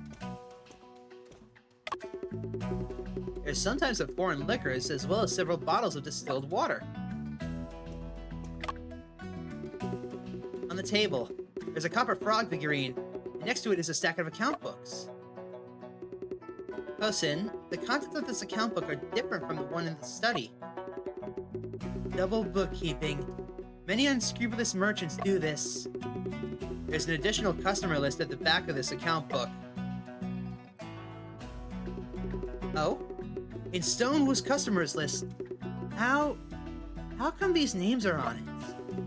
Whose names do you know? Who are they? Lo Pei and Lo Shiwen. Those two? I remember. Lo Pei and Lo Shiwen were both involved in the case that you handled in Hunan. How do these two become the clients of Stonewu despite being so far away from Shanghai? That's really strange. We need to figure out, first, what exactly Wu's store is selling.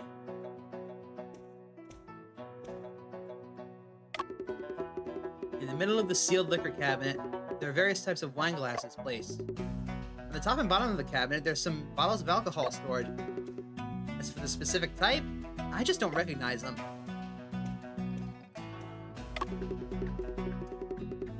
On one side of the table, there are many, many boxes of cola water. One bottle is half covered with a lid. There's still some unfinished soda left in it. There are alcohol lamps, flasks, condensers, and other instruments on the table. It looks like some kind of extraction experiment is being conducted. Underneath the table, there are some fish bones.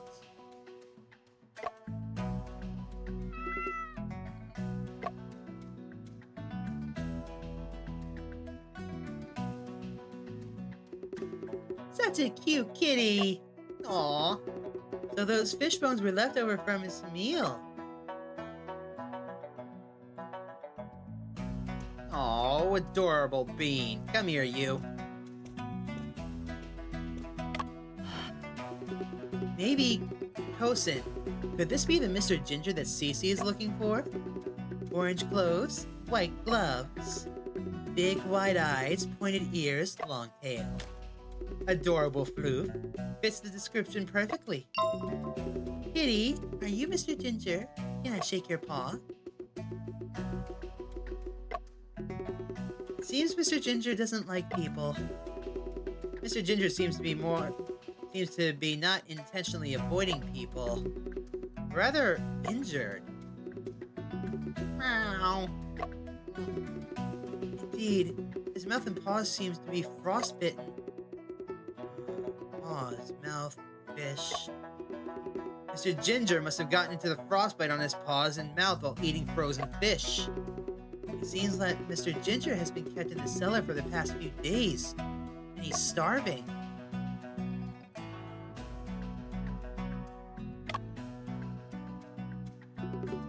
Kosin, it seems like there's something inside the fish's belly. It's a wax paper package. Let's open it. Inside, there are a dozen wax pills, each one labeled with the words opium cessation pill. Afu, let's check the fishes in the boxes again. So that's it. He's smuggling the opium cessation pills.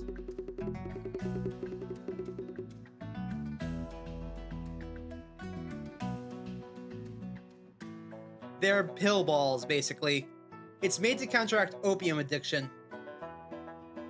The trouble is, they are incredibly expensive because the British market wants people to stay hooked on opium. And so they make it very difficult for people to quit. The first box is filled with half a box of dry ice, and the fish inside has been taken away. The second box contains a big black carp placed in dry ice. The third box is filled to the brim with small yellow croakers. But the cover is not tightly closed, and most dry ice on the surface is already evaporated. Shall we cut open the fish and take a look? No! It could cause frostbite, just like Mr. Ginger. Big black carp. I have a pair of gloves in my bag. If we put them on, we should be fine. The temperature is too low. You need to wear leather gloves. I'm going to ask Officer Lee for help. An hour later. An hour? These yellow croakers were just a cover. Stone Wu was actually selling opium cessation drugs. Selling opium cessation drugs is legal. So why do it secretly? I heard Shen mention before that most of these drugs on the market are fake and substandard. So what Stone Wu is selling is definitely nothing good. 时间不早了，我得赶紧回趟巡捕房，说明这里的情况。再晚些，可别惹出什么麻烦。Agreed. 可心姐，武大哥的指纹检查应该也有结果了，咱们也回巡捕房看看去。嗯，还要将这位被解救的先生带回给西西。嘿嘿嘿。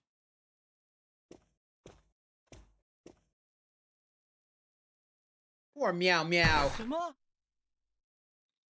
你说弹匣中的指纹全都是被害人吴松涛的？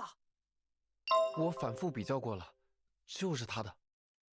而且，这把枪是被害人所有的，弹匣上有他的指纹，也不奇怪吧？ Very surprising, actually. 是能说得通，只不过还以为能找到凶手呢。阿福，别灰心，咱们的调查已经有很大进展了。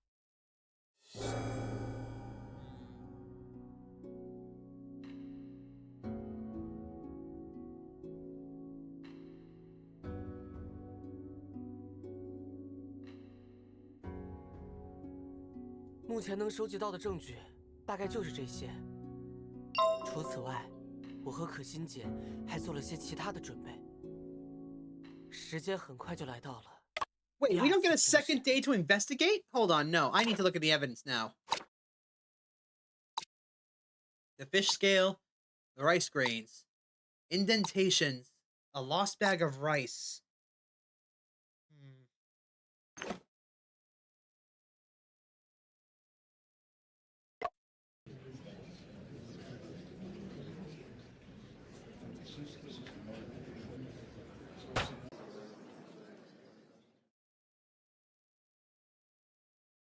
花人申种平涉嫌持枪杀害花人吴松涛一案，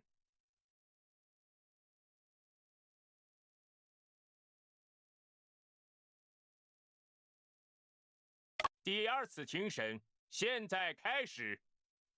本案由上海道台同知关炯负责审办。关大人，请开始吧。升堂。 You're still inexperienced, aren't you?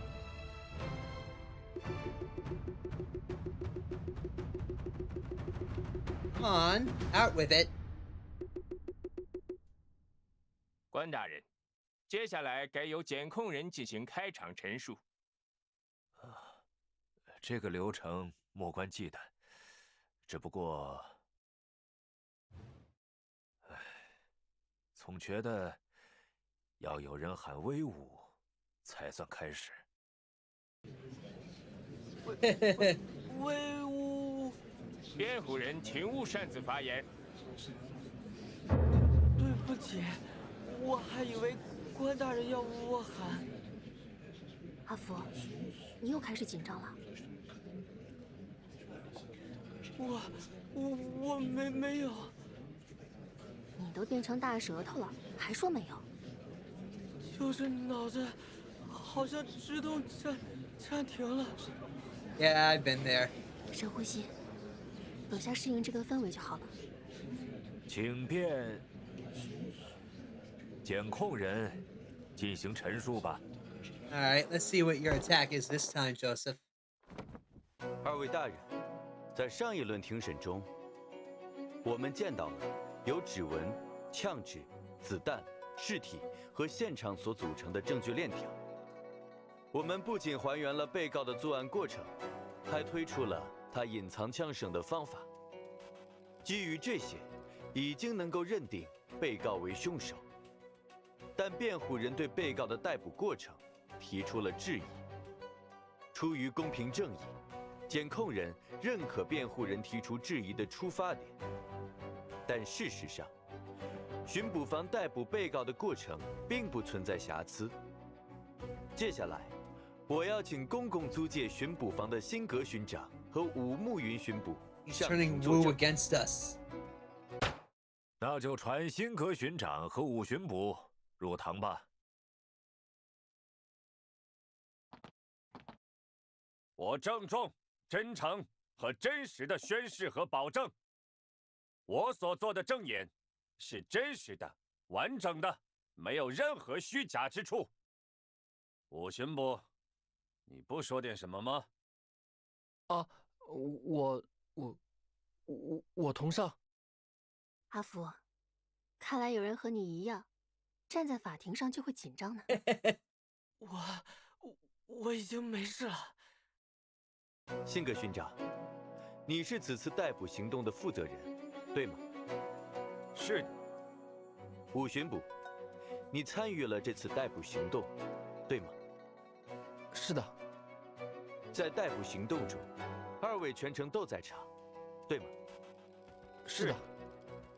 可先生被捕时，巡捕房明明还不知道发生了命案，为什么会有逮捕行动呢？ Forget it. 那就请二位开始证言吧。 They must have had their reasons. They'll explain in their testimonies. 案发那晚，我们在灵秀剧院组织了一次秘密抓捕行动。最初要抓捕的对象并不是沈先生，而是著名的盗贼户上密克。户上密克，那个飞天大盗。对，就是那个狡猾的恶棍。1月之内，远东4大家族的金库接连被盗，都是户上密克所为。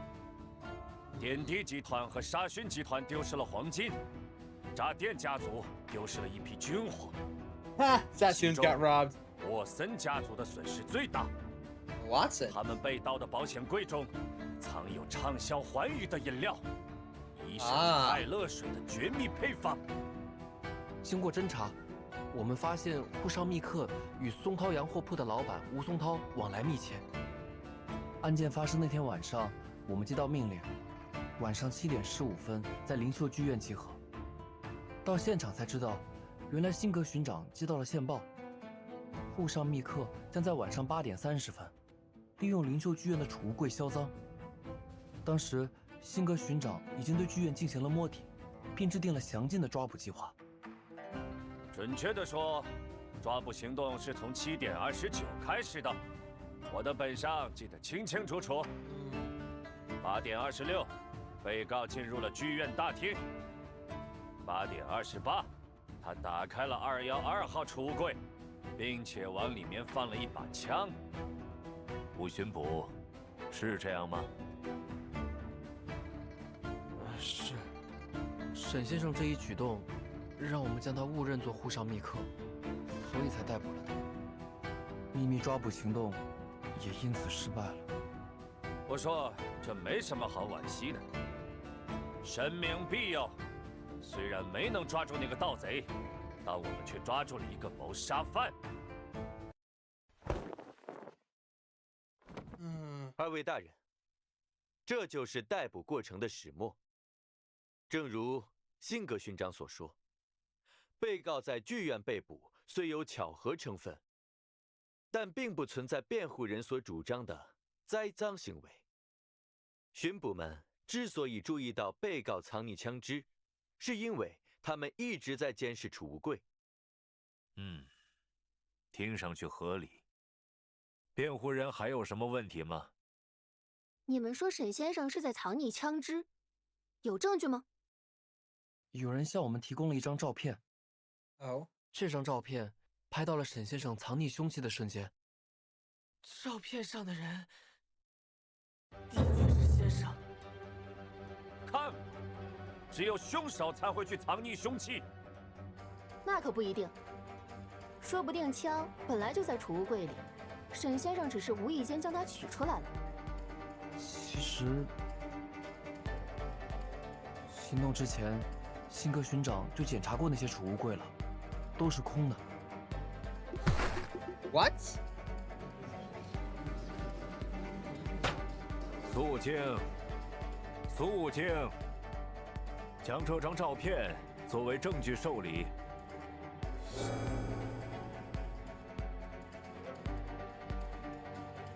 这下真的麻烦。That's bad. I need to have a look at that photo.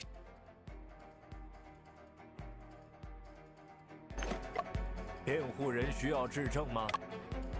阿福，我在想，贝先生应该早就见过这张照片了，为什么他没有在上次庭审中出示呢？ Yeah, that would have murdered us. 也许他觉得不用出示照片也能打败我 No. 们。那可不是贝先生的风格。 He comes at us with no mercy. 或许是这张照片，并不像表面上看上去那么铁证如山。让我再仔细看看。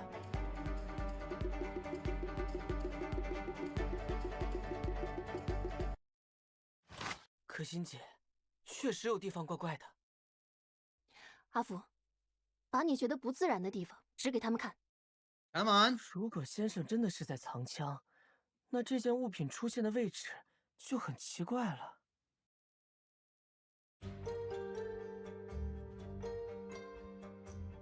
He was reaching inside and grabbing something. 二位捕爷，我想确认一下，212号储物柜原本是空的，对吗？嗯，辛格巡长亲自检查过。先生被捕时，212号储物柜中放着一只布袋子，对吗？没错，是有一个布袋，照片上也拍到了。那个袋子看起来是空的。你看得很仔细，袋子的确是空的。我说，你到底想说什么？我想说，如果照片中的沈先生是在藏匿手枪的话，那个袋子应该套在枪外面才合理呀，怎么会好好的躺在柜子里呢？也许是沈先生自己预留了一个空袋子在储物柜中呢。你刚刚还说储物柜是空的，辛格巡长亲自检查过。So unless 的确。So unless our sergeant is lying. 你们这样的辩解，完全是在歪曲事实，根本站不住脚。那我倒要问问辛格巡长，一个想要藏匿手枪的人，为何要在大庭广众下把枪从袋子里拿出来？辛格巡长，你确定当时检查了所有的柜子吗？有没有可能出现了遗漏？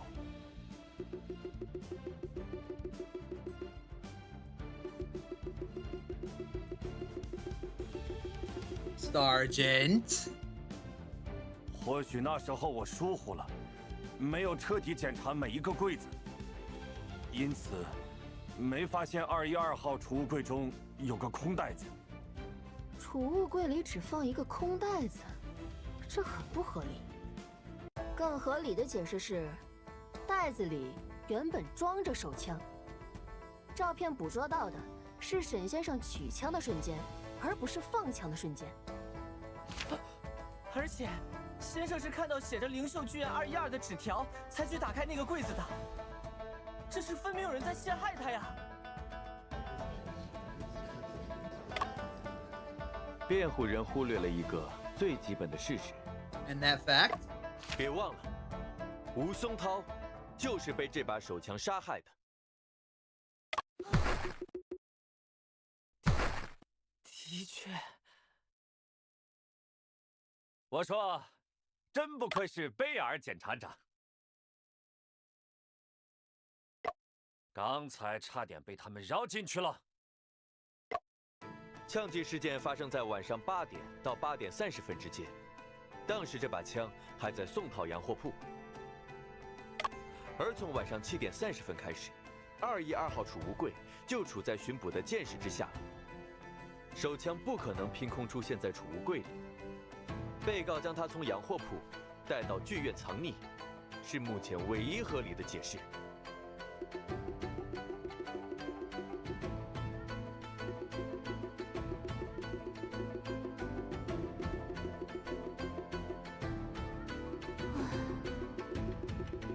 Still doesn't make sense though.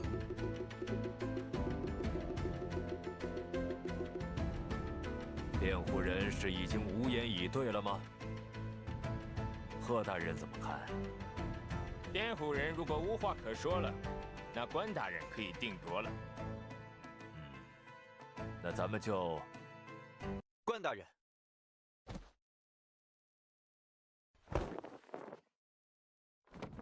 检控人突然打断本官，是有什么要紧的话要说吗？据我所知，在休庭期间，辩护人发现了部分新证据。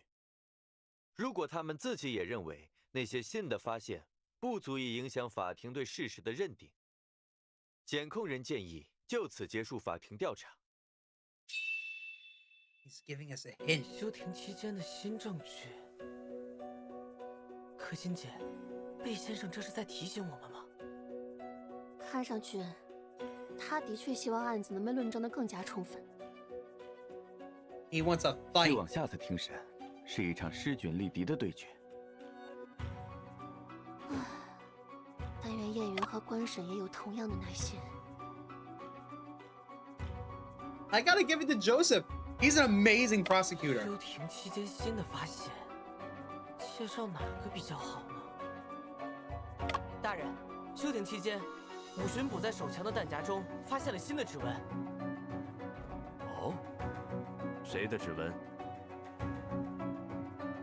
是被害人吴松涛的。我说，这种无关紧要的发现，说出来简直浪费大家的时间。手枪本来就是被害人的，弹夹里有他的指纹，有什么奇怪的？肯定是装子弹时留下的嘛。合理。还有其他的新发现吗？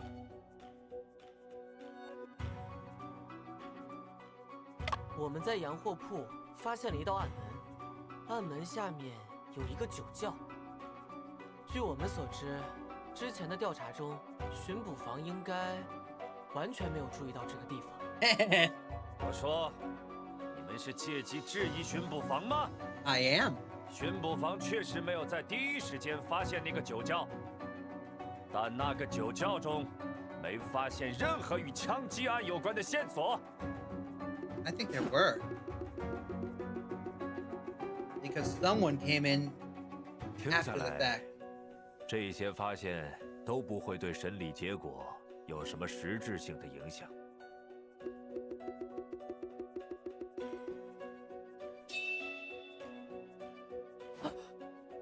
大人，我还是希望对手枪上发现新指纹这件事进行质证。哦，为什么呢？我刚想到另一件事，需要确认下。我说，这是什么意思？报告上写得很清楚，还有什么可质证的？案发现场那么大一个酒窖，你们都没能发现，谁知道在指纹检测时会不会有类似的遗漏？审慎起见，还是请五巡捕介绍一下吧。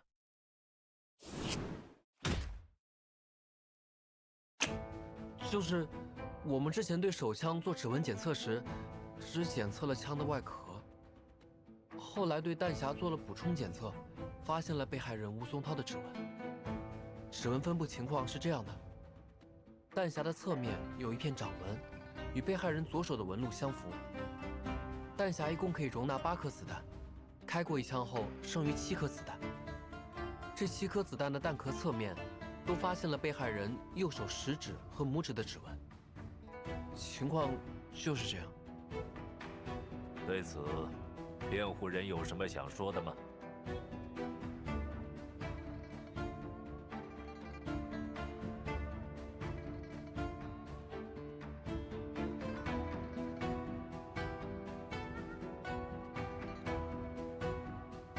I think there's a contradiction.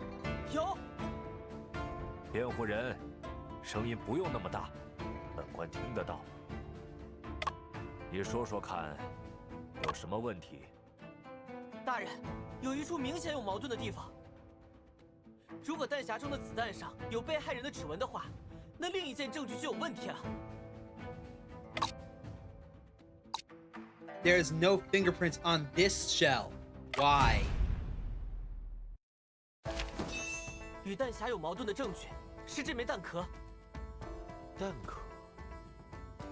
这枚弹壳有什么特别的吗？弹壳上没发现什么特别的痕迹。That's exactly the 这才 point. 是问题所在。弹壳上至少应该有这个人的指纹才对。 At the very least, Stone Wu's fingerprints should be on there, yes?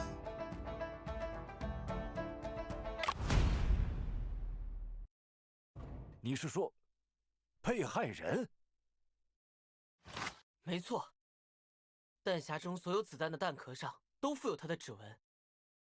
按照辛格巡长之前的分析，这些指纹是被害人装弹时留下的。既然案发现场找到的这枚弹壳来自被害人的手枪，那弹壳上面也应该有他的指纹才对。Objection! 的确，但事实上，上面什么都没有。没有指纹，确实很奇怪。这是何缘故呢？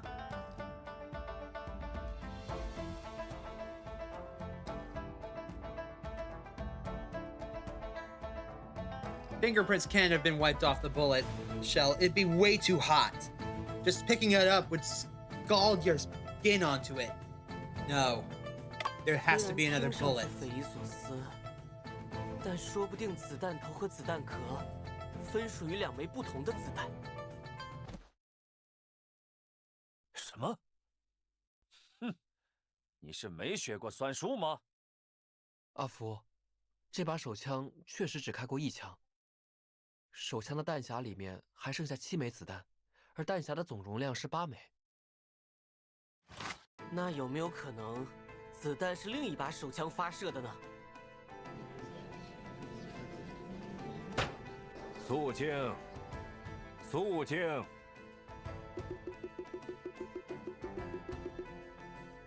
被害人手枪中的子弹上都带有他的指纹，但这枚子弹壳上没有，因此，它不是被害人手枪中的子弹。这好像是最简单也最合理的解释。肃静，肃静。我说，听到这些喧闹声了吗？都是你的奇谈怪论引来的杂音。我还以为我说的挺好的。别听他的，阿福，我们就快要抓到对方的软肋了。无知和瞎子一样的人，竟然不记得弹头做过膛线痕迹比对的事。膛线痕迹比对不可能出错，子弹就是被害人的手枪发射的。Wrong. 但是，膛线痕迹比对只能确认子弹头来自被害人的手枪。Not the victim's pistol. The victim's rifling. Not the whole pistol, just the slide. 而子弹可是不经过膛线的，不在检测范围内。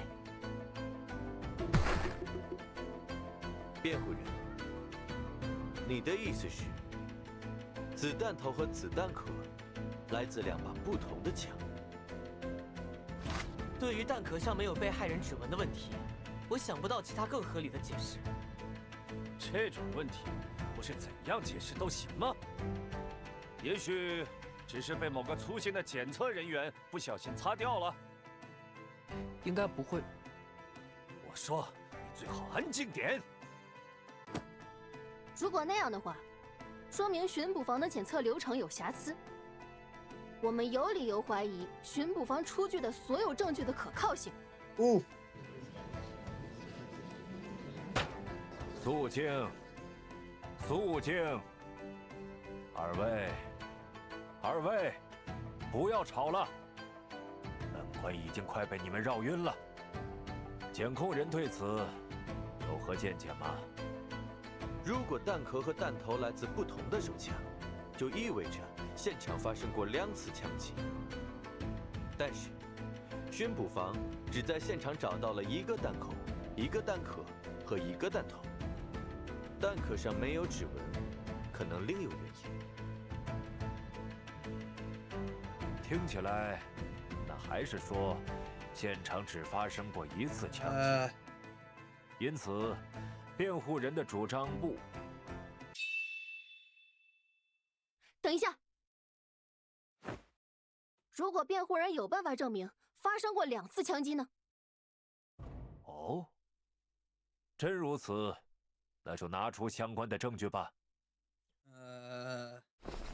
可心姐，你已经知道怎么证明了吗？其实我还没想清楚。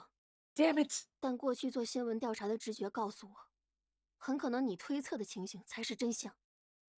可是，怎么样才能证明发生过2次枪击呢 ？Think。把贝先生的话反过来想，如果现场发生过2次枪击，确实应该有2个弹孔才对。那为什么我们只找到了1个呢？难道凶手还能把弹孔藏起来？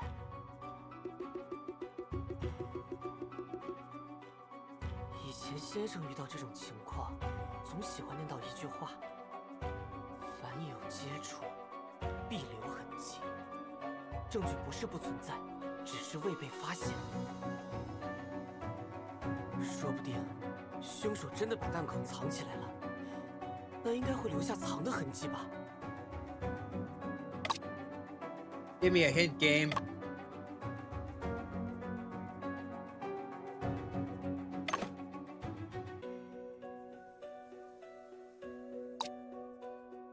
Rice grains. Bullet holes on the backside of the carpet.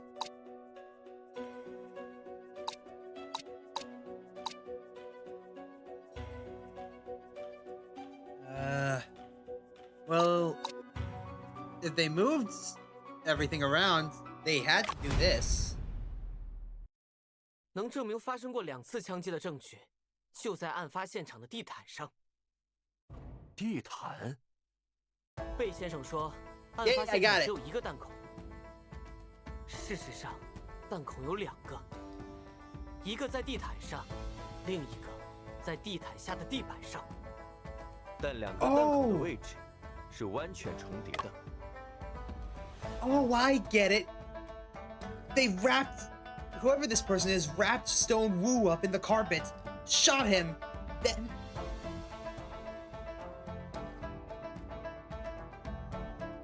I see. 子弹穿过被害人身体后，射穿了地毯，最后嵌入地毯下的地板中。这是同一次枪击造成的。但如果我们看到的地毯，并不在原本的位置呢？这是书桌桌角在地毯上留下的压痕。从压痕复原的情况看，书桌被移开的时间并不长。原本我还想不通，为什么书桌的位置变了。现在我终于有答案了，那就是变的并不是书桌的位置，而是地毯的位置。凶手移动地毯，就是为了使地毯上的弹孔和地板上的弹孔位置一致，这样就能掩盖另一把手枪的存在。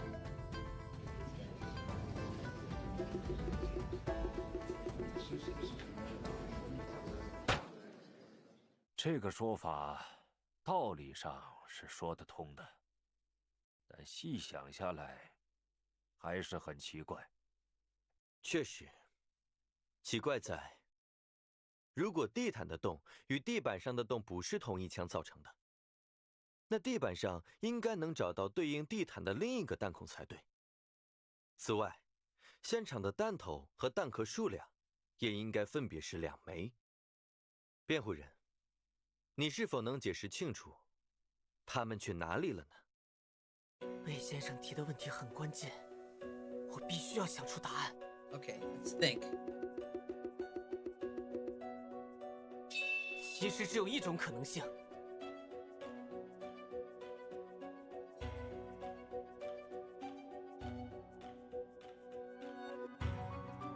They can't be in the room. If they were all still in the room, we would have found them by now. 子弹头和子弹壳当然是被人带走了。巡捕房已经对案发的书房进行过数轮搜索，我和可心姐也去调查过。如果他们还在现场的话，肯定已经被发现了。真是在自己的天空中转星星。弹头和弹壳能带走，地上的弹孔还能被带走？ It's not in the floor. 子弹不一定非要射入地板。我们检查过整个书房，没有发现第2个疑似弹壳的地方。如果子弹射入了某件物品中，而凶手带走了那件物品呢？ The rice bag. 凶犯究竟是通过什么将子弹头带走的？ The rice.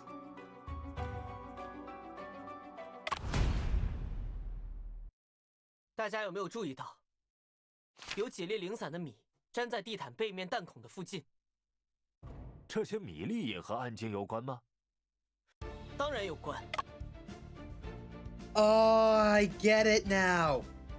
He was wrapped up in the carpet, put in front of the rice bag, and shot with a different pistol. Then the rice bag was taken away. All the murderer had to do then was just shoot him again. 那是凶手带走子弹头的方法。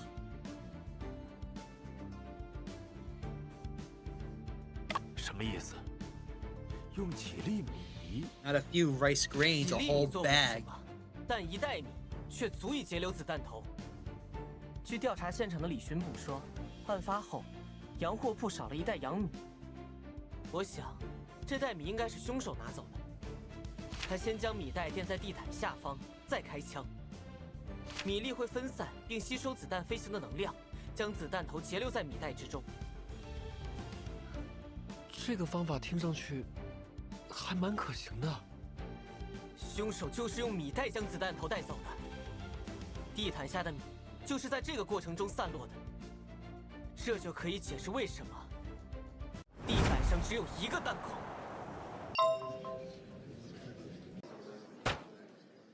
辩护人，你几乎说服我了。Almost. 你说的方法虽然很复杂，但确实能解释一部分现场情况。不过，即便法庭接纳了你的主张，那又怎么样呢？这个问题，我还没想过。你没想过？本官可以给你一些时间组织语言。好样的，阿福！胜利的天平开始向我们倾斜了。然而，现在我的脑子里又是一片空白。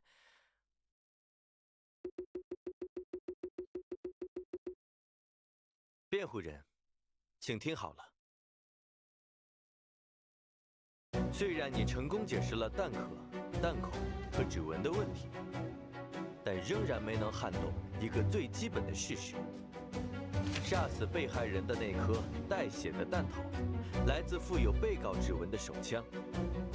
价值在推定的死亡时间里，只有被告能将手枪从案发现场带到剧院。只要这2个问题存在，本案的犯人就不可能是其他人。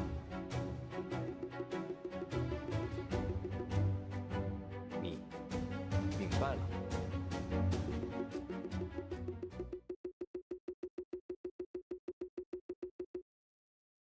辩护人，你听清楚检控人的话了吧？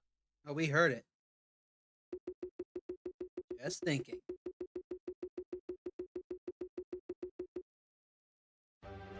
辩护人，时间差不多了，你有答案了吗？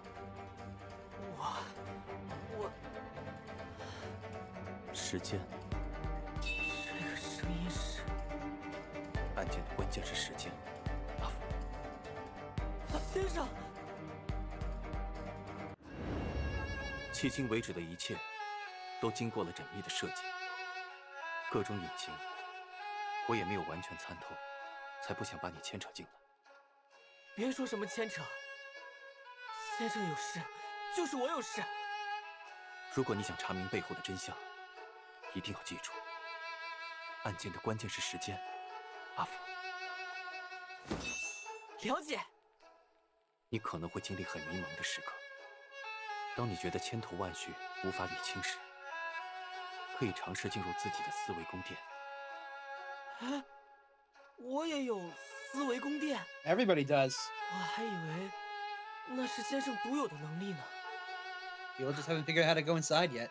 它只不过是一种思考方式而已。想象一个空间，把记忆中的信息摆放进去，再让它们像链条和齿轮一样运转起来。Who did it? 巡捕拍到的是沈先生取枪的瞬间，而不是放枪的瞬间。被告是在晚上8点30分被捕的，那把手枪也被巡捕方缴获了。被缴获的凶器不能用来杀人，检控人的推断是合理的。我明白了。You got it? 阿福，你还好吗？关大人在问你话。可心姐，我已经能把整件事串起来了，但有些细节还不确定，只能边回答关大人的问题，边思考。你只管说，不用有顾虑。即使说错了也没关系，我会替你圆回来。辩护人，我再问最后一遍，你所主张的事实究竟是怎样的？关大人，案件的关键是时间。哦，此话怎讲？贝先生反复提到，先生之所以被认为是凶手，是因为在推定的死亡时间晚上8点到8点半里，只有他一人出入过案发现场。但事实上，尸检判断的死亡时间是晚上8点到10点。之所以调整到8点半前，是因为凶器在那个时候被缴获了。这样的推理原本无懈可击，直到刚才，我们发现还有另一把手枪存在。你认为它的存在改变了什么？它改变了所有的推理，因为那才是真正的凶器。请告诉我们，为什么你认为那把手枪才是真正的凶器？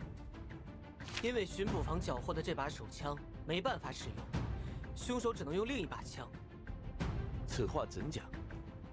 这件证物我们之前讨论过，缴获的手枪不能用于杀人的原因就隐藏其中。The photo, right? Where's that photo? Here it is.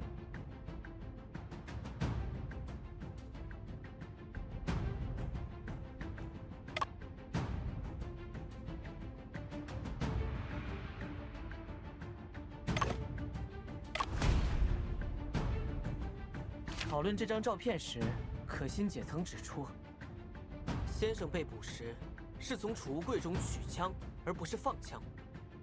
当时，贝先生基于膛线痕迹的考虑，坚持枪是沈先生从洋货铺拿的。现在，种种迹象都表明，凶手使用了2把枪。魏先生的反驳已经不成立了。这把枪是凶手用来栽赃我家先生的，一直在剧院，没法用来杀人。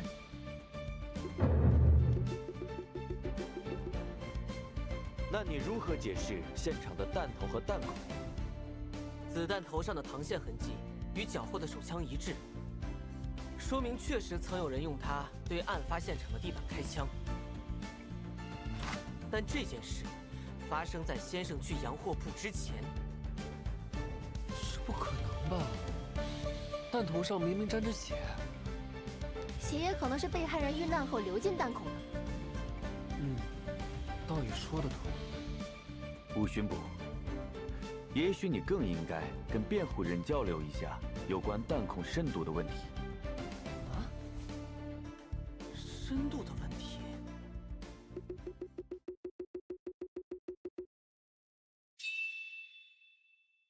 对啊，子弹射入地板深度的问题该怎么解释呢？如果凶手是对着地板空开一枪留下的弹头和弹孔，那就不应该是这个深度。什么？我不是非要钻牛角尖，只是觉得这里很奇怪。Okay, crap. 肃静。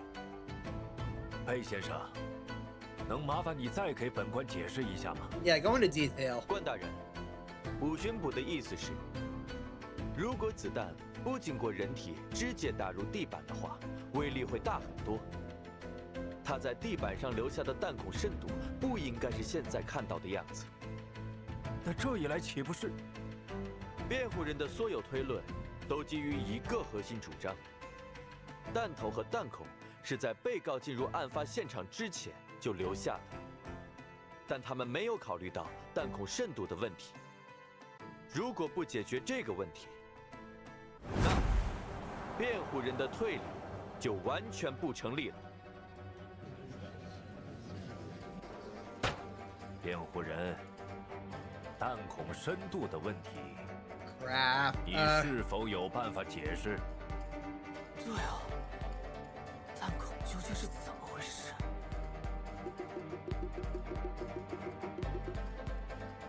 大人，辩护人需要一点时间准备。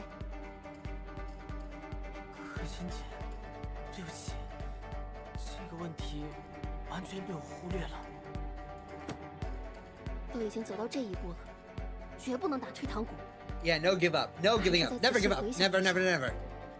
现场一定还有什么被忽略的地方。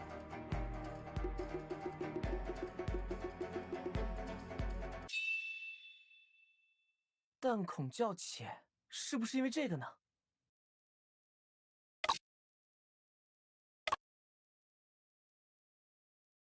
Of a buffer.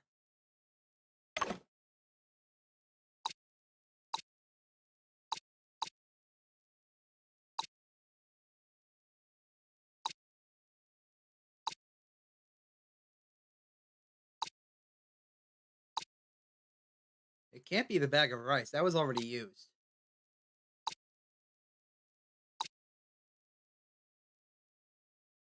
Down inside the bullet. It's a fish skin.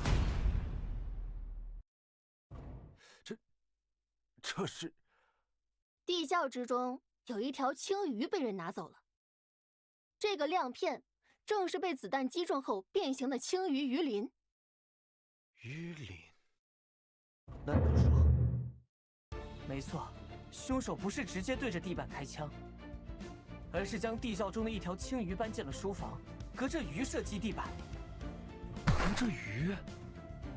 吴巡捕，如果现在我们看到的弹孔是子弹洞穿了鱼以后形成的，深度的问题是否还存在？那就不存在了。这样一来，真相就呼之欲出了。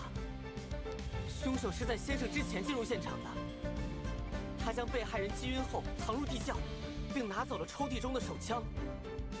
然后他从地窖中搬了一条青鱼到书房，掀开地毯，然后隔着鱼射击地面。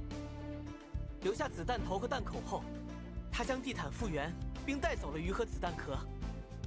这个凶手为什么要带走子弹壳呢？沈先生是有名的侦探，凶手可能对他有所忌惮，担心他发现子弹壳后警觉。合理。你们继续说。接下来，凶手将枪藏入剧院储物柜，等巡捕房来封锁现场。在确认先生被捕，手枪被缴获后，他再次展开行动。他在弹孔的上方垫上米袋，再盖上地毯，然后将被害人拖回案发现场，置于米袋凸起的位置。还用另一把相同口径的手枪射杀了被害人。他发现地毯与地板上的弹孔位置并不一致，又拖动地毯将弹孔对齐。最后，凶手踢了尸体几脚，也是为了掩盖弹道连线的问题。He just simply took the rice bag away with the bullets. 这就是案件的真相了。大人，我们的委托人沈仲平先生并不是凶手，而是凶手刻意构陷的替罪羊。请大人做出无罪判决。辩护人的观点颇有见地。我说，关大人，这样拙劣的分析就说服你了吗？啊，两位大人，刚才阿福对于作案手法的每一步论证都是有证据支撑的。米粒出现在地毯下，鱼鳞出现在弹孔中，绝不是巧合那么简单。这些自然不是巧合，而是被告故意留下的假线索。那枚弹壳上的指纹，肯定也是他擦去的。你凭什么这么说？因为被告是一位聪明的侦探呢，反侦查能力肯定强。这是你自己在上次庭审时提出的主张，难道你忘记了吗 ？Asshole！ 先生他绝不会伪造证据的。他的目的嘛，自然是为了在法庭上伙同两位辩护人帮他脱罪。我反对，这是欲加之罪。反对无效。辩护人提供的证据没有足够的证明力。贺大人，这新可寻常的说法同样没有证据啊！我在公共租界任职期间，曾不止一次目睹中国佬钻制度漏洞的行为。我不希望这种事在法庭上发生。You have no jurisdiction. 贺大人提醒的是，辩护人，请再提供一份更有力度的证据。还能有什么证据啊？有什么是沈先生伪造不了的呢？阿福，根据你之前的推理，凶手是在沈先生被捕后进入现场杀人的。只要证明这一点，不就能证明沈先生无罪了吗？说不定现场还真有位目击者能告诉我们答案。There's only one person who was still at the scene at the time, well, afterwards. The cat. He's found in the cellar of the frozen goods store days later. His paws and mouth suffered frostbite because he ate fish frozen with dry ice. He was in there for days. He's the only witness we've got. I can't believe I'm going to cross-examine the cat. 你说的证人是细细养的猫？没错，正是江先生。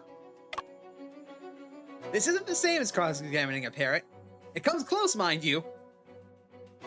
You're pretty damn dumb.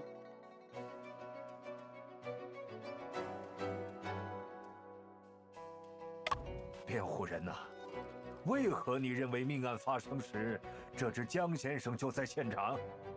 He was in 我 the 听 cellar. 西西说，江先生曾在9月14日，也就是案发当晚走失。昨天在搜查洋货铺地窖的时候，我碰巧找到了他。我说，那又能说明什么呢？地窖是一个密闭空间，无论是人还是猫，都只能从书房的暗门出入。案发后，巡捕房第一时间封锁了现场，但并没有发现地窖存在。直到昨天，我无意间触碰了机关，才又一次打开了暗门。也就是说，这些天江先生一直被关在地窖中。Poor kitty。正是。调查现场的时候，那扇暗门是关闭的，我们的确没有发现他。这意味着，江先生进入地窖的时间只能在巡捕房封锁现场之前。他很可能是与凶手一起进入地窖的。所以你们认为，江先生见到了凶手？正是。那不如就把他请来作证吧，说不定他会告诉你。妙，凶手正是沈先生，是他把我关在地窖里的。那倒不必，只需被先生告知江先生走失的具体时间即可。说来惭愧，这几天都是细细的爷爷在照顾他，我也不知道江先生走失的细节。那是否方便请西西来作证呢？西西还太小，恐怕应付不了这样的场面。贝先生，拜托了。对先生来说，这是最后的机会了。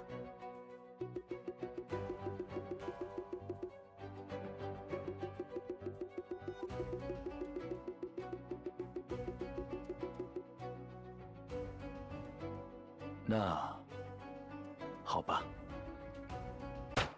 既然这样，我们先休息片刻，再做审理。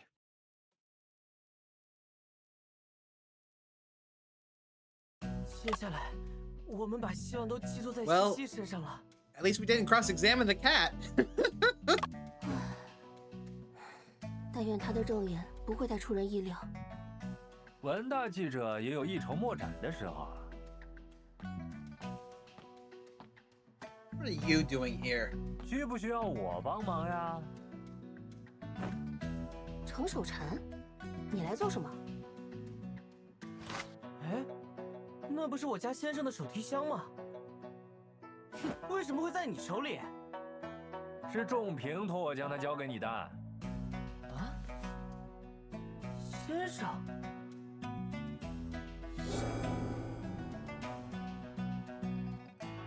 程守禅，你是什么时候见到沈先生的？为什么他会托你办事？你忘了，仲平可是我老同学的弟弟。你可是无利不起早。哎，哪有的事？我只是想感谢他给了我独家专访的机会。Oh, she's jealous. 徐先生，文小姐。 庭审要开始了，既然东西已经送到，我也就告辞了。好好表现，我就在外面等你们的好消息。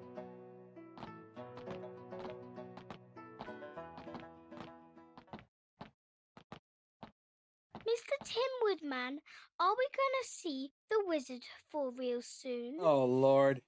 Yes, and you will meet more than one. Mr. Ginger, are you ready to help Mr. Scarecrow now? Oh, baby. 原来这位就是江先生，毛茸茸的样子，甚是可爱。两位大人，别来无恙。 Old Belle, fancy joining me for a cuppa later? You're still as refined as ever, Herman. 贝尔爵士，没想到这小小的案件把您也惊动了。会审公谢传唤我孙女作证，我陪她出席，不会给诸位带来不便吧？不会，当然不会。请问你就是巫师吗？哦。 是的。谢谢。爸爸和你说过的，在法庭上，没有得到允许，不能随便说话。好的，自己先生。啊，童言无忌，不碍事的。关大人，咱们开始法庭调查吧。证人西西，请介绍一下你所养的橘猫江先生走失的经过。Cross-examining a child. That night, Mr. Tinwoodman, Mr. Ginger, and I went to see magic. After the show, Mr. Tinwoodman left to chop wood. Mr. Ginger and I took a pumpkin carriage home. Okay. On the way home, I fell asleep and I woke up to a noise. Then I found Mr. Ginger was gone. Thankfully, Mr. Scarecrow found him later. You're welcome. 南瓜马车，稻草人，魔法，这西西的想象力比较丰富，喜欢用童话来讲述自己的经历。贝先生，我可以问西西一些问题吗？当然。Sissy, can you tell me about the magic show that night? Someone stole Miss Witch's cards, but luckily she had enchanted them. So she could call their names without even looking, and the magic worked. The cards suddenly turned into flowers, and the flowers into a dove. It flew away. 蒙眼猜牌，纸牌变花。这是茱莉亚的魔术，妙手生花。贝先生，我可以问西西一些问？当然。Sissy, what does the noise that woke you up sound like? It was a really loud noise. Could it be the sound of a gunshot? A loud bang? No, it wasn't a bang. It was a dong dong dong. 很响的咚咚咚声，难道是报时的钟声 ？Sissy, how many bell songs did you hear?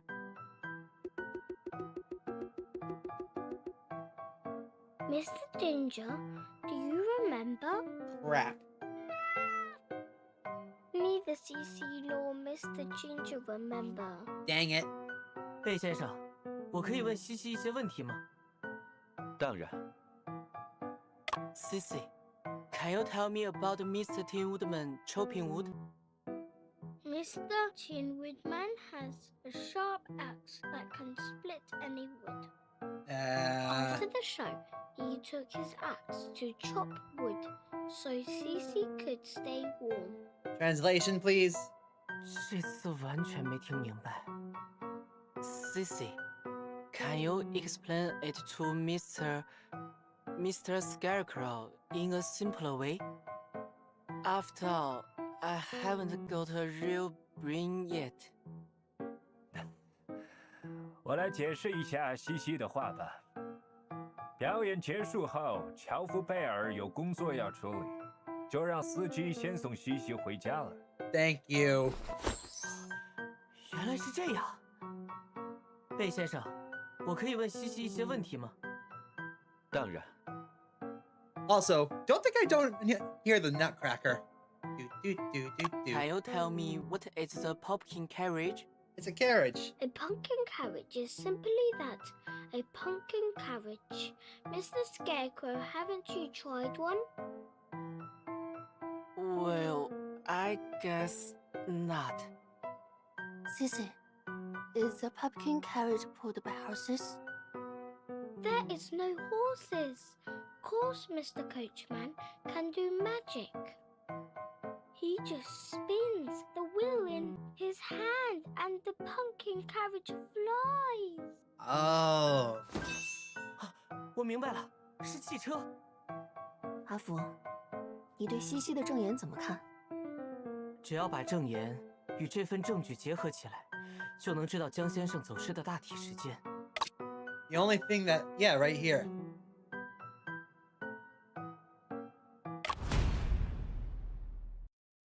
Sissy, do you know what is this? Is it Miss Witch's picture? Did she perform magic for you on the night that Mr. Ginger went missing? Yes, she did. Miss Witch turned the cards into flowers. 江先生是在魔术表演散场后走失的，也就是晚上8点45分以后。他被关入地窖的时间不可能在这之前。而晚上8点30分时，沈先生就已经被捕。的确。You just got outplayed by a cat and a child and magic. 关大人，贝先生，那个打开地窖暗门的人才是真正的凶手啊！ Oh, what now? 对于辩护人这一主张，检控人可有话要说。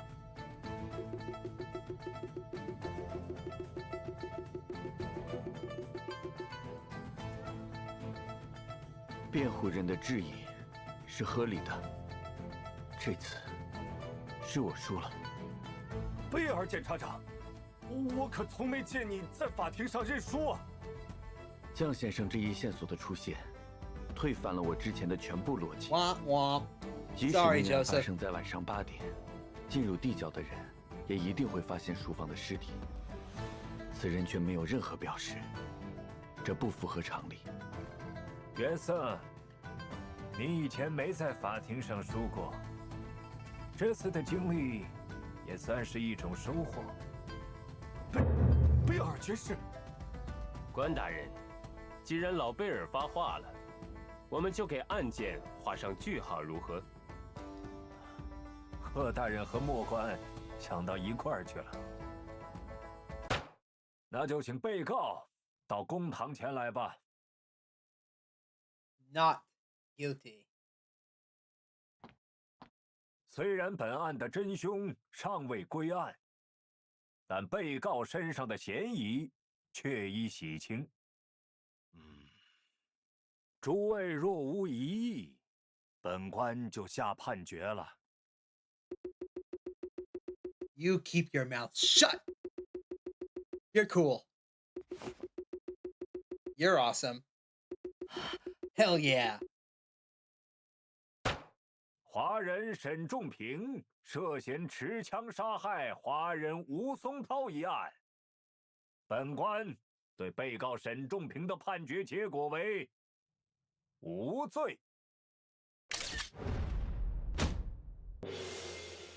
Yes. 可心姐，我们终于赢了。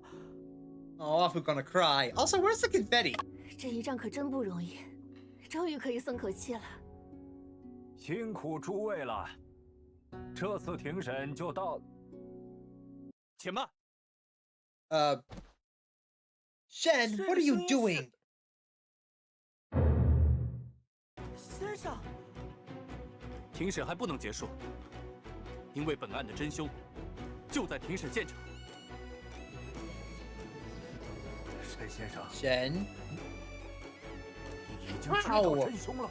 You were behind bars, my guy. 请关大人下令暂时封锁此处，否则还会有命案发生。但这可是在公共租界呀！上海道台有此权限。你且说出嫌犯姓名，巡捕房自会将其控制住。此案不仅仅是抓住凶手那么简单。 另有幕后主使，藏在暗处。幕后主使，这起案件并非孤案，他与我追查了3年的旧案，有着千丝万缕的联系，与近日甚嚣尘上的大盗案也有关联。沈先生，本法庭的管辖权仅限于你涉嫌杀害吴松涛一案，无论是指控真凶还是检举大盗。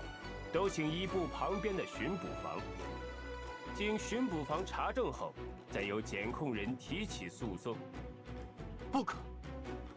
如果此时结束庭审，必定再次发生血案。贺大人，要不先按照沈先生的建议，把这里封锁起来，待他所指控之人收押后，再解封也不迟。关大人如何确定他所指控的人就该被收押？以防万一嘛。二位大人可以将我一同收押。如果沈某弄错了，愿承担诬告陷害之责。何大人，人命关天的事，宁可信其有，不可信其无啊。关大人决定就好。那就委屈各位在这公堂里再待一阵子。来人，封锁会审公廨所有出入口。No one in, no one out. 报告，会审公廨已经封锁，未经允许，任何人不得出入。有劳了。周，说一说你的分析吧。Alright. 阿福和文小姐对凶手作案手法的推测是合理的。那把手枪，也的确是我从212号储物柜里取出来的。此前，身为嫌疑犯，我的证言不被采信。现在，诸位应该可以相信，有人在利用巡捕房的抓捕行动陷害我。由于行动是保密的，栽赃能成功，必然满足2大前提：其一，栽赃者掌握大盗案的线报，并借此促成了抓捕行动；其二，栽赃者有机会把枪藏进剧院储物柜中。There's only one person who could do 掌握大 that. 盗案线报，同时也有机会把枪藏进储物柜的人。There's only one person it could be. Motherfucker! This guy! He's the one who searched the lockers. 2个 And 条 he's 件 got the 都 tip 符合 off. 的人只有辛格巡长。哼，我就知道你们会把脏水泼到我头上。你是说，在五巡捕说出那几句证词时，你就意识到自己暴露了吗？案件发生那天晚上，我们接到命令，晚上7点15分在灵秀剧院集合。到现场才知道，原来辛格巡长接到了线报。行动之前，辛格巡长就检查过那些储物柜了，都是空的。你就是在检查储物柜的时候，把枪放进去了吧？我说，你真以为这种拙劣的套话技巧能让我上当？ I ain't gonna see you hung by your 你不过就 turban. 是想报复而已。辛格巡长，秘密抓捕行动的安排，应该只有你和参与的巡捕们知道。你又是其中唯一独自去过剧院的人，不是你放的枪，还能是谁？我们这次行动完全是为了追踪那个狡猾的大盗。我是接到线报才安排的行动。辛格巡长，可否展示一下线报？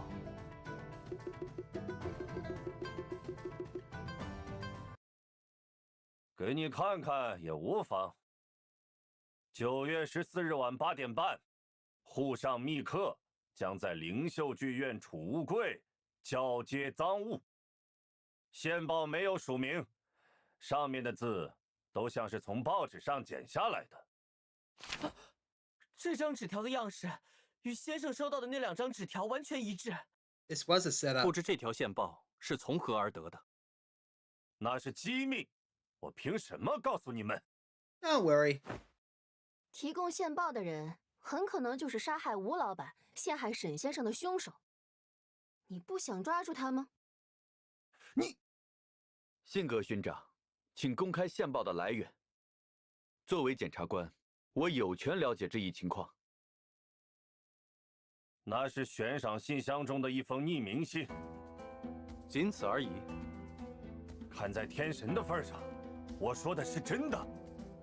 是那凶手太狡猾，用假线报误导了我们。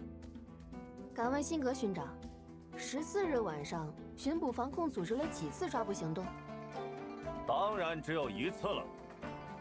这就有些奇怪了。既然悬赏信箱中的信件能引发抓捕行动，那为什么这件证物没有？ Where is it? Where is it? Where is it? Where is it?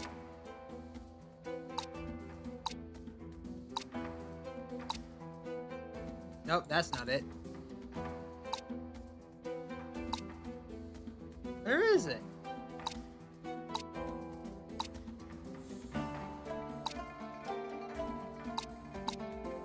Here it is. To predict that the Phantom will commit a theft. 我曾听五巡捕说起过悬赏大盗案线索的事。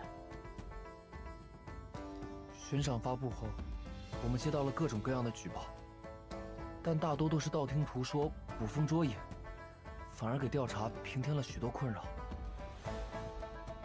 我自己也见到过几封信件，预测9月14日大盗的活动。敢问辛格巡长，这封信到底有什么特别的？ 以至于在这么多线报中，只有他引发了抓捕行动呢？这……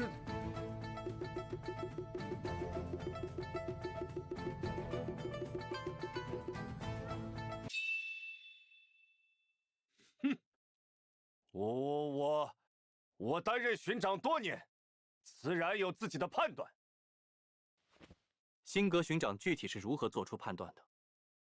一般悬赏信箱中的信件都会留下地址，因为举报人的目的是拿赏金。而这封信件上什么也没留。经验和直觉告诉我，这条信息可能是真的，所以我安排了抓捕行动。辛格巡长基于经验采取行动，倒也无可厚非。唉，我 恐怕是被凶手利用了。沈先生，你还有其他要指控的人吗？请抓紧时间吧。这封信是新证据，我需要再仔细观察一下。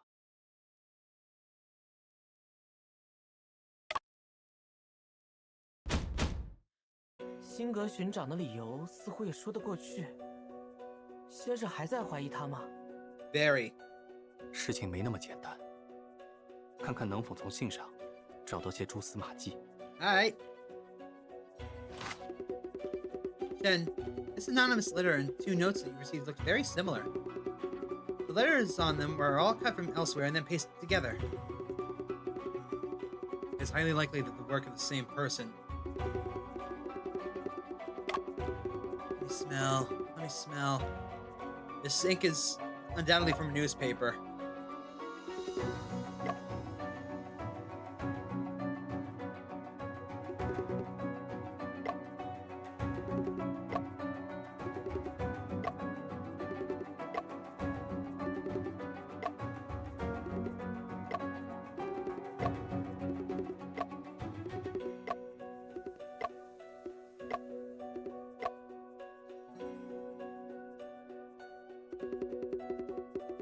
This is common stationery, easily found everywhere.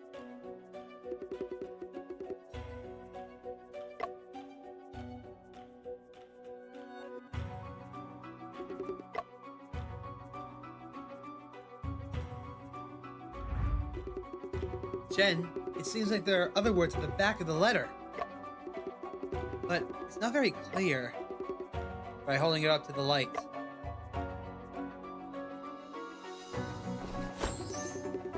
Oh, they're indeed words.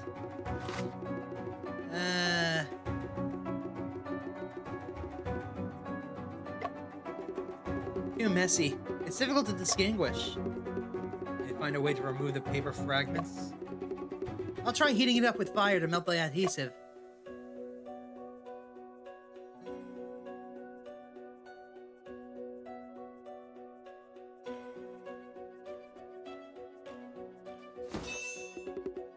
It should be almost done.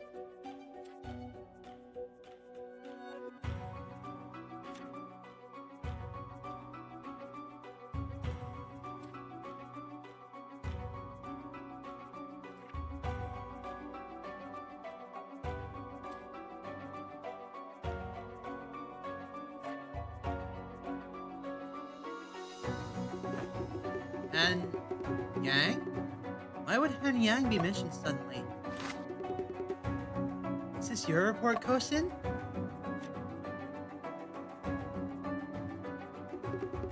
Roman numeral 4. Not very common. Should refer to the games of the 4 Olympiad.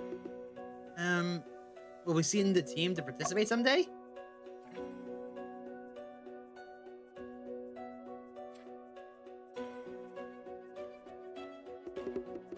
Prison. Let's skip this word. Okay, let's keep looking. Paper fragments were all cut from newspapers.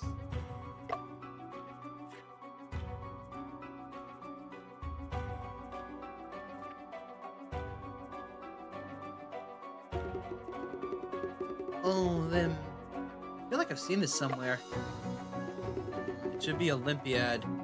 As I know, London is currently hosting the games of the 4th Olympiad.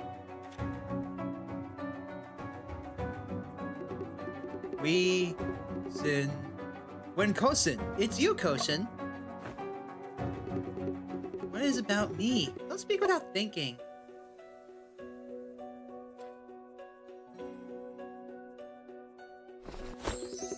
Lupin? In that case, the Shanghai Phantom actually has some similarities to Lupin.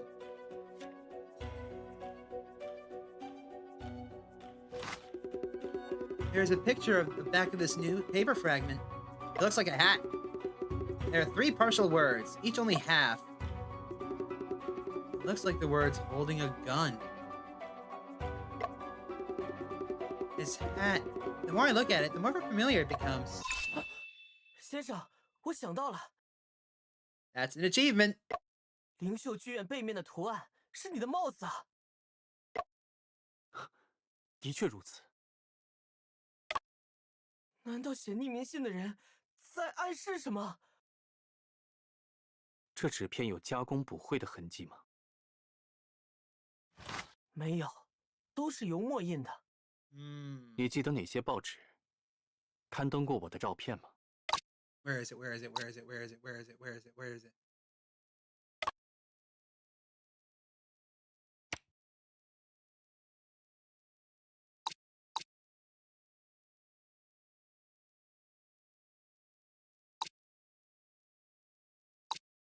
It should be this one because this one has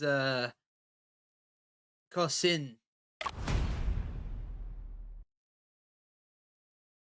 这份报纸我读过，没有我的照片。好像确实是这样。Damn it！ 我再想想。你记得哪些报纸？ He hasn't seen this one yet. 想起来了，是那篇。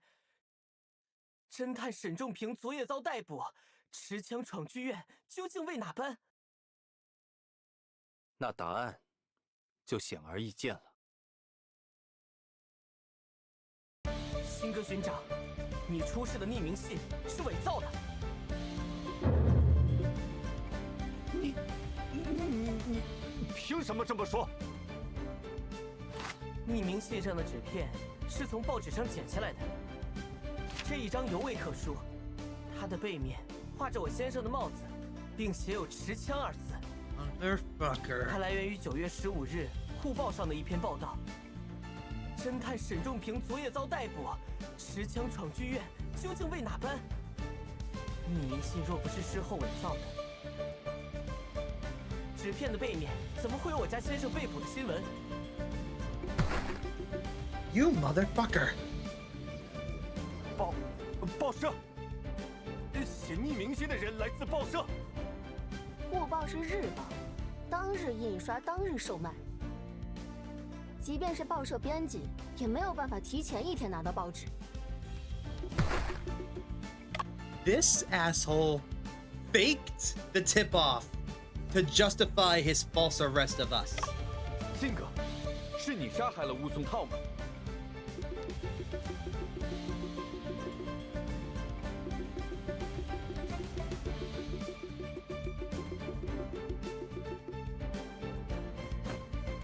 你不说话，那就是默认了。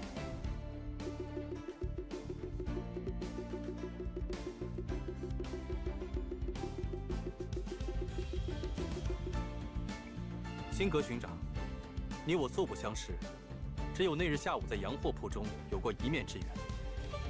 你不会平白无故栽赃于我，除非有人指使你这么做。不是的，没有任何人指使我。那你为何要陷害我家先生 ？Spill。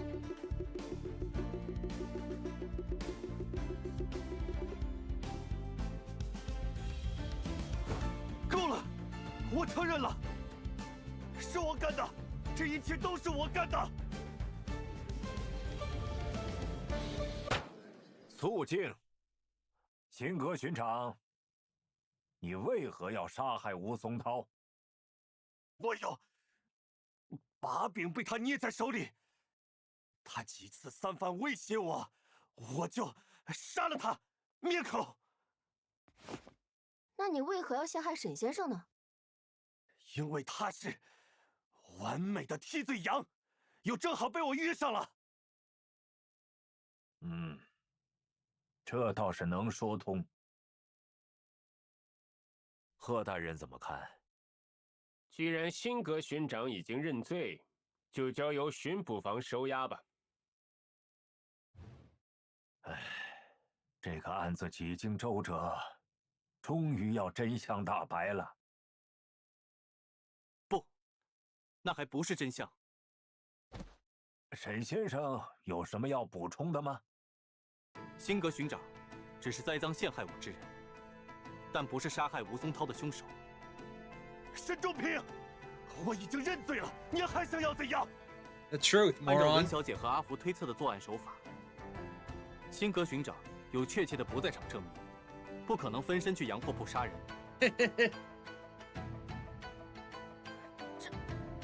这怎么可能？辛格巡长的不在场证明，好像的确听巡捕们说起过。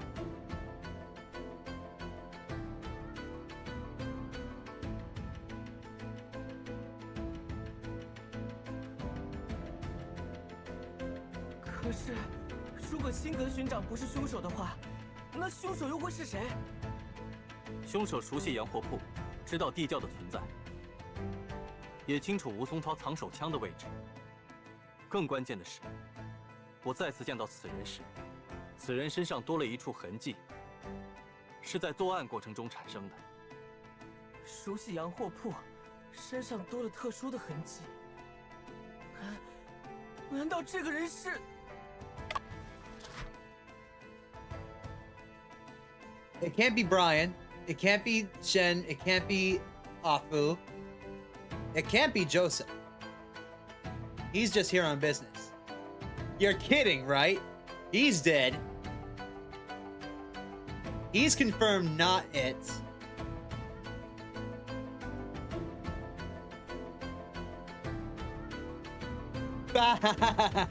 No. He only became from. He had no idea that the thing was there. Meow. She fits the bill. She's worked there for at least a few months. She would know about the cellar. And she's got a mark on her arm. Why not? 先生，我知道了，丁香姐才是真正的凶手。没错，杀害吴松涛的人，正是洋货铺的女店员丁香。啊？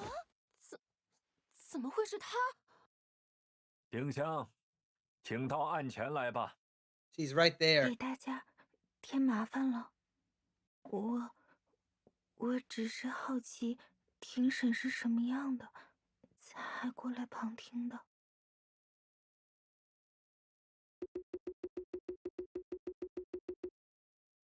丁香，对于沈先生的指控，你有什么要说的吗？沈先生说的对，这一切都是我的错。老板肯定是因为雇了我才死的。我经常搞砸事情，让他不满。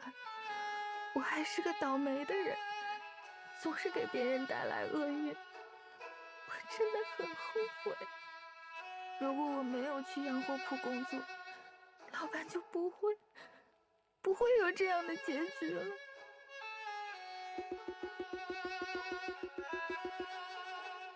沈先生，你确定丁香姑娘是杀人凶手？她看起来很内向，人畜无害。 Appearances can be deadly deceiving. 我很好奇一件事。我听说，初次现场调查时你也在，并且协助巡捕清点了现场物品，但巡捕却没有发现书房中有地窖。吴老板真的没和你提过这个吗？我不知道，我才刚来到洋货铺不久，一切都还在慢慢适应中。都怪我，工作不够努力。如果我能赢得老板更多的信任，或许他就会把重要的事情告诉我了。沈先生，你有证据能证明丁香是凶手吗？阿福，你注意到了吗？在丁香的身上有一处痕迹，是在作案过程中产生的。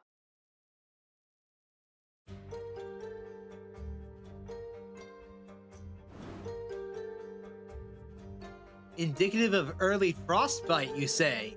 Like contact with dry ice? 丁香姐，如果你不知道书房中有地窖，那你手腕上的冻伤是怎么回事？丁香姑娘手腕上还真有一拳冻伤，难道她也跟江先生一样接触了干冰吗？时值9月，天气尚冷，若不是接触了干冰，丁香姑娘的手腕上怎么会留下冻伤？ Frostbite hurts like hell. 这干冰是为何物啊？干冰是二氧化碳凝固的产物，很罕见，主要用于保鲜和制作汽水。干冰温度极低，接触皮肤会迅速升华，带走热量和水分，形成冻伤。这是几天前我帮老板搬鱼时不小心接触到的。在自愈周期的不同阶段，冻伤伤口的外观是不同的。我是指沈先生你们来的那天上午。不必再撒谎了，丁香姑娘。丁香啊，帮我招呼下李小姐。好的。我们来拜访时，你的手上并没有伤痕。I didn't even notice that part. 武巡捕、李小姐和阿福也都能作证。先生到底是先生，当时丁香姐的手上还真是没有伤痕的。Saying, Ting, it's over. Outwitted by a cat. 事已至此，你还不愿卸下伪装吗 ？Disguise.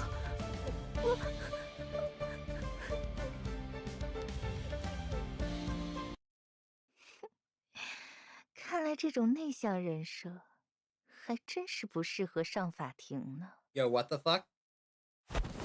你是什么时候看出来的？那天下午在洋货铺中，我就注意到你右手虎口有明显的剪痕，这是长时间握持枪械的典型迹象。你果然很有趣，难怪名气那么大。先前是我托大了，可惜，当时我只是觉得奇怪，却没能产生足够的警觉。直到我发现你乔装来到庭审现场，才完全证实了心中的猜想。什么猜想？你是受托杀人，目的是灭口。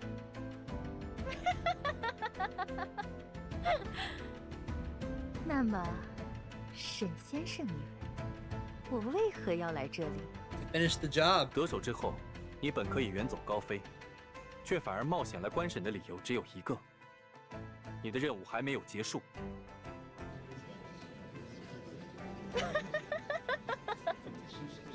这么聪明的脑子，好想打开看看。快 Grab her, you morons! 大人且慢，我还有话要问他。沈先生，我知道你想问什么，不过我只和死人讲真话。如果我没猜错，这一切都是为了掩盖我哥哥命案的真相。仲，这段时间，你到底查到了什么？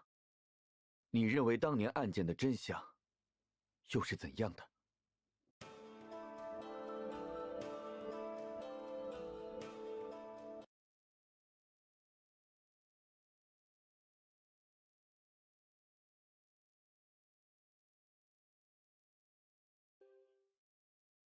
？4 days ago. Oh, good. Thank you. 沈先生，吃饭了。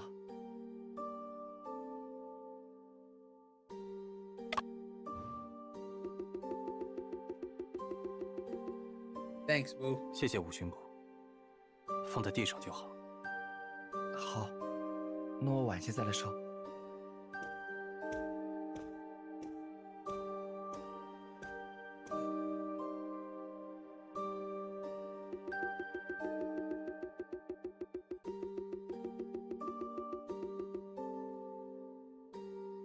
何必装出一副努力查案的样子？你心里清楚得很，吴松涛一死，前面的努力又都白费了。我说过，这件事不用你管。你浪费了3年时间，现在弄得自己身陷囹圄，却还在嘴硬。Face reality, John. The one who killed your brother was himself. Young man, I'll say this one last time.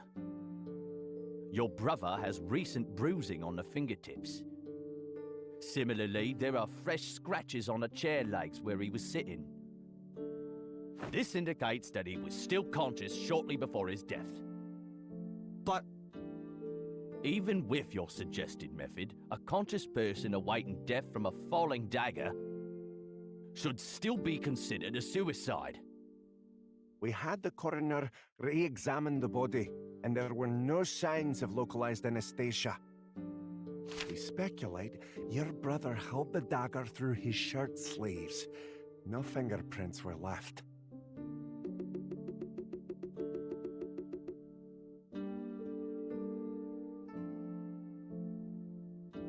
My parents passed away early. My brother took care of me as I grew up. I know he was incredibly resilient. No matter the challenges, he would never give up on life. John, I understand your feelings. Everyone's done their best, be it you or us.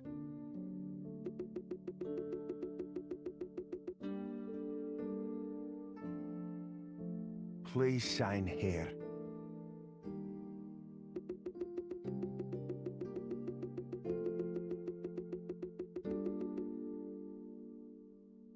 Sign it or not. The body's preservation period is up. It will be cleared from the cold storage tomorrow. Aye. Sign away, John. It's time to look forward. 后来，你被迫签了字，但也暗下决心要找到凶手。此后3年，你往返于中英两地，收集一切与案件有关的蛛丝马迹。你深度调查案件中提及的每一个人，以及每一个与他们有关的人。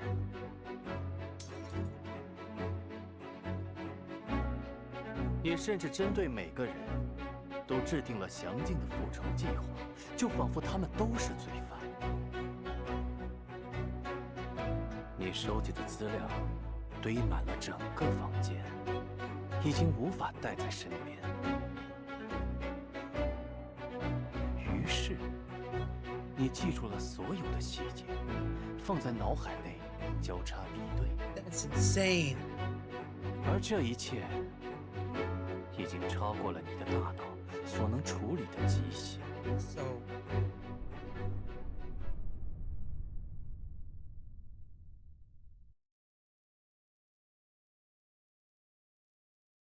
努力了3年都没有结果。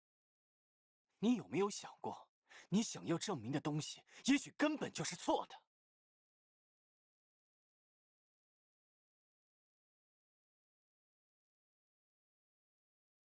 我知道，那些大夫说你再也不可能说话了，但哥哥不会放弃。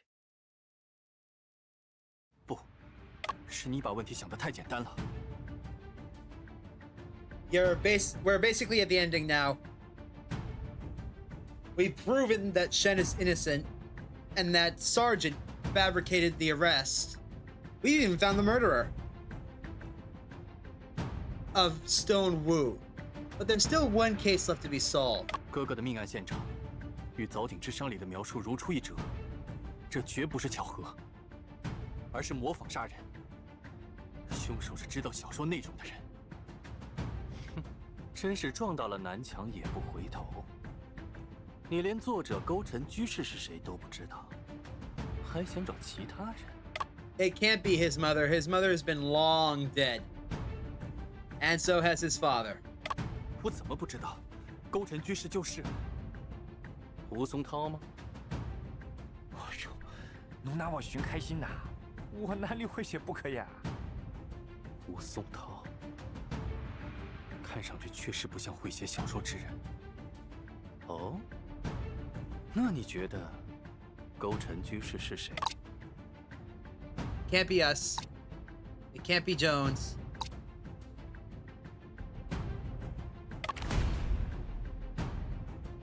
你的直觉显然靠不住。再想想，哦，那你觉得 No. Can't be him.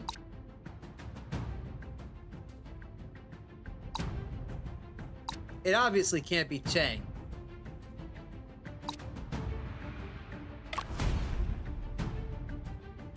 你的直觉显然靠不住。哦，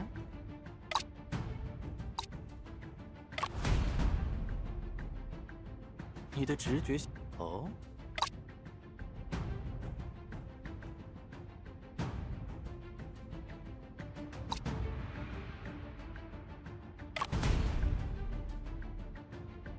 直觉告诉我，哥哥才是《凿井之殇》的作者。Ryan wrote it. 你就是凭直觉成为侦探的。我为何会这么想？似乎有一件物品表明，哥哥符合《凿井之殇》作者的特征。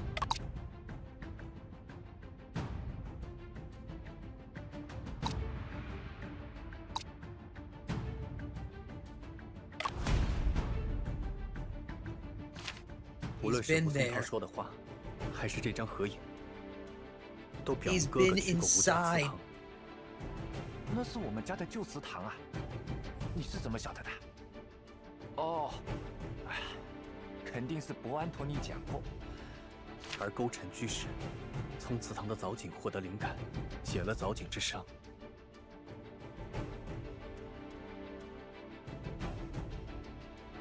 勾陈之乡，位居中央。勾陈，即是北极星。How did we fall for that? 北极星是天空中唯一不动的星，它会一直待在北天际，无论离家多远，只要找到北极星，就能找到回家的方向。如果哥哥是勾陈居士，你应该明白这意味着什么。凶手是 Has to be an acquaintance of Brian in London. 此人不但熟悉他的生活，也熟悉这部小说。你调查过他认识的每个人，这样的人存在吗？哥哥在伦敦的熟人不多，他们都有切实的不在场证明。你应该明白这意味着什么。凶手是早井之声的狂热读者。No. 只有这样的人，才会试图重现作品中的杀人手法。但早井之声并未公开发表，也没有任何迹象表明这部小说在伦敦传播过。你应该明白这意味着什么？难道凶手偶然读到了小说，因为小说的某些情节而对哥哥产生了敌意？可是，小说既然从未公开发表过，这敌意又是从何而来的呢？你宁愿把时间浪费在这些牵强附会的假设上，也不愿面对真正的答案吗？真正的答案，你早就知道了。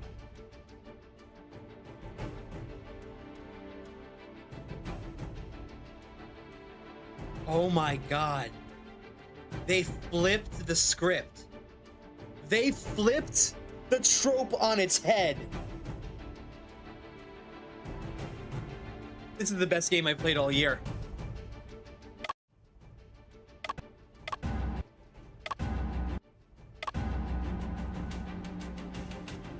This is literally the math meme.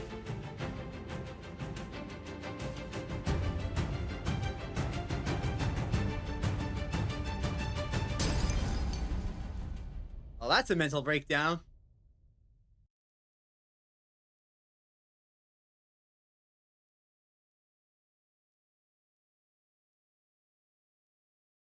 Holy shit. 我明白了，问题从来都不是会不会，而是为什么。仲平，我们一起找出真相。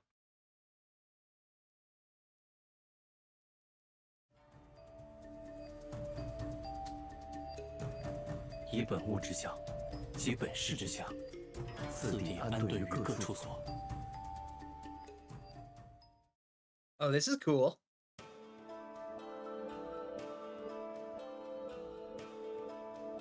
This is the greatest mystery game I've played in a long time. I love this so much. Okay.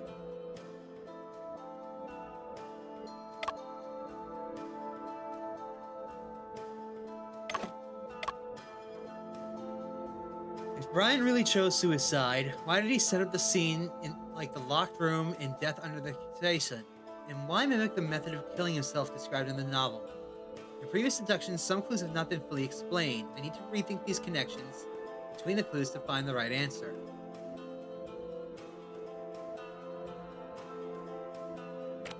Okay.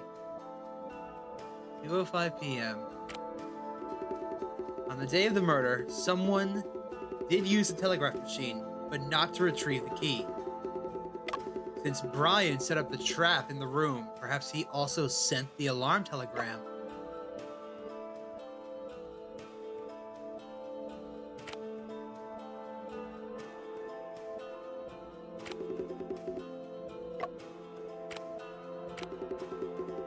The sending time of the alarm telegram is very close to the moment of Brian's death.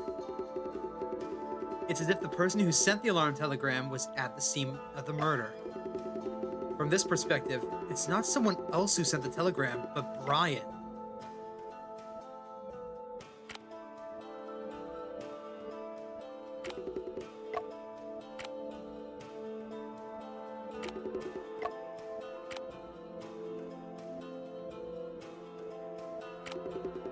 Brian arranged the mechanism and sent the telegram right before his death. Clearly, he wanted the police to be the first one to discover his death scene. There has to be a reason why. Not just the police, but specifically District B. Normally, this case is to be handled by Westminster Police Station. It's closer to the scene. Due to the receipt of the alarm telegram, Kensington Police Station became involved in the case. Is this the purpose behind Brian's decision to go farther away for help? Yeah, it has to be. Because of Joseph. He worked as Detective Sergeant for Kensington. Brian's friend Joseph is serving as sergeant of the Kensington police station at the time. He sent the telegram to Joseph. So why? Someone was surveilling the house. Wait, what?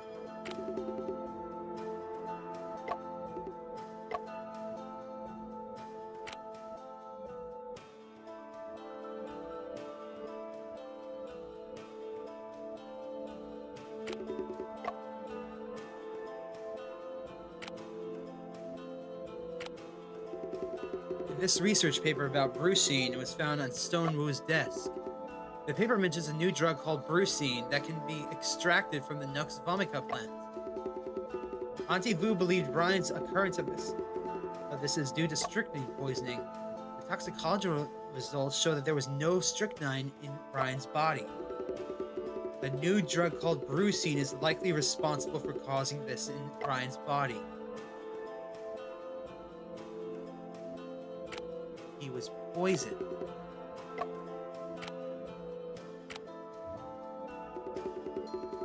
It is evident that Brian had already become aware of being poisoned and was being closely watched.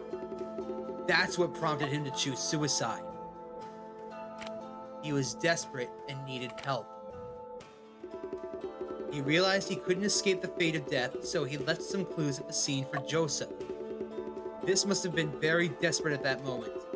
He had no choice but to be cautious of everyone except for Joseph. He had to convey the message in a secretive manner.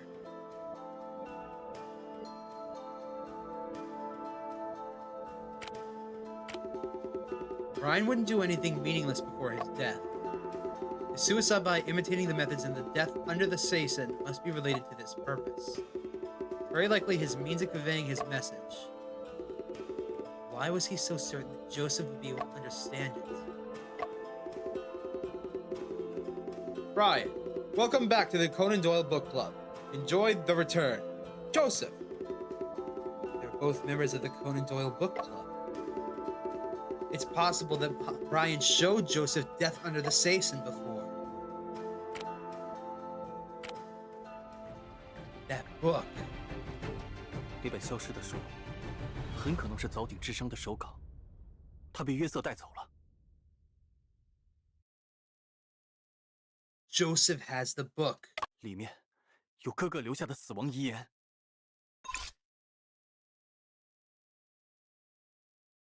当年的案件，的确是哥哥亲手布置机关，将利刃刺入了自己的胸膛。你终究是接受事实了。怎么会这样？ 即便如此，那起案件仍然留下了许多疑团。其中，最令我不解的是，约瑟，你明明比我更清楚命案现场与那本小说之间的关联，为什么要瞒着我？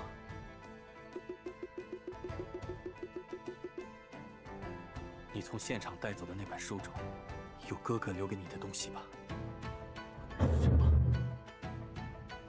你是哥哥最好的朋友，他临终前刻意将电报发到了肯辛顿警局，就是为了确保你能第一时间进入现场。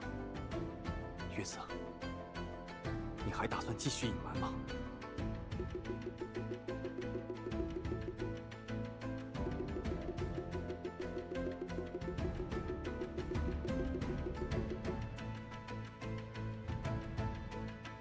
事实上，瞒着你是伯安的意思。What？ 什么？我与伯安是在柯南道尔的书友会上认识的。他很喜欢柯南道尔的小说，也曾尝试自己创作。这本笔记本里装着他所有的手稿，伯安只给我看过。《早景之殇》是我最喜欢的一篇。我们甚至在他的书房里还原过书中的轨迹。没想到，最后他竟用那种方式提醒我去看笔记本。笔记本里还有什么？除了小说手稿外，笔记本里还夹着一份关于高科碱的研究报告。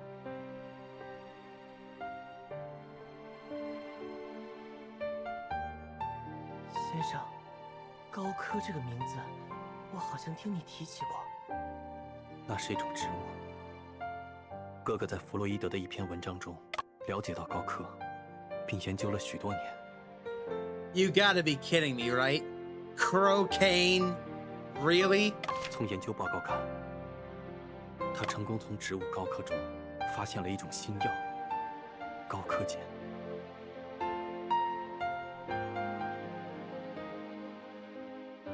他想用这种药来抑制鸦片成瘾后的戒断症状，开发出高效的戒烟药。很遗憾，这项研究最终未能成功。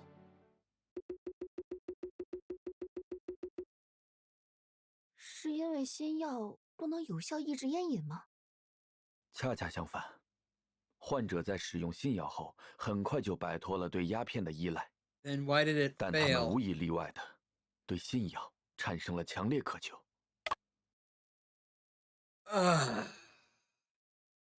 So yeah, he came up with cocaine as a way to fight opium. Can you guess what went wrong? 你是说，哥哥研究高科碱多年，最终做出的不是戒烟药，而是比鸦片更厉害的毒品？从伯安留下的研究资料来看，的确如此。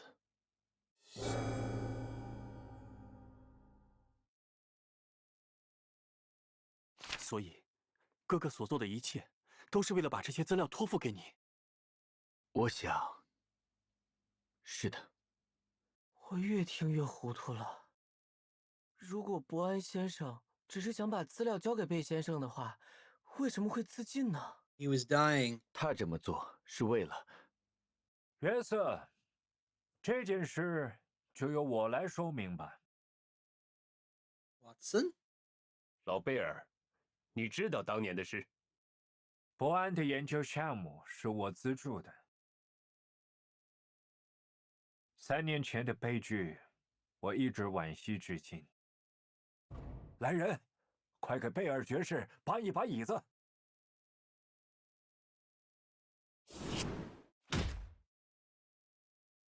最初，约瑟介绍我认识伯安时，他的研究受到了沙逊家族打压。沙逊家族，那个靠鸦片生意发家的犹太财阀？没错，当时的伯安经历了很多困难，几乎要被迫退学。我抱着试一试的心态，赞助了他一些资金。没想到，他很快取得了成果。在正式合作1年后，他就成功研制出了第一版药物。可惜，在临床实验中，药物出现了成瘾性高的问题。一位患者私自大量服药后，极度亢奋，最后心律紊乱而死。Do I even need to hide what cocaine actually is? 这让伯安非常内疚，并陷入了深深的迷茫。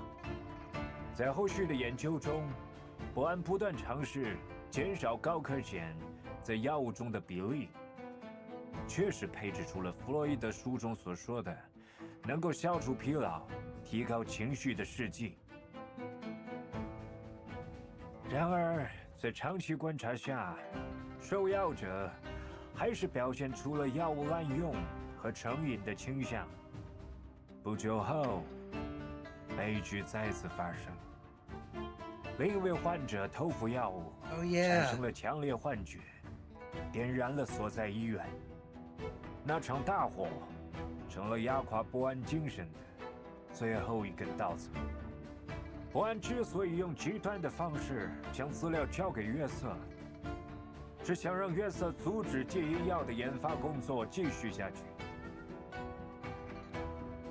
但事实上，他完全可以找到我，把他的诉求直接告诉我。难怪3年前，沃森大药房停止了所有的戒烟药业务。这样的事，有瞒着我的必要吗？伯安一心研究戒烟药，却反而制出了毒品，所以他才不希望你知道这件事。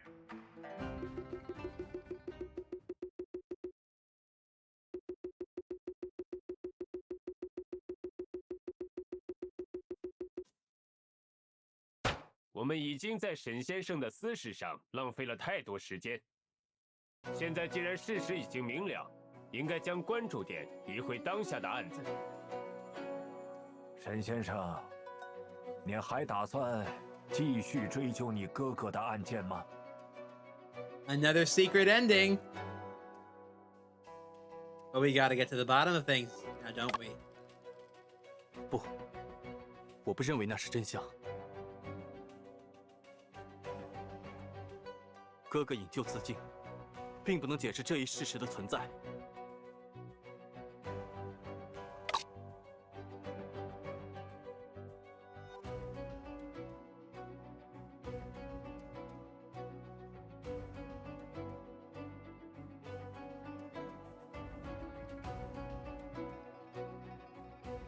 There's still one mystery left unsolved.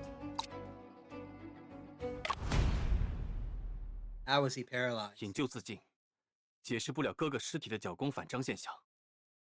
我询问过的仵作都说，这是马钱子中毒的典型症状。但不按尸体的室地宁检测呈阴性，反区应该是其他原因引起的。不，更可能的情况是，他中了布鲁生之毒。布鲁生？这篇论文显示，除了室地宁，马钱子还能提炼出名为布鲁生的药物。它与室地宁的药效相近，但毒性更弱，中毒反应更慢，更不易察觉。竟然还有这样的药物！哥哥自尽，绝不是出于什么心理问题，而是意识到自己身中剧毒后的无奈之举。那你认为下毒的人是毒害我哥哥的凶手，同样也是雇佣丁香杀害吴宗涛之人。他是。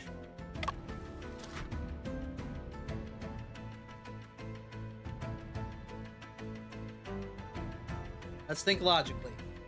Can't be Brian. Can't be us.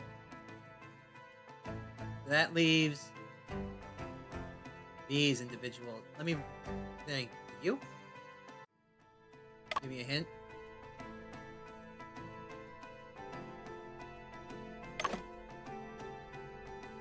Who had interests related to them? Jones had no way of knowing before the police investigation began. It also rules out Gaunt. So it's these individuals. Stone is obviously not it. Tang? Tang? No. Tang doesn't have any clue on who Stone was. Joseph and Watson. Oh my god. 线索都指向了同一个人，贝尔爵士。你就是这两起案件的罪魁祸首。Watson？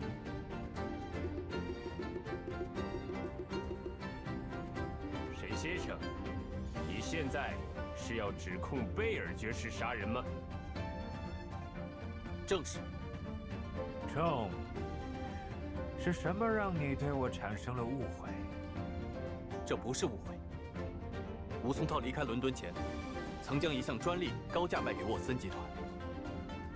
而这篇从马钱子中提取布鲁生的方法探究的作者，正是吴松涛。我敢肯定，他就是把布鲁生的提炼方法卖给了你。合情合理的联想。Old Bell, aren't you planning to defend yourself against such accusations? A man convinced against his will is of the same opinion still. John, you are just temporarily blinded by hatred. I believe time will provide the answers, and he will gradually understand my perspective. 沈先生，法庭不接受无端的指控。你坚称贝尔爵士毒害了你的哥哥，有证据吗？我哥哥的死亡时间，在3年前8月15日下午2点到2点28分。他的尸体被发现时，呈脚弓反张状，面部表情扭曲而诡异，而衣角上血迹斑斑的抓痕则表明，他刚经历了难以想象的痛苦。显然，哥哥在临死前已经出现了毒发后期的症状，而布鲁生的摄入者大多会在4到5小时内死亡。考虑到时间因素，这份证据表明，贝尔爵士有杀人嫌疑。Let's see. His time of death. Hold on, where is it?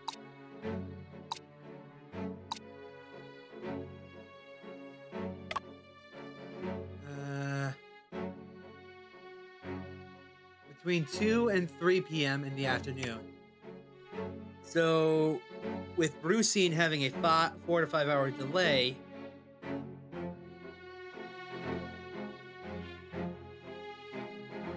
the most accurate time of poisoning would be around 9 o'clock.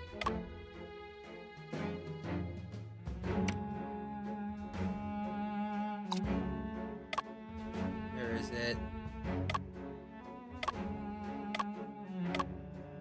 Right here. “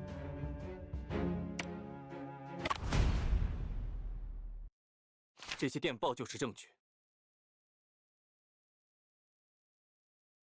沈先生，我不明白，这些看上去都只是寻常的交流而已，如何能证明贝尔爵士下了毒呢？到底是哪封电报说明贝尔爵士有罪？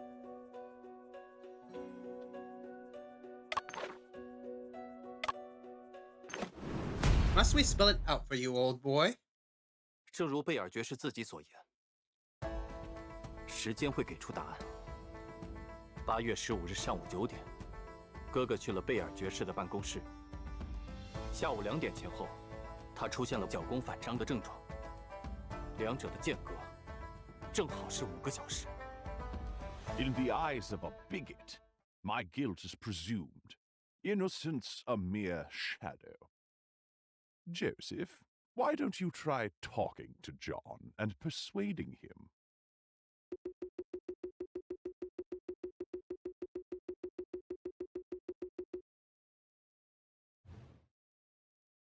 事实上，这份证据并没有足够的证明力。周，你自己刚才也说了，从中毒到死亡的时间是4到5个小时。在上午9点到10点这段时间里，波安还接触过许多其他人。你和琼斯警官调查过他的所有行程，也询问过每个见过他的人。你比谁都清楚，那天除了在贝尔爵士处喝过咖啡，他没吃任何东西。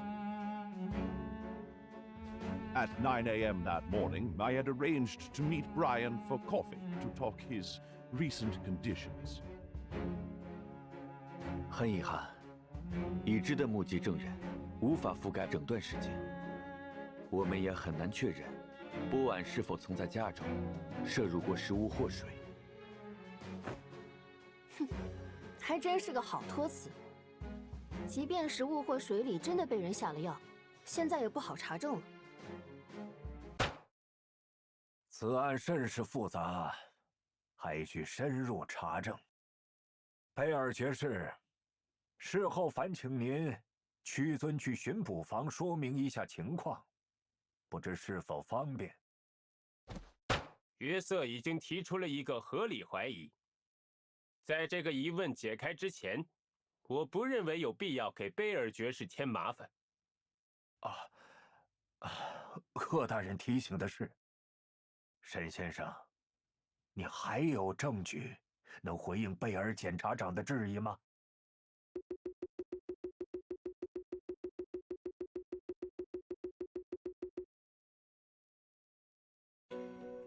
先生陷入了苦战。可心姐，我们得想想办法。3年前的案子我不太了解，不过，在贝尔爵士最开始的发言中，我注意到一处不自然的地方。Really？ 那就赶紧提出来吧。虽然我不知道贺大人所说的合理怀疑能否成立，但我忍不住好奇，为什么贝尔爵士要在之前的发言中撒谎呢？撒谎？不知我的哪句话让文小姐误会了？哪有这么多误会？你说的话明明与这件证物存在矛盾。Let's see。起初，伯安的研究遭到沙逊家族阻挠，我出于尝试的心态资助了他。正式合作后，他顺利研制出了第一版药物。可惜药物的成瘾性过高。Yeah, you basically replace opium with cocaine, quote unquote. 一位患者因私自大量服药亢奋致死，让伯安陷入了深深的迷茫。他改良了药的配方，但受药者还是表现出了药物滥用和成瘾的倾向。一位受药者因幻觉引发医院火灾，这是压垮伯安精神的最后一根稻草。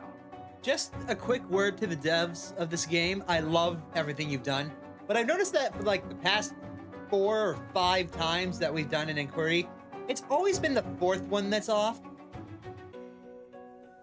伯安用极端方式将资料交给约瑟，是想让约瑟阻止戒烟药的研发。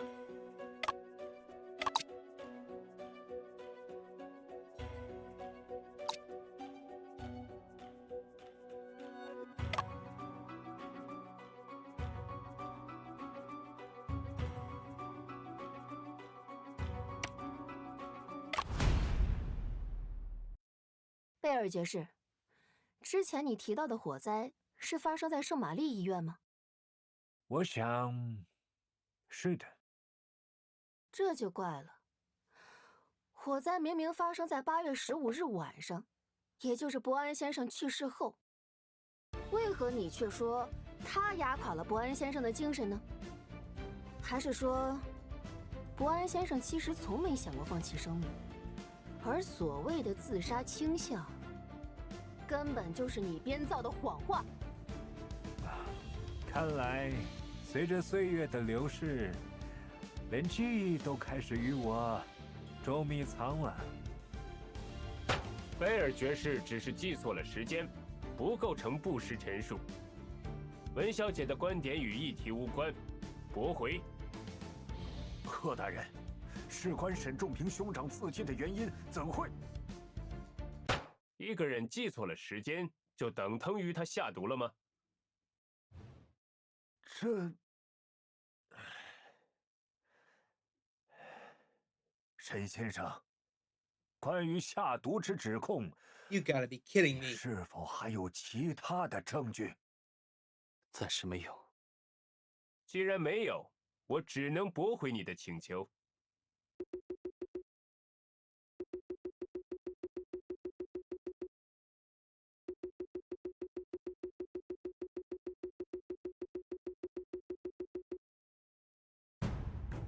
即便3年前的案件缺乏证据，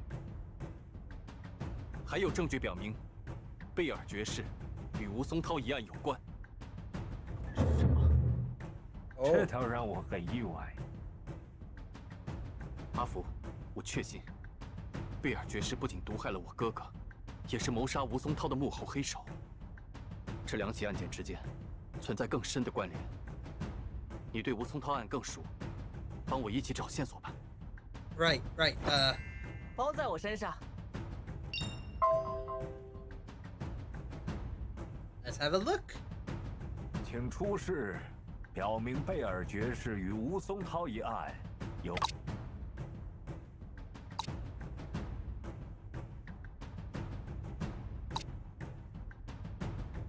Wait.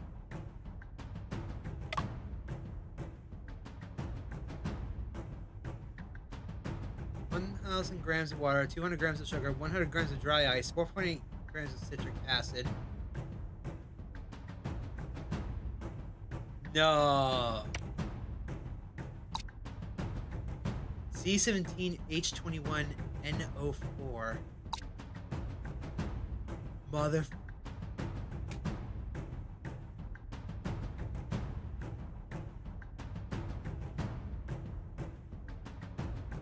There's cocaine in whatever this is. 其实，证据一直都在辛格勋章手中。我没有。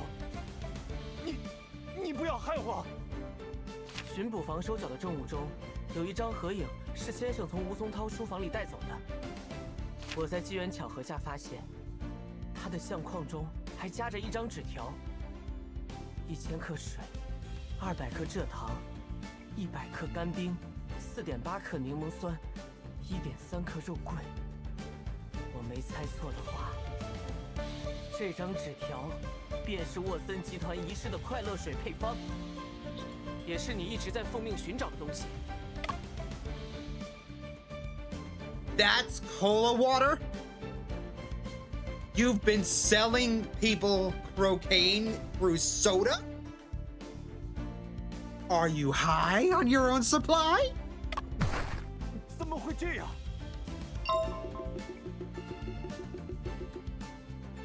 这个配方并非沃森集团所有。是不是你们的配方其实很好鉴定？只需……这不符合证据标准，驳回。What？ 可是我还什么都没说啊。既然配方是在吴松涛的书房中发现的，就应该默认它归属于吴松涛。Yeah, the court case is still going, but we're on the very tail end of it, I think, because we've got this fucker right here in the chair, and you will never guess what he's doing, Caleb. He's trying to sell people something called cola water. Let me see here. So, you see this formula right here? C17H21NO4. It's the exact same formula as cocaine. Do I need to spell out what that actually means? Yeah, this sick, twisted... He's been selling people basically Coca-Cola, but with more Coke in it. 除非有明确的反证。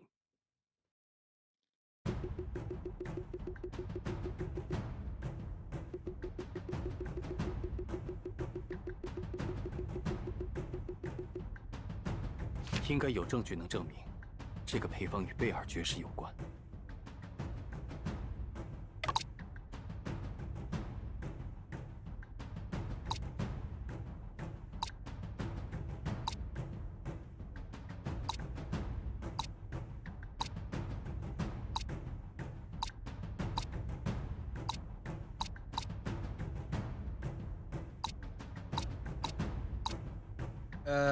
Game, give me a hint.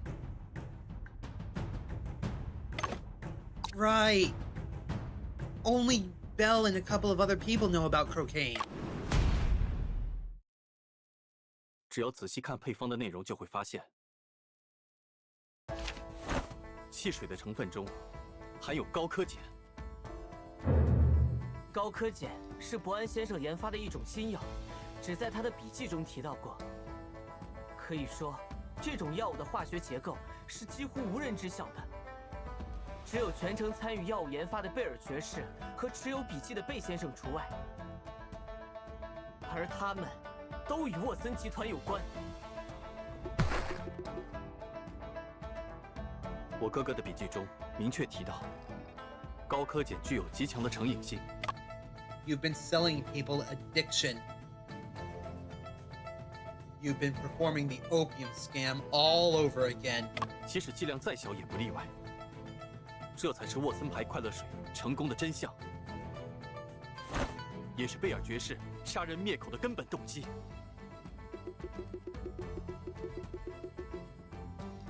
这倒是个有趣的猜想。你们的说法依旧无法解释，为什么沃森集团的汽水配方会出现在吴松涛的书房中？沃森集团的汽水配方被沪上密克所盗，这是人尽皆知的新闻。在此前的庭审中，巡捕房曾明确表示，沪上密克与吴松涛往来密切，因此，吴松涛持有沪上密克所盗之配方，是合乎情理的推测。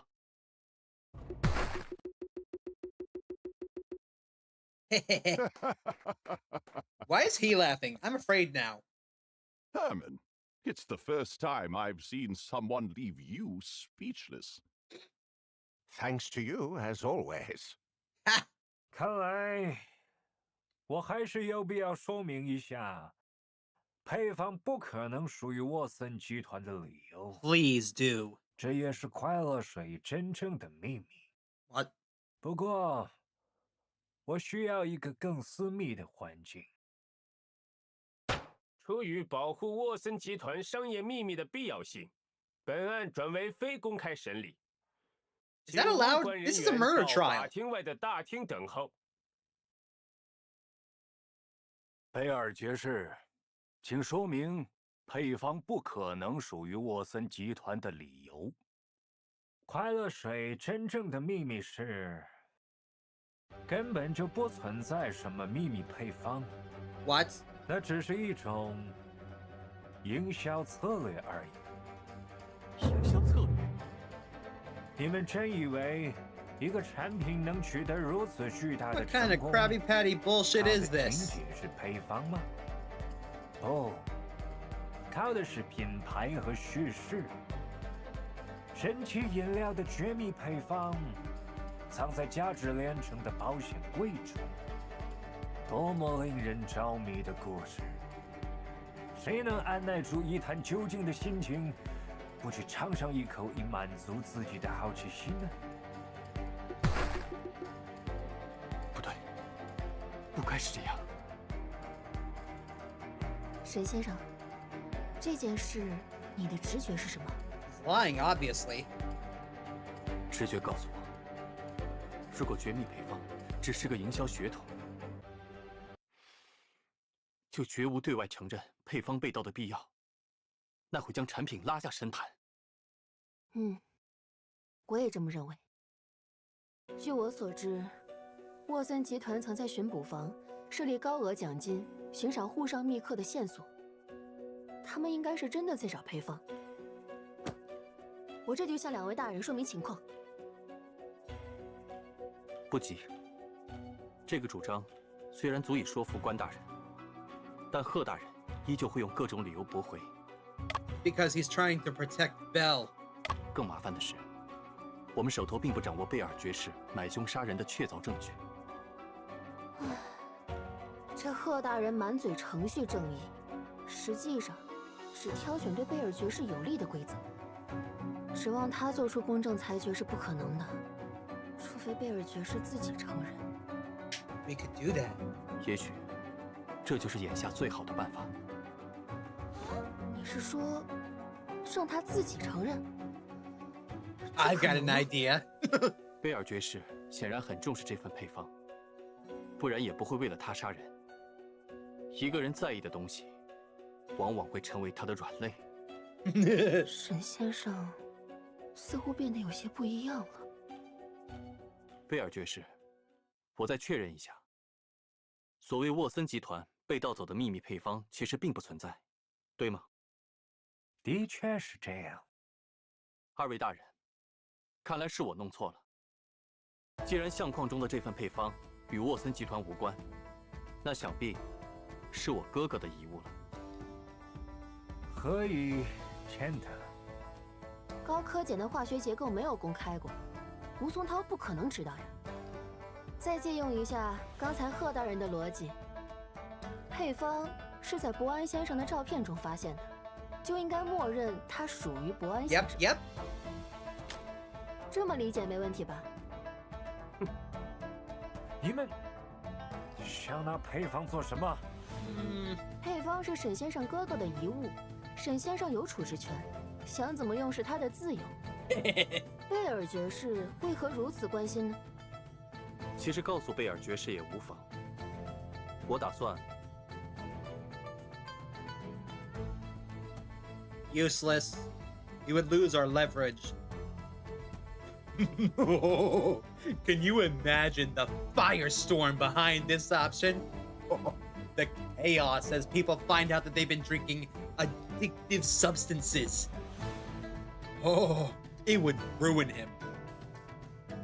But more than that, if we sold the formula to his competitors, he would lose millions. I wonder how he'll react to that. 我打算拜托文小姐来处置配方。交给谁是你的自由。有贝尔爵士这句话就好。我听说，郑和、广和、伊利3家汽水厂都对快乐水的配方很有兴趣。Money, money, money, money. 苏州的瑞记正在积极拓展南洋业务，也可以聊合作。我会再送一份到扎电集团的颐和洋行，虽说他们是您的股东，但考虑到汽水行业丰厚的利润，想必也不会拒绝。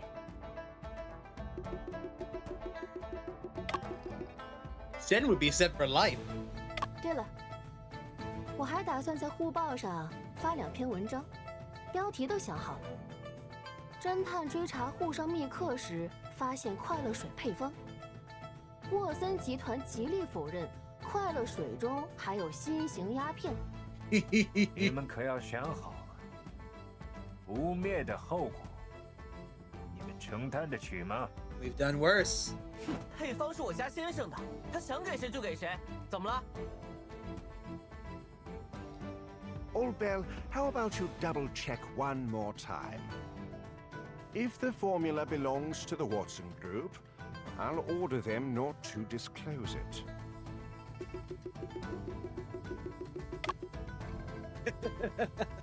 Pick your poison, Watson. Admit the formula is yours and get on the hook for murder, but be able to keep all the profits. Or say it's not. Get off scot-free and lose everything.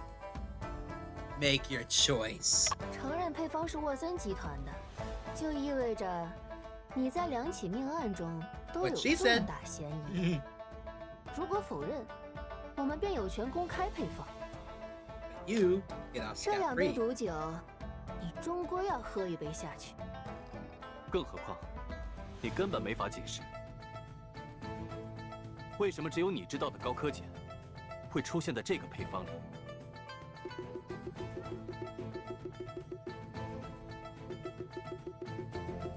What'll it be, Watson? Make your choice. 配方是沃森集团的商业秘密，你们无权公开。 So you admit it. 文小姐，沈先生，配方是沃森集团的财产，你们不得随意处置。早说嘛。 All right. 来人，请贝尔爵士去巡捕房协助调查。 Get him, boys.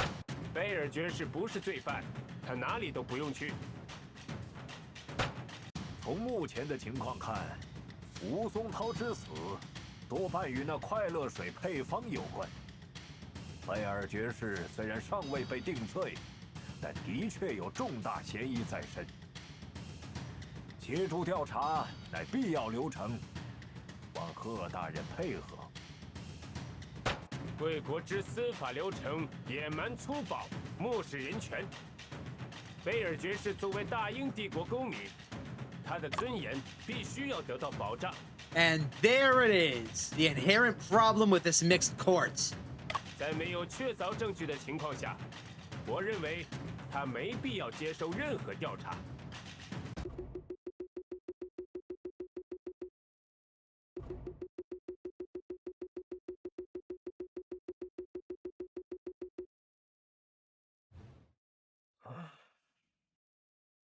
贺大人提醒的是 Damn it.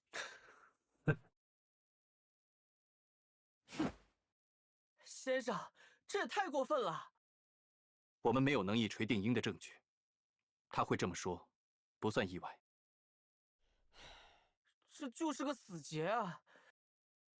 现在能用的证据都已经用遍了，又不让贝尔爵士接受调查，难道证据会从天上掉下来吗？这个人或许会是案件最后的突破口。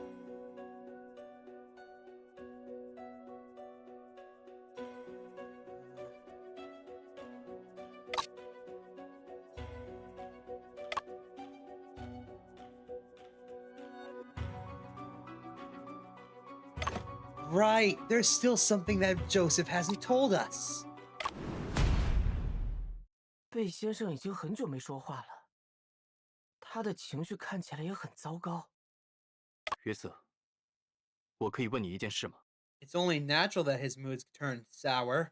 He's just found out that his daughter's been drinking cola water, laced with cocaine. What must be going through his mind?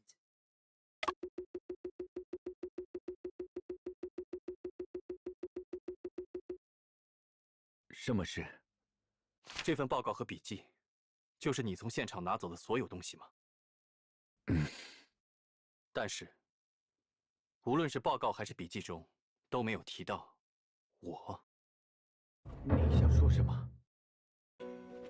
哥哥留下的资料中没有提到我，与你之前说的话存在矛盾。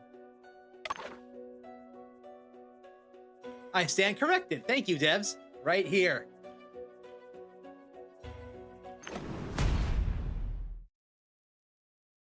之前你说，是哥哥让你瞒着我，但这些资料中丝毫没有提到我。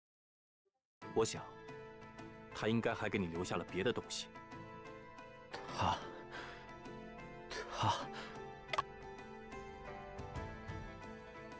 Joseph, my proud son. For the honor of the Bell family, don't say anything that would disappoint me. 约瑟，遵从你的内心。Joseph!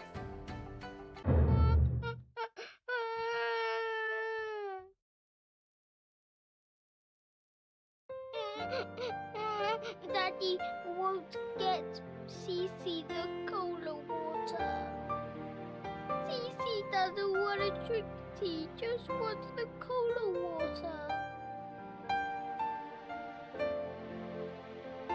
Said the lion, but that doesn't make me any braver.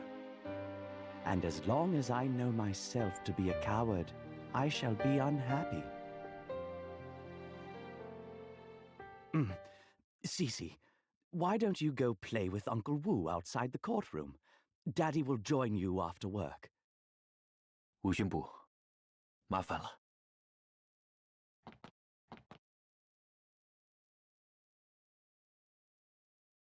仲，你的推理是正确的。这张纸巾上面有波安的笔记，我随身保存至今。直到今天，我才完全理解波安为什么要将字写在这张纸上。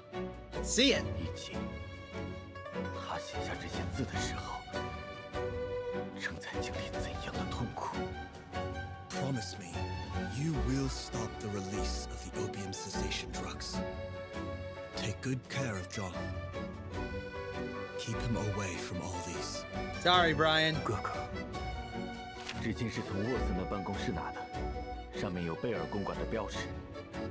这个圆环是咖啡杯的印记，虽然时隔3年，但不妨碍送检分析。凡有接触，必留痕迹。如果你的推理正确，纸上应该能检测出布鲁生的残留。 Why was I not informed about this? How dare you keep this from me? I'm sorry, Watson. This is not just for Cece. It's for myself as well. As well as the millions of people. For the past 3 years, I've been burying my head in the sand like an ostrich. I am a fucking prosecutor. In my country, There are 400 million people, and among them, 8 million smoke opium. These 8 million people, from the elderly to children, are all deeply immersed with opium. Their families' wealth is scattered, their lives in ruins. The severity of opium addiction and the agony of cessation make it difficult for them to quit. Is this why you chose to research this niche field? Yes, sir. Young man, you are an idealist, but you know nothing about business. In fact, opium persists not just due to addiction, but due to significant vested interests. Opium trade benefits, while prohibition has no profit. If something cannot generate profits, it cannot endure for long. Yes, many people have said that. Thanks for your time. But I am also an idealist. Father, are you saying that you are willing to fund Brian's research? I believe that what I am funding is for the well-being of humanity. Ah, see? I told you that you could persuade him. Mr. Shen, a pleasure to work together. Mr. Bell, Joseph, I am grateful beyond words. Oh, Mr. Bell, you're also here? Joseph mentioned that you're not feeling well, so I came to check on you. All 20 patients from St. Mary's experimental group showed signs of drug abuse. No need to worry about this. As long as the dosage is controlled, there won't be any issues. But patients voluntarily requested dose increases. I'm concerned about the drug's market release. Did they request opium during the treatment? No. It indicates that the opium cessation medication you developed is effective. Brian, you truly are a pharmaceutical genius. The moment you've been dreaming of to defeat opium is about to arrive. But the side effects... Every drug has its side effects. We can further develop new drugs to help people overcome these side effects. Mr. Bell, we cannot launch a drug when we know it has addictive properties. What do you suggest? We need to expose the dangers of cocaine. Caution the public. Are you sure? Create a monster with my own hands. It must not reach the public. I'll compensate your research funding.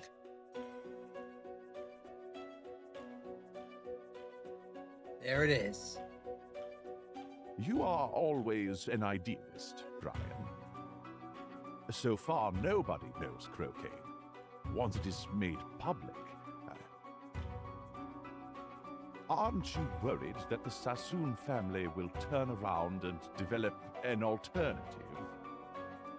Even if you can convince me, can you convince them?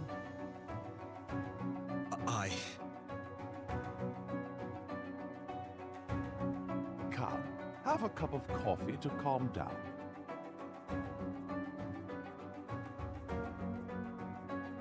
I heard John Shen is working part-time in Boston to support his studies.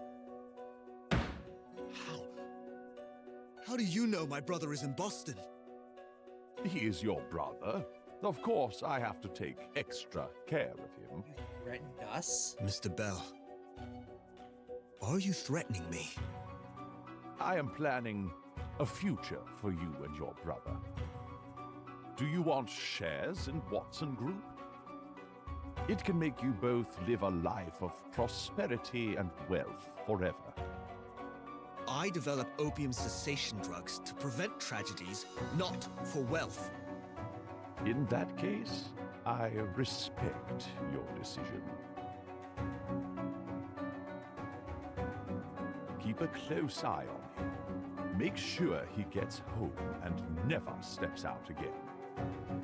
After 5 hours, go inside and retrieve all his research files.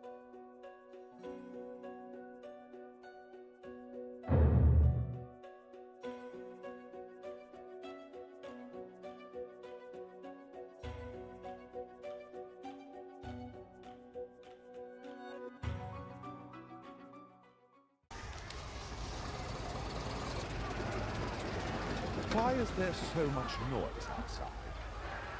Sir, St. Mary Hospital is on fire. The fire will turn everything into ashes, won't it? The night in London hasn't been this bright for a long time. It's your property. Aren't you worried? Everything comes with a cost.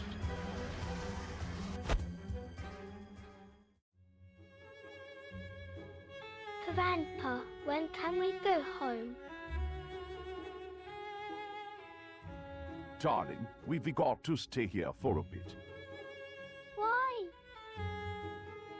Someone once told me there's like 400 million people here, but only 8 million people. Market development rate is a real disappointment here, right?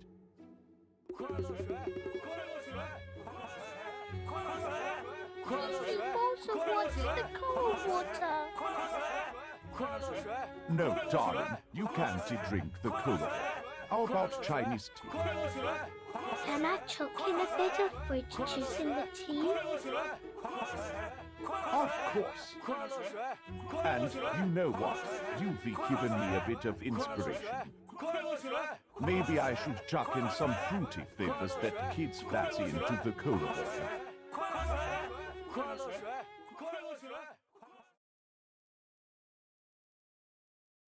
I'm gonna punch him. I'm gonna punch him. I'm gonna punch him.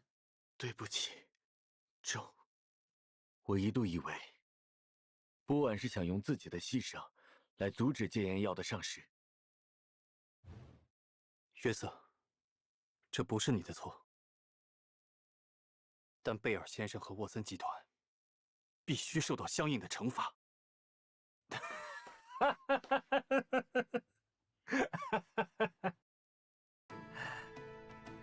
就凭你们？哈瑞大人，现在有了贝尔爵士下毒的证据，可以将他绳之以法了吧？ Hold, Bell. This lad seems dead set on getting the law to come down on you. Then go ahead and try. Arrest me.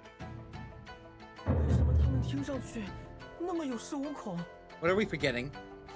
贝尔爵士的罪行已经得到了证明，难道这样还不够吗？ 沈先生，据说你曾在波士顿学习法律。Yeah。总不会没听过“管辖权”这个词吧 ？Oh, you gotta be fucking kidding me！ 本案的受害人是中国人，施害者在上海，上海道台怎会没有管辖权？但贝尔爵士是大英帝国公民，一个远东小法庭连陪审团都没有。 外加一群不懂法的外行，如何能让这位大英帝国的爵士获得公正的对待 ？I'm gonna shove that gavel down your throat。领事裁判权就是为此而存在的。领事裁判权？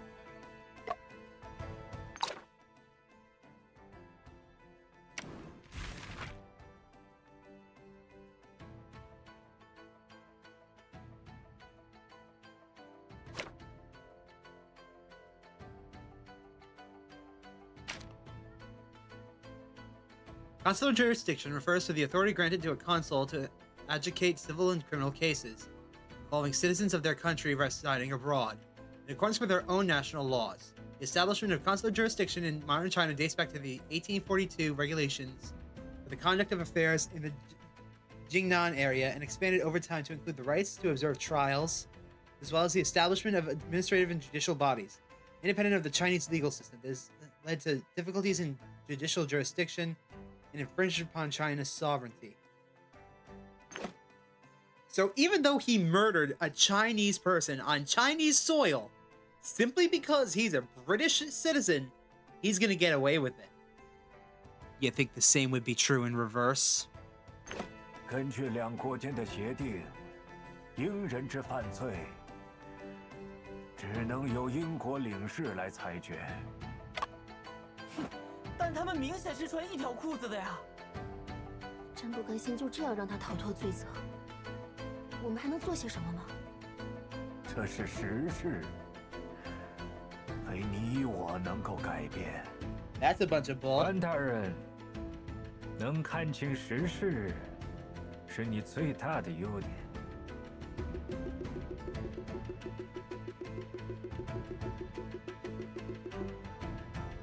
Enough of this, Watson. Fulfill your promise to me. Stop the opium cessation drugs business. Enough of this, Joseph. 3 years ago, for you, I took all the opium cessation drugs off the shelves at our pharmacy. I am a man of my word. No, not in the form of cola water. That's a new business. In fact, this remedial measure opens up a whole new market for us. Liar! Joseph, my child, you've inherited my kindness, but business is business. You know why I come to Shanghai? The Sassoon family's opium business is doomed after the opium agreement between China and UK. There are 8 million addicts in China. All need opium cessation drugs. It's a huge market. At that time, we will surpass the Sassoons and become the most powerful family in the Far East. But you're fully aware that cocaine is not an opium cessation drug, and it's worse than opium. God, you are stupid. Trade is free. Where there is demand, there will be supply. 看来，贝尔爵士真正想做的生意并不是戒烟药，而是想用快乐水取代鸦片。鸦片是无罪的，快乐水更是如此。他们都只是商品而已。如果他们是无罪的，为何英国政府要制定1868年的毒品药店法案？如果鸦片是无罪的，为何会有那么多人因它而亡，家庭因它而破碎？如果快乐水的生意是无罪的，你为何要毒害我哥哥？为何要灭口吴松涛，还有圣玛丽医院数十条无辜的生命？凡事皆有代价，我给了你们最好的选择，只可惜你们都太过短视。所谓最好的选择，就是用快乐水继续毒害我们吗？你们这个国家落后又腐败，还擅长装腔作势。鸦片，几十年前你们自己就种得漫山遍野了，无数人。And strangle him with his necktie. 你们的工厂、学堂，很多都是靠鸦片建起来的。这一点，关大人应该很清楚了。万国禁烟大会即将召开，我相信。禁烟？你们真的相信中国禁得了烟吗 ？You'd be amazed. 我相信。中，你和你那可怜的哥哥一样。都是理想主义者，我对他的遭遇深感同情。事实上，对于伯安，我不只是同情，还非常的敬佩和感激。没有他的发明，哪有畅销寰宇的沃森快乐水？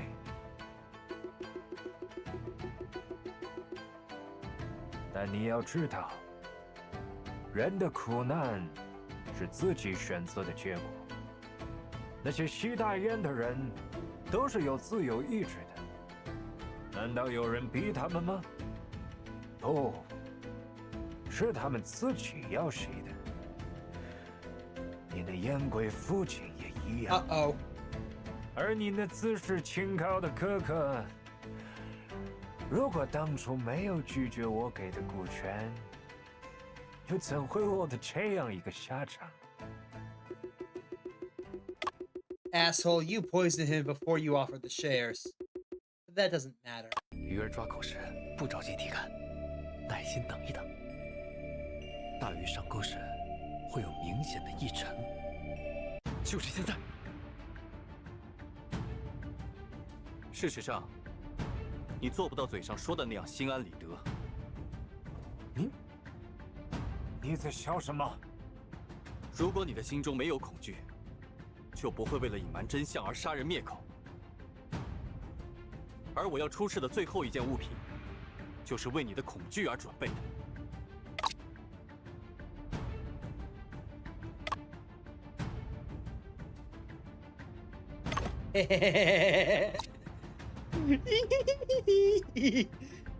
Behold, your undoing!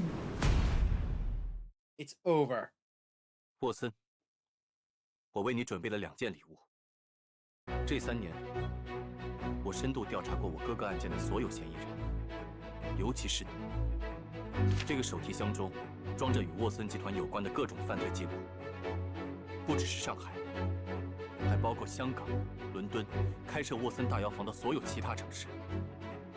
凡有接触，必留痕迹。我知道你如何用巧取豪夺的手段收购香港大药房。我知道你如何将混有鸦片的廉价补药伪装成戒烟药，赚取第1桶金。我知道你如何勾结腐败官员，让他们对假药造成的种种恶果视而不见。我知道你如何一次次犯罪，又一次次利用法庭脱罪。我拜访过这些事件的受害者，通过他们，我逐渐构筑出你犯罪生涯的证据链条。只剩最后一环。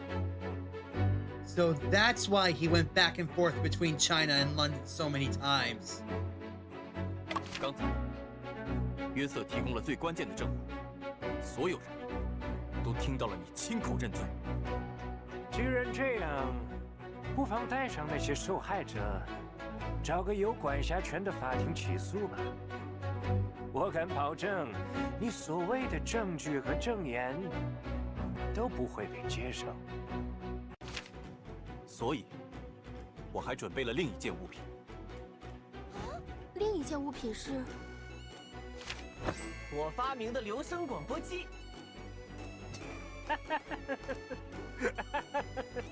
留声机？沈仲平，你也要像你哥哥一样，用它自杀吗 ？Please tell me that thing's been on this entire time. 够了，沃森。 哥哥用生命保护那份资料，就是为了在今天给你敲响丧钟。你那肮脏的生意到头了。你比你的哥哥还要天真。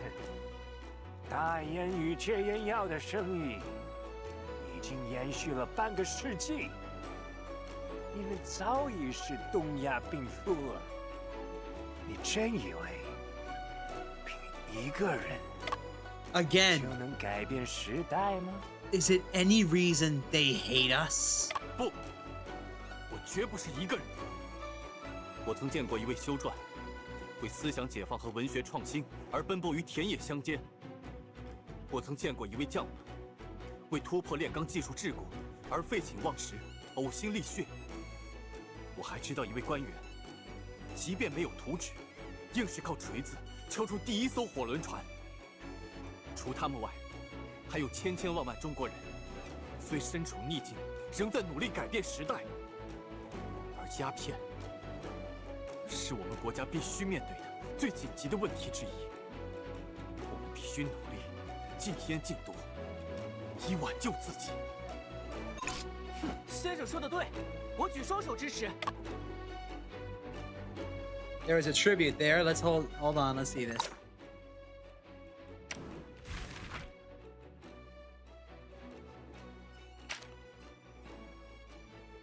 On February 24th, 1909, during the 12th session of the International Opium Commission, the Chinese delegate, Mr. Tang Guan, delivered an English summary speech exceeding 8,000 words. He began by emphatically stating the consumption of opium is the most urgent moral and economic issue our country must face. He analyzed the dangers of the opium trade from multiple perspectives, emphasizing that solving the opium problem must rely on China's own efforts. Additionally, he appealed for cooperation between China and the West to combat the opium menace together. 我会动员报业的朋友们一起揭露快乐水的真相。我也是。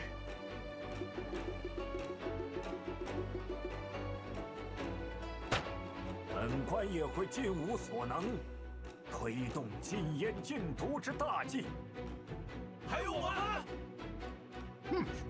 ！The bunch of rabble. Ah, there it is. I was wondering when the riots would start. 有民众在会审公廨门口聚集，要求严惩凶手，清理奸商。什么？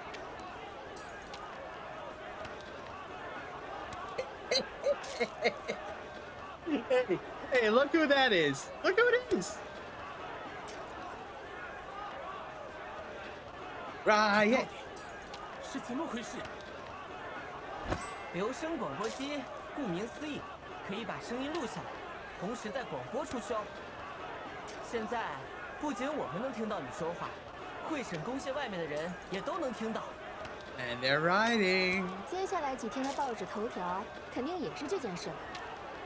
很快，全世界的人都会知晓真相。About everything. Not just how you killed Stone, but the cola water. All that you've done. It's over, Watson. 你们。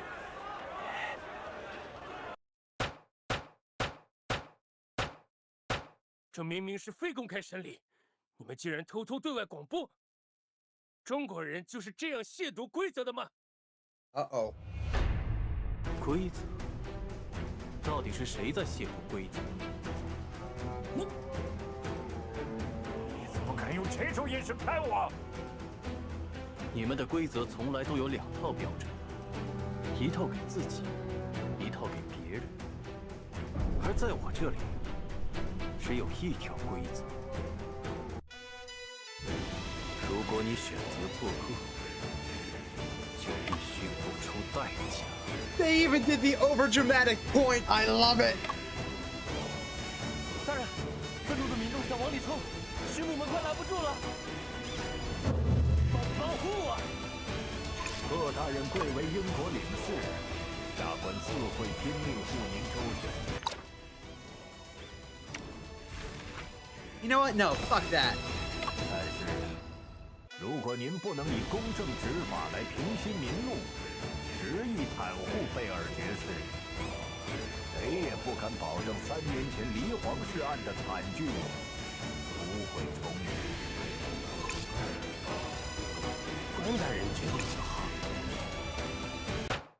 那本验员认为，沃森·鲁宾贝尔有罪。 Yes.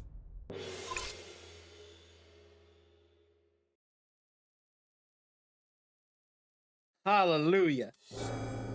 Case solved. Watson, you're fucked.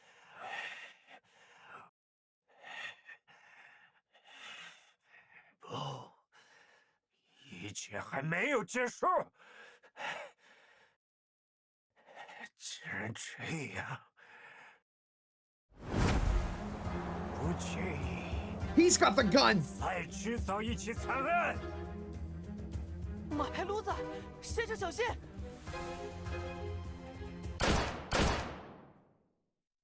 先生 Did we just die? Motherfucker, we better not have. In 1909, Tang Guan gave a remarkable speech at the International Opium Commission held in Shanghai.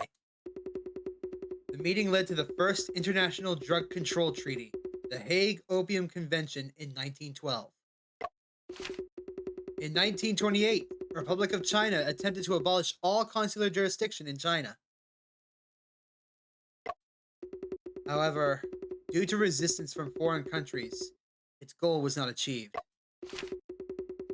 In 1943, the Republic of China ended United Kingdom and United States consular jurisdiction in China through an agreement. In 1949, the People's Republic of China was founded, ending consular jurisdiction and foreign privileges once and for all. In 1950, the People's Republic of China's proclamation on strictly prohibiting opium eradicated the issue in 3 years. In 1987, the UN set June 26th as International Day Against Drug Abuse in Vienna, and by that destiny to perform an act. Oh shit! Watson's down. 忘了告诉你，雇主先生。That's a Derringer pistol. Nice shot. 我所有的老板都是这个下场。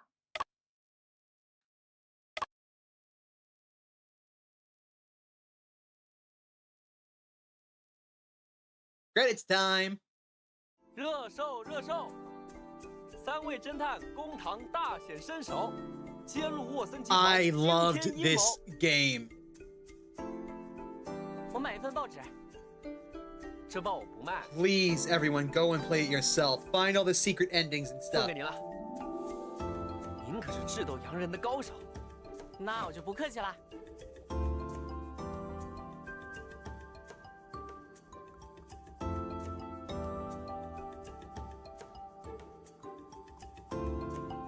Oh, hi, Julia.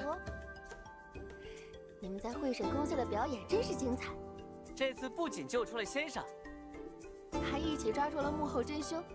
嘿嘿嘿，那必须要好好庆祝下。今晚来剧院吧，我请客。可先生受伤了，我得先送他回扬州休养。沈先生他还好吗？受了些皮外伤，没大碍。 只是这次又要错过尹珠姐的表演了。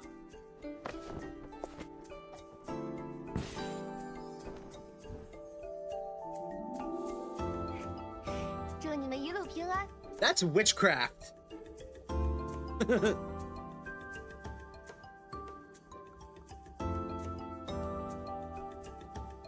魏先生， Hey, 接 Joe. 下来有什么打算？ 先暂停检察官的工作，全力解决快乐水的问题。有我能帮忙的地方，你尽管说。大讨论精神，我要悄悄话对你说。 Oh, so you do speak Chinese. Mr. Lion said he got what he wanted. Did you get a thinking brain too? Yes. That's great. Oh? I can't help it, I'm a cat person.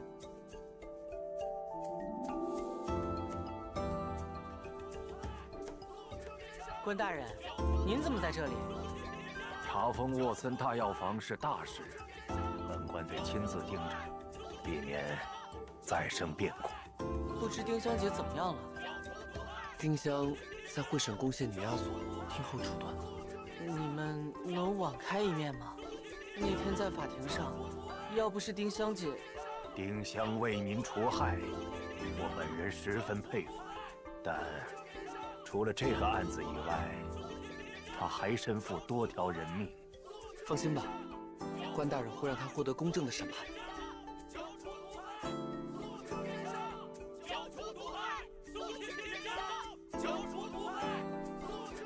细致搜查每一个角落，留意所有细节，发现任何可疑之处，立即向我报告。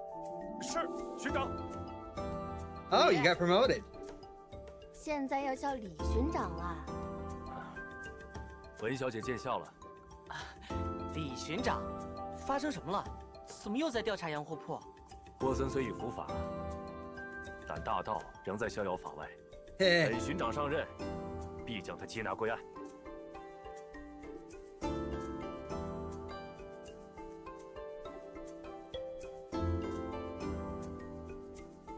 There he is.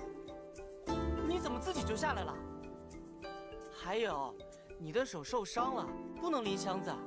我伤的是左手，右手拎不碍事的。我来。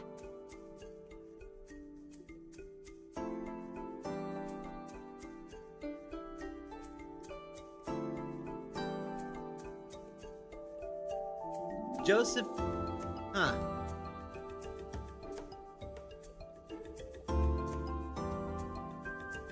好了，我就送到这里。可心姐，我舍不得你，我也舍不得你们。Bitch, get on the boat. 不过，万国建安大会要召开了，我想多写几篇报道，为大会助力。温小姐，务必多保重。放心，我可是资深记者，后会有期了。对了，可心姐，这次的标题是什么？标题还没定呢。这次的报道是与程守臣合写的，不知道他又跑哪里去了。嘿嘿嘿嘿嘿。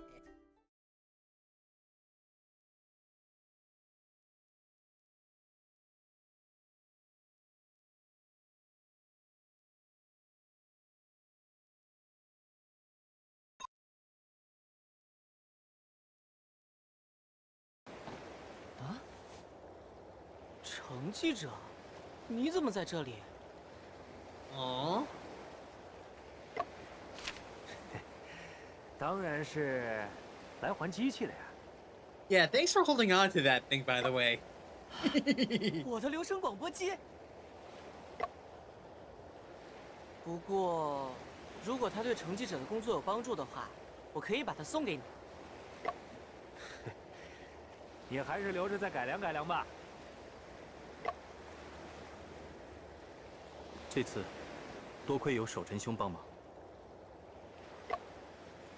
是你神机妙算，算准了我不会错过这个大新闻。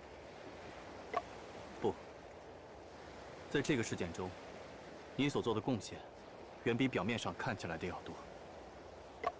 你们道出的那份配方，才是一切能真相大白的关键。Wait a damn minute！ 难道程记者就是沪上怪盗？我哪有那么大的本事啊！松涛观察到民众喝完快乐水后的症状，与圣玛丽医院的受试者相同，于是托人道出了快乐水的配方，来验证一个猜想。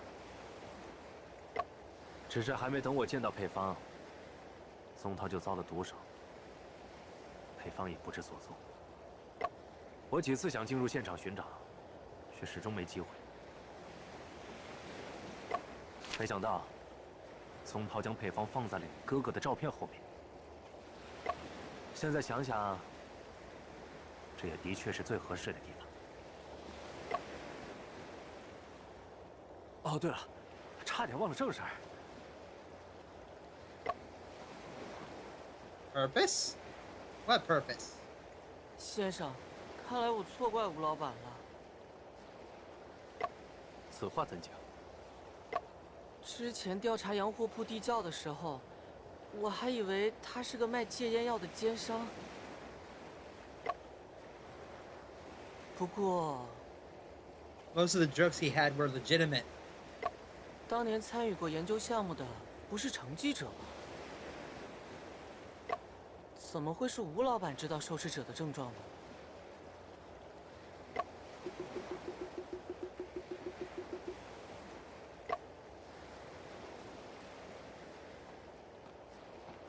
二位侦探，有位朋友托我捎一件东西。Right. 这是委托信吗？不愧是阿福兄弟。承蒙守臣兄信任，但我打算先回扬州一趟，把案子告破的事告诉哥哥。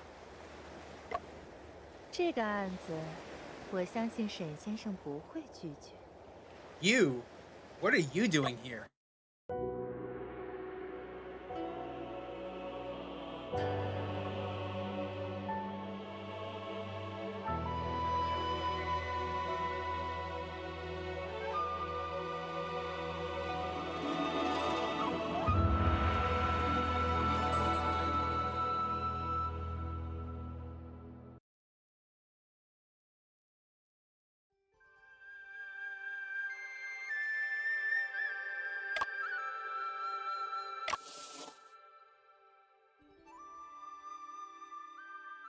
There are this many endings to unlock.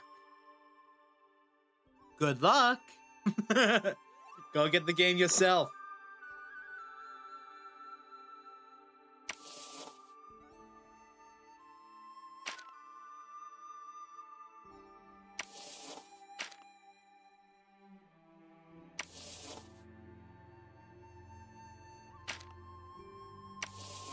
So many achievements to find.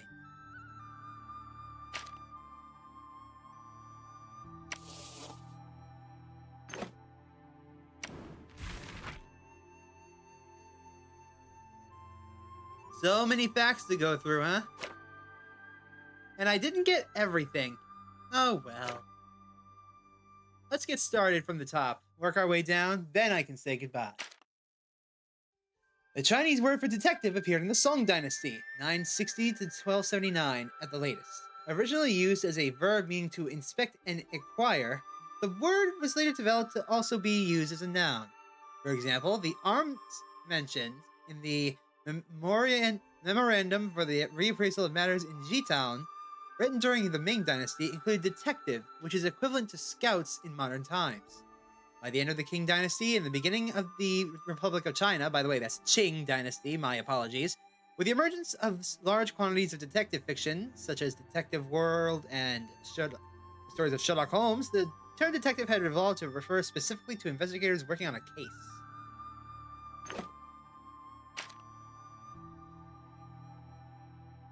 By the end of the Qing Dynasty, under the influence and intervention of new ideas, Chinese people were increasingly eager to explore Western culture. During this time, novels easily became the favorites due to their accessibility and widespread publication, amongst which Western detective fiction, with its intricate plots and ingenious case designs, became the top choice for the majority of people. The stories of Sherlock Holmes was a big hit ever since it was first translated into Chinese and published in the Current Affairs newspaper in 1896.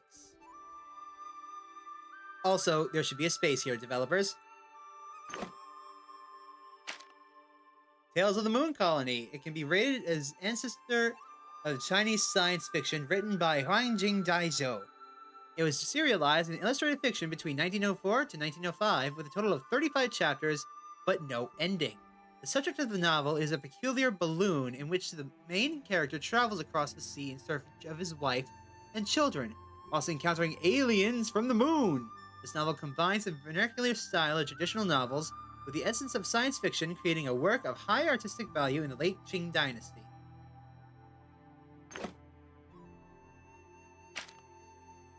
According to the new criminal code in the Qing Dynasty, the specific stipulations on the obstruction of official duties are: any person who commits atrocities or coercion when an official is performing their duties shall be sentenced to a set term of imprisonment within the 4th degree, serve detention, or pay a fine of 300 yuan or less.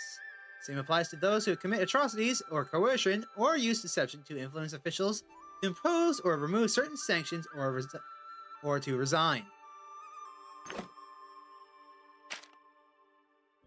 A scholar who has passed the country-level imperial examination is known as a cultivated talent. Compared to the general public, they had certain privileges. 1. Cultured talents were able to write a letter of request when they needed to report something to local authorities, whilst the general public could only write a petition. 2. When facing a magistrate, cultivated talents folded their hands in front and bowed as a courtesy instead of kneeling. Local authorities were not allowed to punish them at will. 3. The general public could not address cultivated talents by their names and had to greet them as "my lord." The front door of a cultivated talent's house was 3 inches taller than others. 4. Cultivated talents were exempted from partial taxes as well as statute labor. Interesting. The candidate examination, or Tongji, is the primary level examination in the imperial examination system. It consists of 3 levels of examination: country, prefecture, and academy. After each examination, the examinee's number is announced in the form of a circle. The first examinee's number is raised by 1 character and located at the highest point of the circle center. Other numbers are arranged counterclockwise. The center of the circle is written with a red symbol character, which has a long vertical line and a short horizontal line, much like the beginnings of the character this, which means auspicious.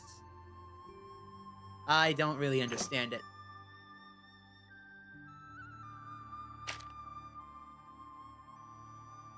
Molitai. James Moriarty. Molitai, the translated name for Professor James Moriarty, the famous villain in the stories of Sherlock Holmes, was dubbed the Napoleon of crime. Outwardly an university mathematics professor with a respectable reputation, but secretly the head of the global crime organization masterminding half of the crimes in London. The inspiration for this character is widely believed to have been drawn from Adam Worth, a notorious criminal of the 19th century. Conan Doyle, the translated name for Arthur Conan Doyle, the author of the stories of Sherlock Holmes. By the way, it's Sir Arthur Conan Doyle. As one of the most significant authors in the history of detective fiction, Sir Arthur Conan Doyle originally published a career in medicine. After graduating, he opened a private clinic, which unfortunately did not attract many patients. Instead, the novels he wrote in his spare time gained immense popularity. Besides the stories of Sherlock Holmes, he has also wrote novels in genres including romance, science fiction, and historical fiction.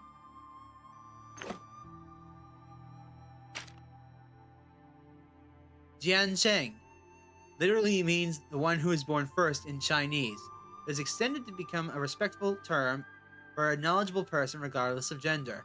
In the Book of Rituals, it is mentioned, when you meet a Jiansheng, you should not go beyond the road to engage with conversation with others, which refers to addressing a teacher as a Jiansheng. Additionally, this term has been used to address the male spouses, officials, accountants, Taoist priests, and others in modern times. Influenced by the English word Mr., Jiansheng has begun to be used as a term of respect for males. An admissions ticket is used in ancient imperial examinations. It contains information such as the candidate's name and seat number. When candidates submit their exam papers, they must peel off the admissions ticket to keep for compensation when the results are announced. The admission ticket often includes additional information such as the candidate's height, facial features, birthmarks, which facilitate the examiners in verifying the candidate's identity through visual characteristics. Excuse me a moment.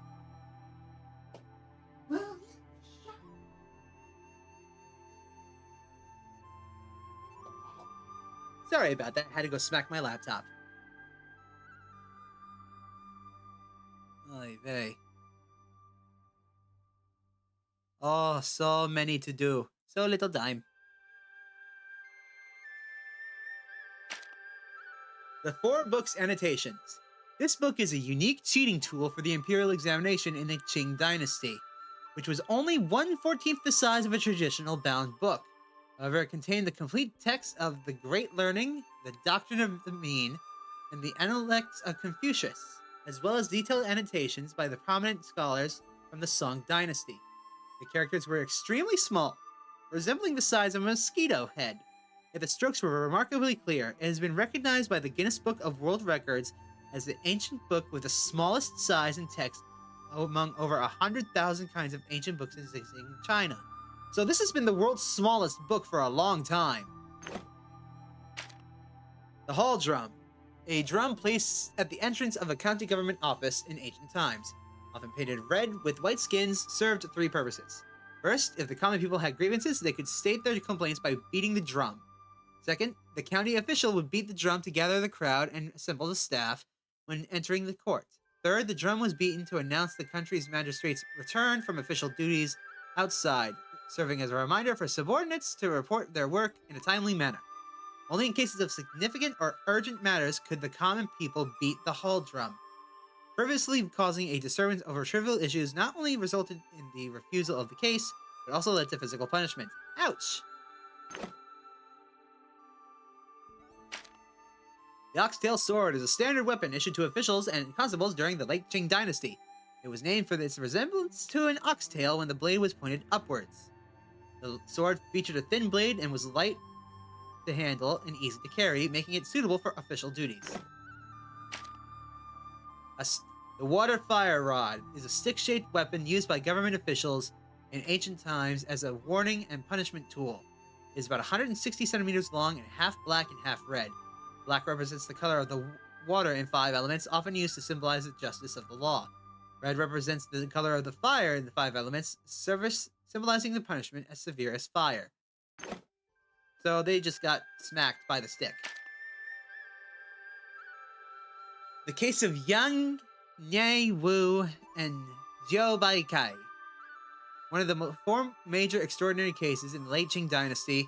A civilian named Gid died suddenly from erysipelas, and his wife, Zhou Baikai, was falsely accused of by Guy's mother of conspiring with a scholar to poison him. The authorities hastily conducted a post-mortem examination and coerced a confession, while the Yang family members who reported the injustice were also subjected to intentional delays in interrogations. Later, continuous coverage by Shun Pao drew the attention from both the court and the public. After examining the body and conducting a thorough investigation, the case was overturned and the related officials were demoted or dismissed. This case is the most concentrated and comprehensive embodiment of the Qing dynasty's legal system. All topics related to the study of the Qing law can be examined in detail through this case. Sorry, my mouth is starting to mess up. Blah, blah, blah, blah. According to the Great Qing Legal Code, it is stipulated that those who falsely accuse others and receive a flogging shall also be punished with a second-degree offense for crimes of exile, penal service, or caning. The accuser shall be punished with a third-degree offense in addition to the original false accusation, the maximum limit of 100 canings and 3,000-mile exile. If the accused has already served their sentence and is later proven that they were wrongfully accused, they shall be released and their belongings returned to them. However, toll fees for the distance traveled during the exile shall be deducted from the accused person's accounts and compensated to the falsely accused. Therefore, the accuser not only bears the punishment for their false accusation, but also faces additional penalties and compensation, thus granting justice to the falsely accused. However, due to various limitations of the era, false accusations were still prevalent in the Qing dynasty. In 1900, the Eight-Nation Alliance occupied Beijing, dealing a severe blow to the Qing government.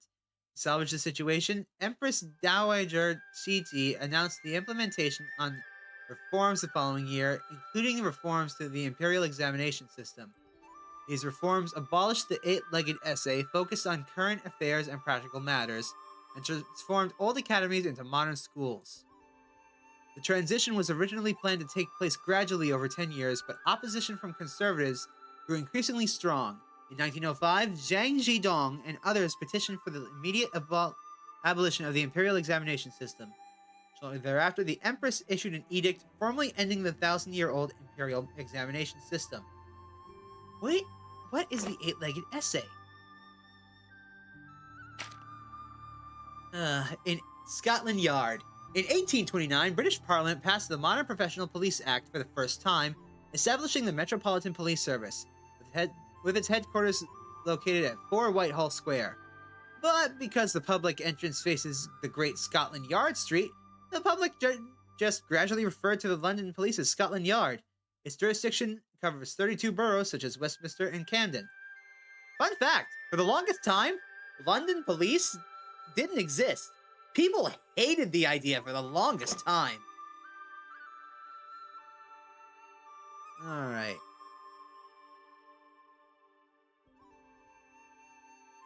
We're getting through things at least. Oh boy. The Hungry Ghost Festival, also known as the Zhongyuan Festival, is a traditional Chinese festival observed on the 15th day of the 7th month in the lunar calendar. In ancient times, during the 7th month of the lunar calendar, the emperor presented the newly harvested grains for the ancestral temple to repay the blessings of gods, ghosts, and ancestors. In Buddhism, believers held a bonfire ceremony on the same day according to the Obama Sutra, offering sacrifices to monks and returning merit to their parents. In Taoism, it is said that the emperor of the Central Plains, the highest official in the land, forgives the sins of the dead on this day. People offer flowers and fruits, set up altars, and recite scriptures, praying for the emperor to forgive their ancestors and also save other souls. The wax cylinder phonograph, popular from 1896 to 1910, was a recording and playback audio device that utilized the principle of converting sound waves into vibrations of a metallic needle to record and playback waveforms on wax cylinders. In 1877, Thomas Edison invented the foil cylinder phonograph. which was prone to damage and had limited playback capability. It was later improved and adjusted to become the wall wax cylinder phonograph, which was introduced in the market in 1888 and gained a widespread recognition. Basically, it's a big overcomplicated music box.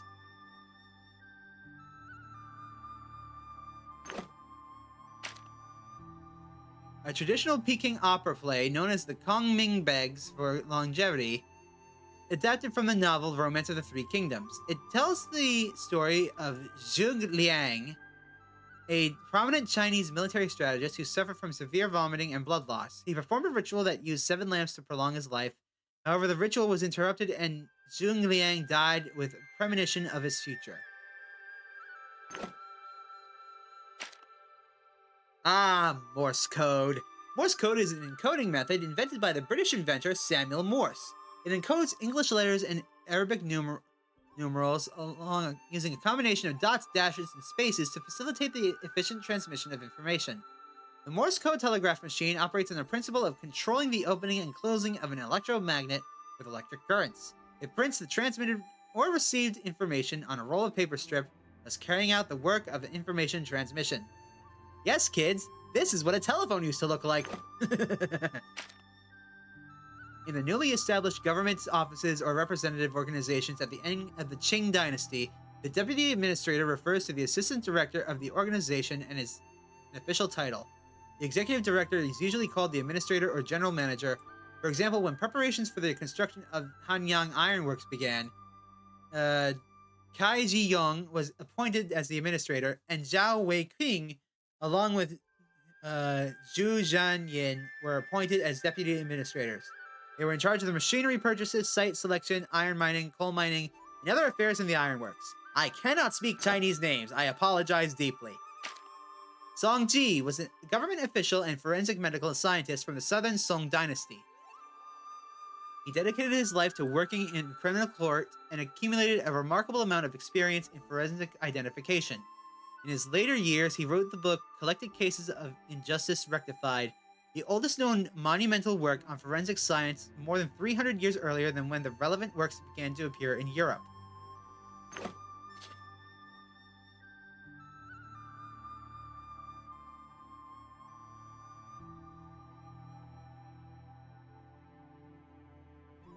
Okay. Ah, yes, the Siemens-Martin furnace, also known as the open hearth furnace, is a steelmaking furnace named after the inventors Carl William Siemens and Pierre-Emile Martin. The open hearth process was developed to enable the use of any proportion of pig iron and steel scraps as a furnace charge to produce various high-quality grades of steel, greatly reducing production costs. However, the disadvantages of the open hearth process were evident. The average operation took too long, and the energy consumption was high. As a result, it was replaced by more advanced steelmaking methods in 1970.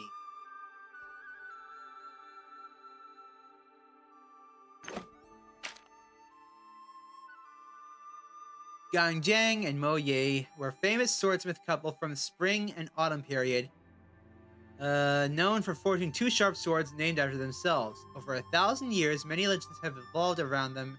In the spring and autumn annals of Wu and Yu, when Gang Jiang was commissioned by King Helu of Wu to forge a sword and encountered the problem of the metal not melting, he was at a loss.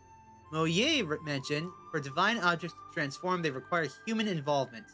Recalling his master Oyezi, who once sacrificed himself into the furnace when facing the same issue, resulting in a successful forging, both decided to cut their hair and nails and cast them into the furnace, thereby crafting 2 divine weapons. Oh boy. The Bessemer converter is a steelmaking furnace named after its inventor, Henry Bessemer. The steelmaking process derived from it is known as the Bessemer process, which laid the foundation of modern steelmaking workmanship and marked the evolution of early industrial revolution from the Iron Age to the Steel Age. However, since this craft uses acidic materials as furnace walls, it was unable to effectively remove phosphorus, sulfur, and other impurities in steel, so it gradually faded out from history.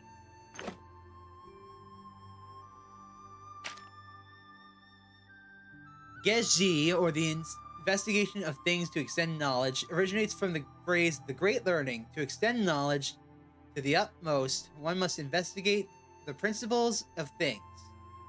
It refers to acquainting knowledge through exploration of the nature of things.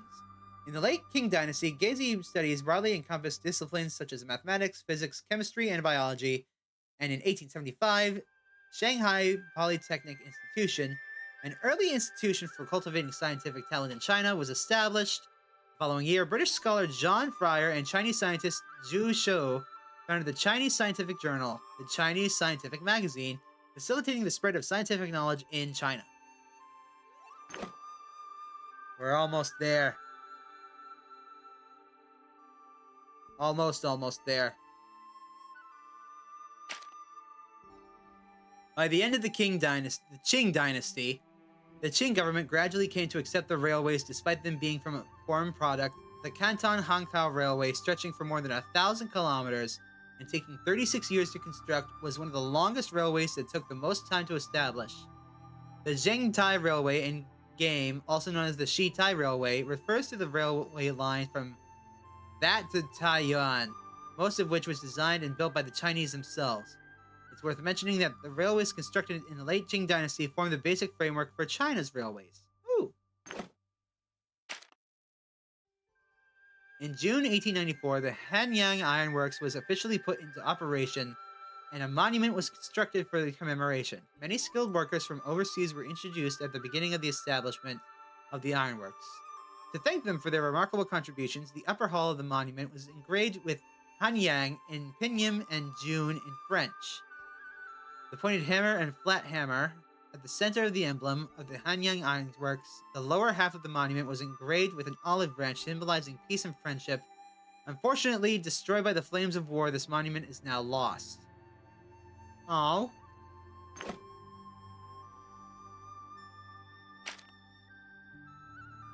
Zhang Zhidong was a representative figure in the Western Affairs Monument in the late Qing dynasty. He advocated Chinese traditional values for foundation Western ideology for practical use. Having experienced the Sino-French War, he was deeply aware of the importance of industrial development. In the spring of 1890, as the Viceroy of Huaguang, he collected funds from various places. After going through hardship, he was finally able to begin the construction of the ironworks in 1891 and began officially producing iron from June 30th, 1894.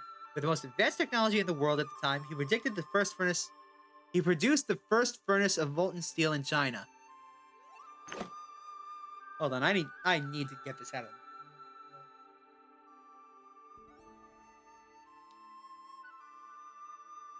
I don't talk much, so this is probably why.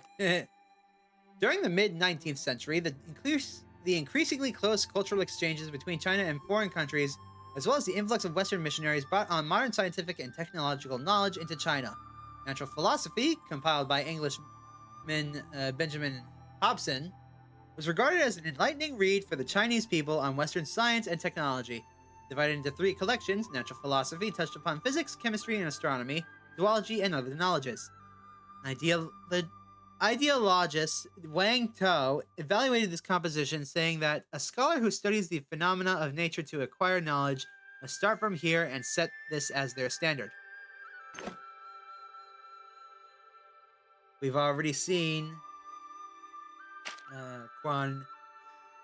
Oh, pardon me. Oh no, I shouldn't be yawning yet. It's not late. One of the early alternative names for playing cards in China.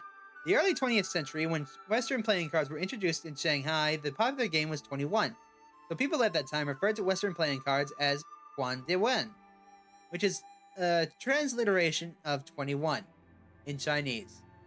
Sun Jiazhen, a writer in the late Qing dynasty, explicitly recorded the popularity of Western playing cards in Shanghai at the time in the 19th chapter of his novel, Sequel to the Dreams of Shanghai Splendor. Defeated in Quang Diwen 3 times, you drink a glass of brandy for 1 mouthful of each. We've already seen the Waters of the Loon King. We're starting to get into this.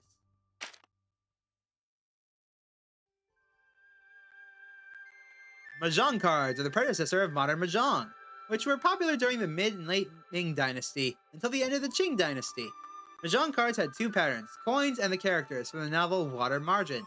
The characters from the Water Margin have different names in the game, such as two Buddhas discussing scriptures. When Lu Zizhen and Wu Song appear together, couples reunion when Hu Sanyang and Wu Wangying appear together, and Delightful Beauty when Hu Sanyang appears alone.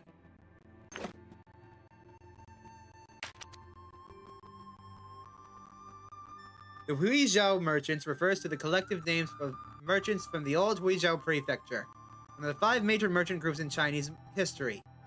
The merchants rose to prominence during the Tang and Song dynasties, with the commercial boom occurring in the Ming dynasty after the establishment of the Transportation Commission silver payments for salt trade system.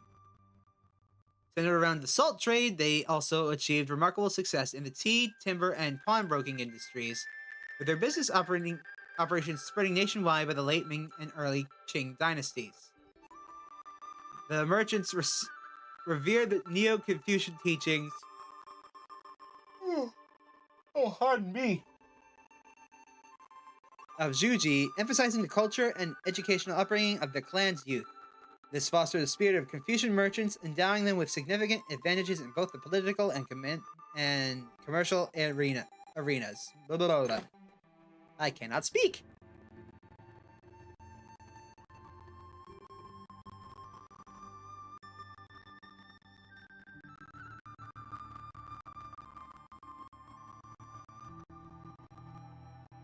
$19 to go. Stargazy pie is a traditional dish from Cornwall. Hey, I know where that is. It's made by baking a pie with ingredients such as sardines, eggs, and potatoes, with the fish heads deliberately poking through the pastry, appearing to gaze skyward. According to legend, in the 16th century, a fishing village in Cornwall faced a famine due to severe storms and freezing weather, making it impossible to catch fish. A brave fisherman named Baocock ventured out into sea and caught enough fish to feed the entire village. The fish were baked onto a pie, and to show that there were indeed fish inside, the heads were intentionally left peeking through the pastry. This practice was preserved in honor of Baocock in later years. Coffee in the late Qing dynasty was first introduced to China in the mid-Qing dynasty. In 1836, a Danish person opened the first coffee shop in Guangzhou, but it mainly catered to foreigners.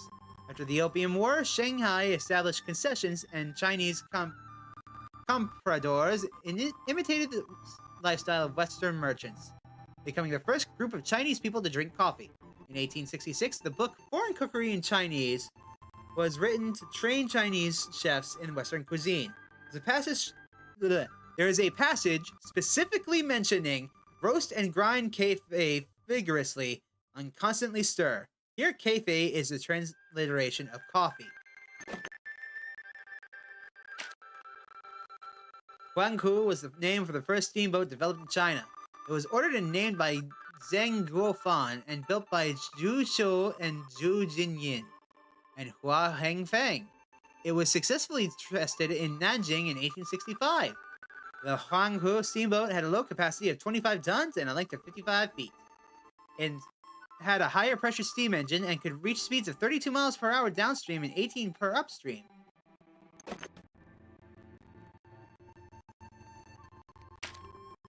Soda, also known as Dutch water, was introduced to China around 1877. People at that time were very fond of this refreshing beverage as a way to cool off. During the wedding banquet of the last emperor, Hu Yi soda was served to guests. The earliest microscope was invented in the 16th century with a magnification of only 9 times. Later, through modifications by Antony van Leeuwenhoek, it reached a magnification of 300 times. By the 17th century, microscopes were introduced to China during the reign of the Kangxi Emperor, and I'm not going to try that, wrote a poem titled Ode to the Microscope. However, the object described in the poem was actually a magnifying glass. Microscopes did not receive much attention at the time and only began to play a role in production and daily life during the period of the Republic of China. The Travels of Marco Polo primarily narrates the observations and experiences of the Italian explorer Marco Polo during his time in the Yuan dynasty. In addition, it also documents some aspects of the customs and cultures of other Asian countries. It is not only a representative work of world travel literature, but also opened the door for the closed Western world at the time to understand China.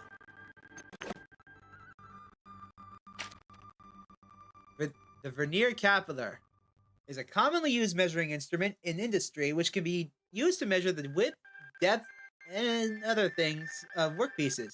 Its minimum reading is only 0.02 millimeters, making it very precise in measuring tools. The oldest known existing caliper in the world can be traced back to the year 9 AD under the Jing dynasty under Emperor Wang Mang. The structure of this caliper is very similar to that of the modern-day vernier calipers. 9 AD. That's incredible. Magic in the late Qing dynasty. Before the 19th century, magic in China mainly consisted of traditional tricks, often part of ancient variety arts. However, as the Qing dynasty neared its end and China opened its doors to the world, foreign magicians began to perform in the country. Magicians like the British Wana and the Japanese Tenichi Shokokusai brought over awe-inspiring large-scale magic tricks such as beheading and cannon firing at a live person. During this period, cultural exchanges between China and other countries were particularly vibrant. Chinese performers renowned abroad, such as Zhu Liangqi and Han Bingqiang, integrated Western techniques into their acts. There were even instances where local artists competed against Western magicians in public occurrences. Yes, the most notorious serial killer in the world. In 1888, he murdered multiple women in the Whitechapel area of London using an extremely brutal methods. The victims were all strangled and had their abdomens cut open with some organs removed. During the killing spree, Jack taunted the police and newspapers by sending them letters, causing a great panic. In British society at the time, over a century has passed since the case, but due to a lack of evidence, the identity of the true culprit and actual motive behind the crimes remains highly debated and unknown. Nikolai is a Russian materialist philosopher and one of the authors of the progressive magazine The Contemporary. Jesus, I cannot read today. Criticized the Tsarist government and actively spread ideas about peasant revolution. At age of 27, his work, The Aesthetic Relations of Art to Beauty, he proposed materialist views such as beauty is life and art stems from life, challenging the then dominant idealist aesthetics of Hegel. He revealed the dependent relationship of beauty to life, which had a profound influence on later generations. I just cannot read tonight. Oh, Sigmund Freud. He's an Austrian psychologist and founder of psychoanalysis, believes that childhood experiences have a significant impact on an individual, even shaping one's personality. As far as I'm aware, this is true. This led to his theory of the unconscious, where repressed desires and fears reside hidden from conscious awareness. In the interpretation of dreams, he argued that dreams are not divine revelations, but expressions of the unconscious self. For instance, a child who gazes at mountains might dream of climbing them. By analyzing dreams, one can trace the origins of psychological issues. This is true in only a couple of cases. Dreams, as far as I'm aware, are weird. Oh, we're so close. The Wonderful Wizard of Oz is a children's fantasy novel by American author L. Frank Baum. Published in 1900, it tells the story of a young girl named Dorothy who is swept away by a tornado to the land of Oz, where she meets the Cowardly Lion, the Tin Woodman without a heart, and the Scarecrow without a brain. Together, they journey to this Emerald City to find to find the wizard, each hoping to fulfill their own desires. The book's imaginative world was met with critical acclaim upon release, and its adaptation into a Broadway stage play in 1902 was also a resounding success. Fun fact, the red slippers that you see in the Wizard of Oz movie are still around. They've been preserved. Redhead policeman refers to the Indian skin the Indian Sikh patrolmen in the former Shanghai International Settlement, who are often seen wearing red turbans, hence the name the Redhead Policemen.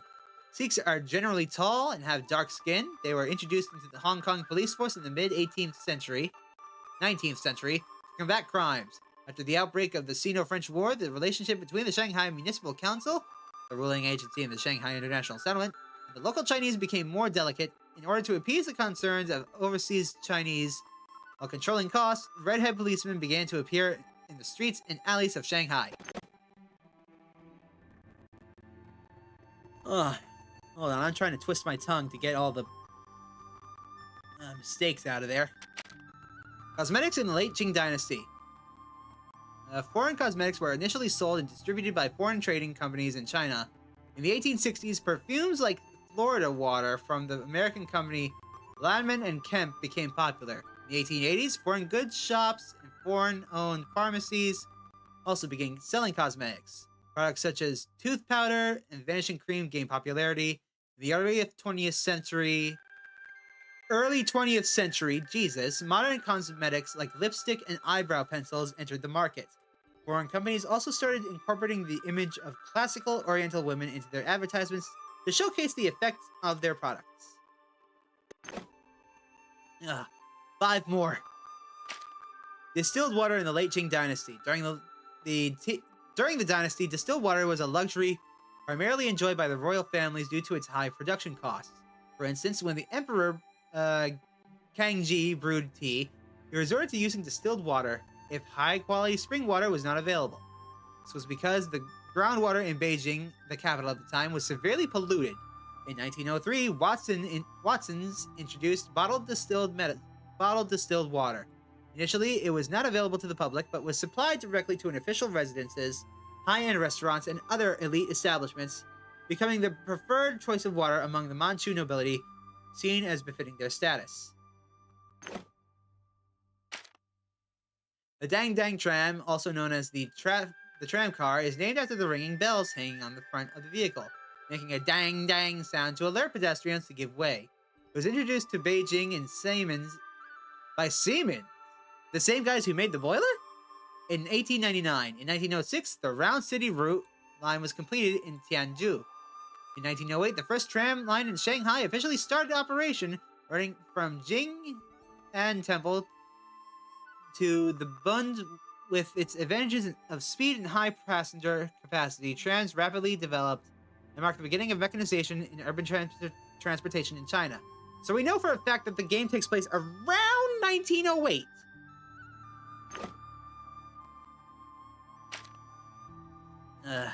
Okay, 3 more.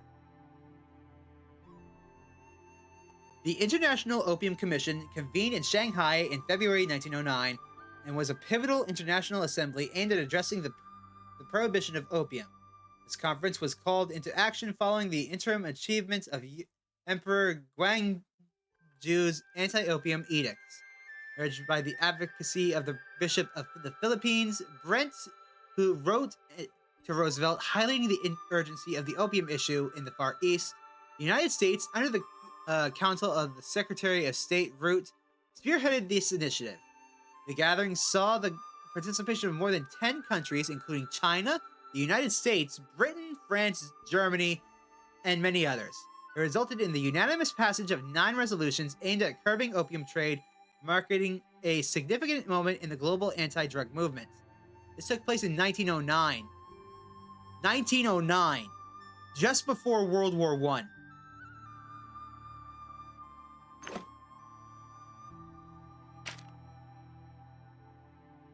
The JG is a mythical creature from ancient Chinese legends, featuring a single horn on its head and expressive eyes.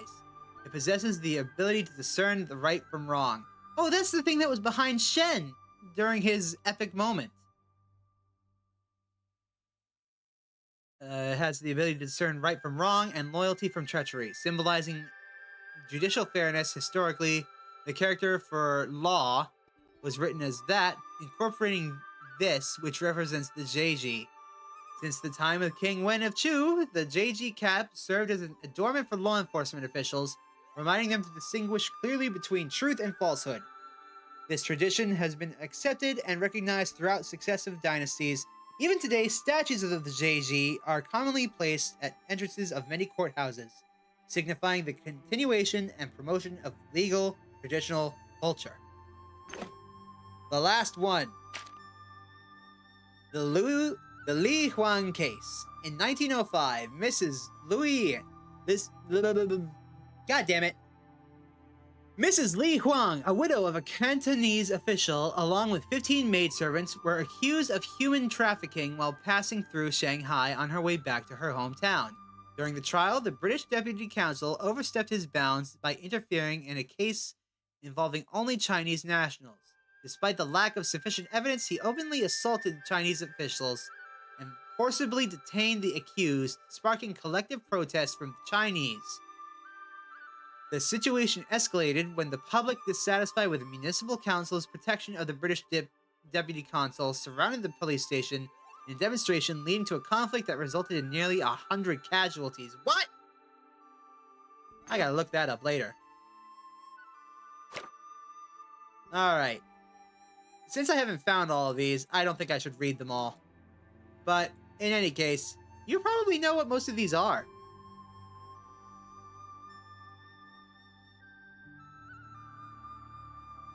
For now, I'm going to leave things here. Thank you all so much for joining me on this amazing journey. Be sure to make an impact in someone's life today. Make it a great one. I'll see you guys on Thursday. I'm taking the day off tomorrow. For what exactly? Well, I'm not sure yet. I'll figure it out. See you guys then.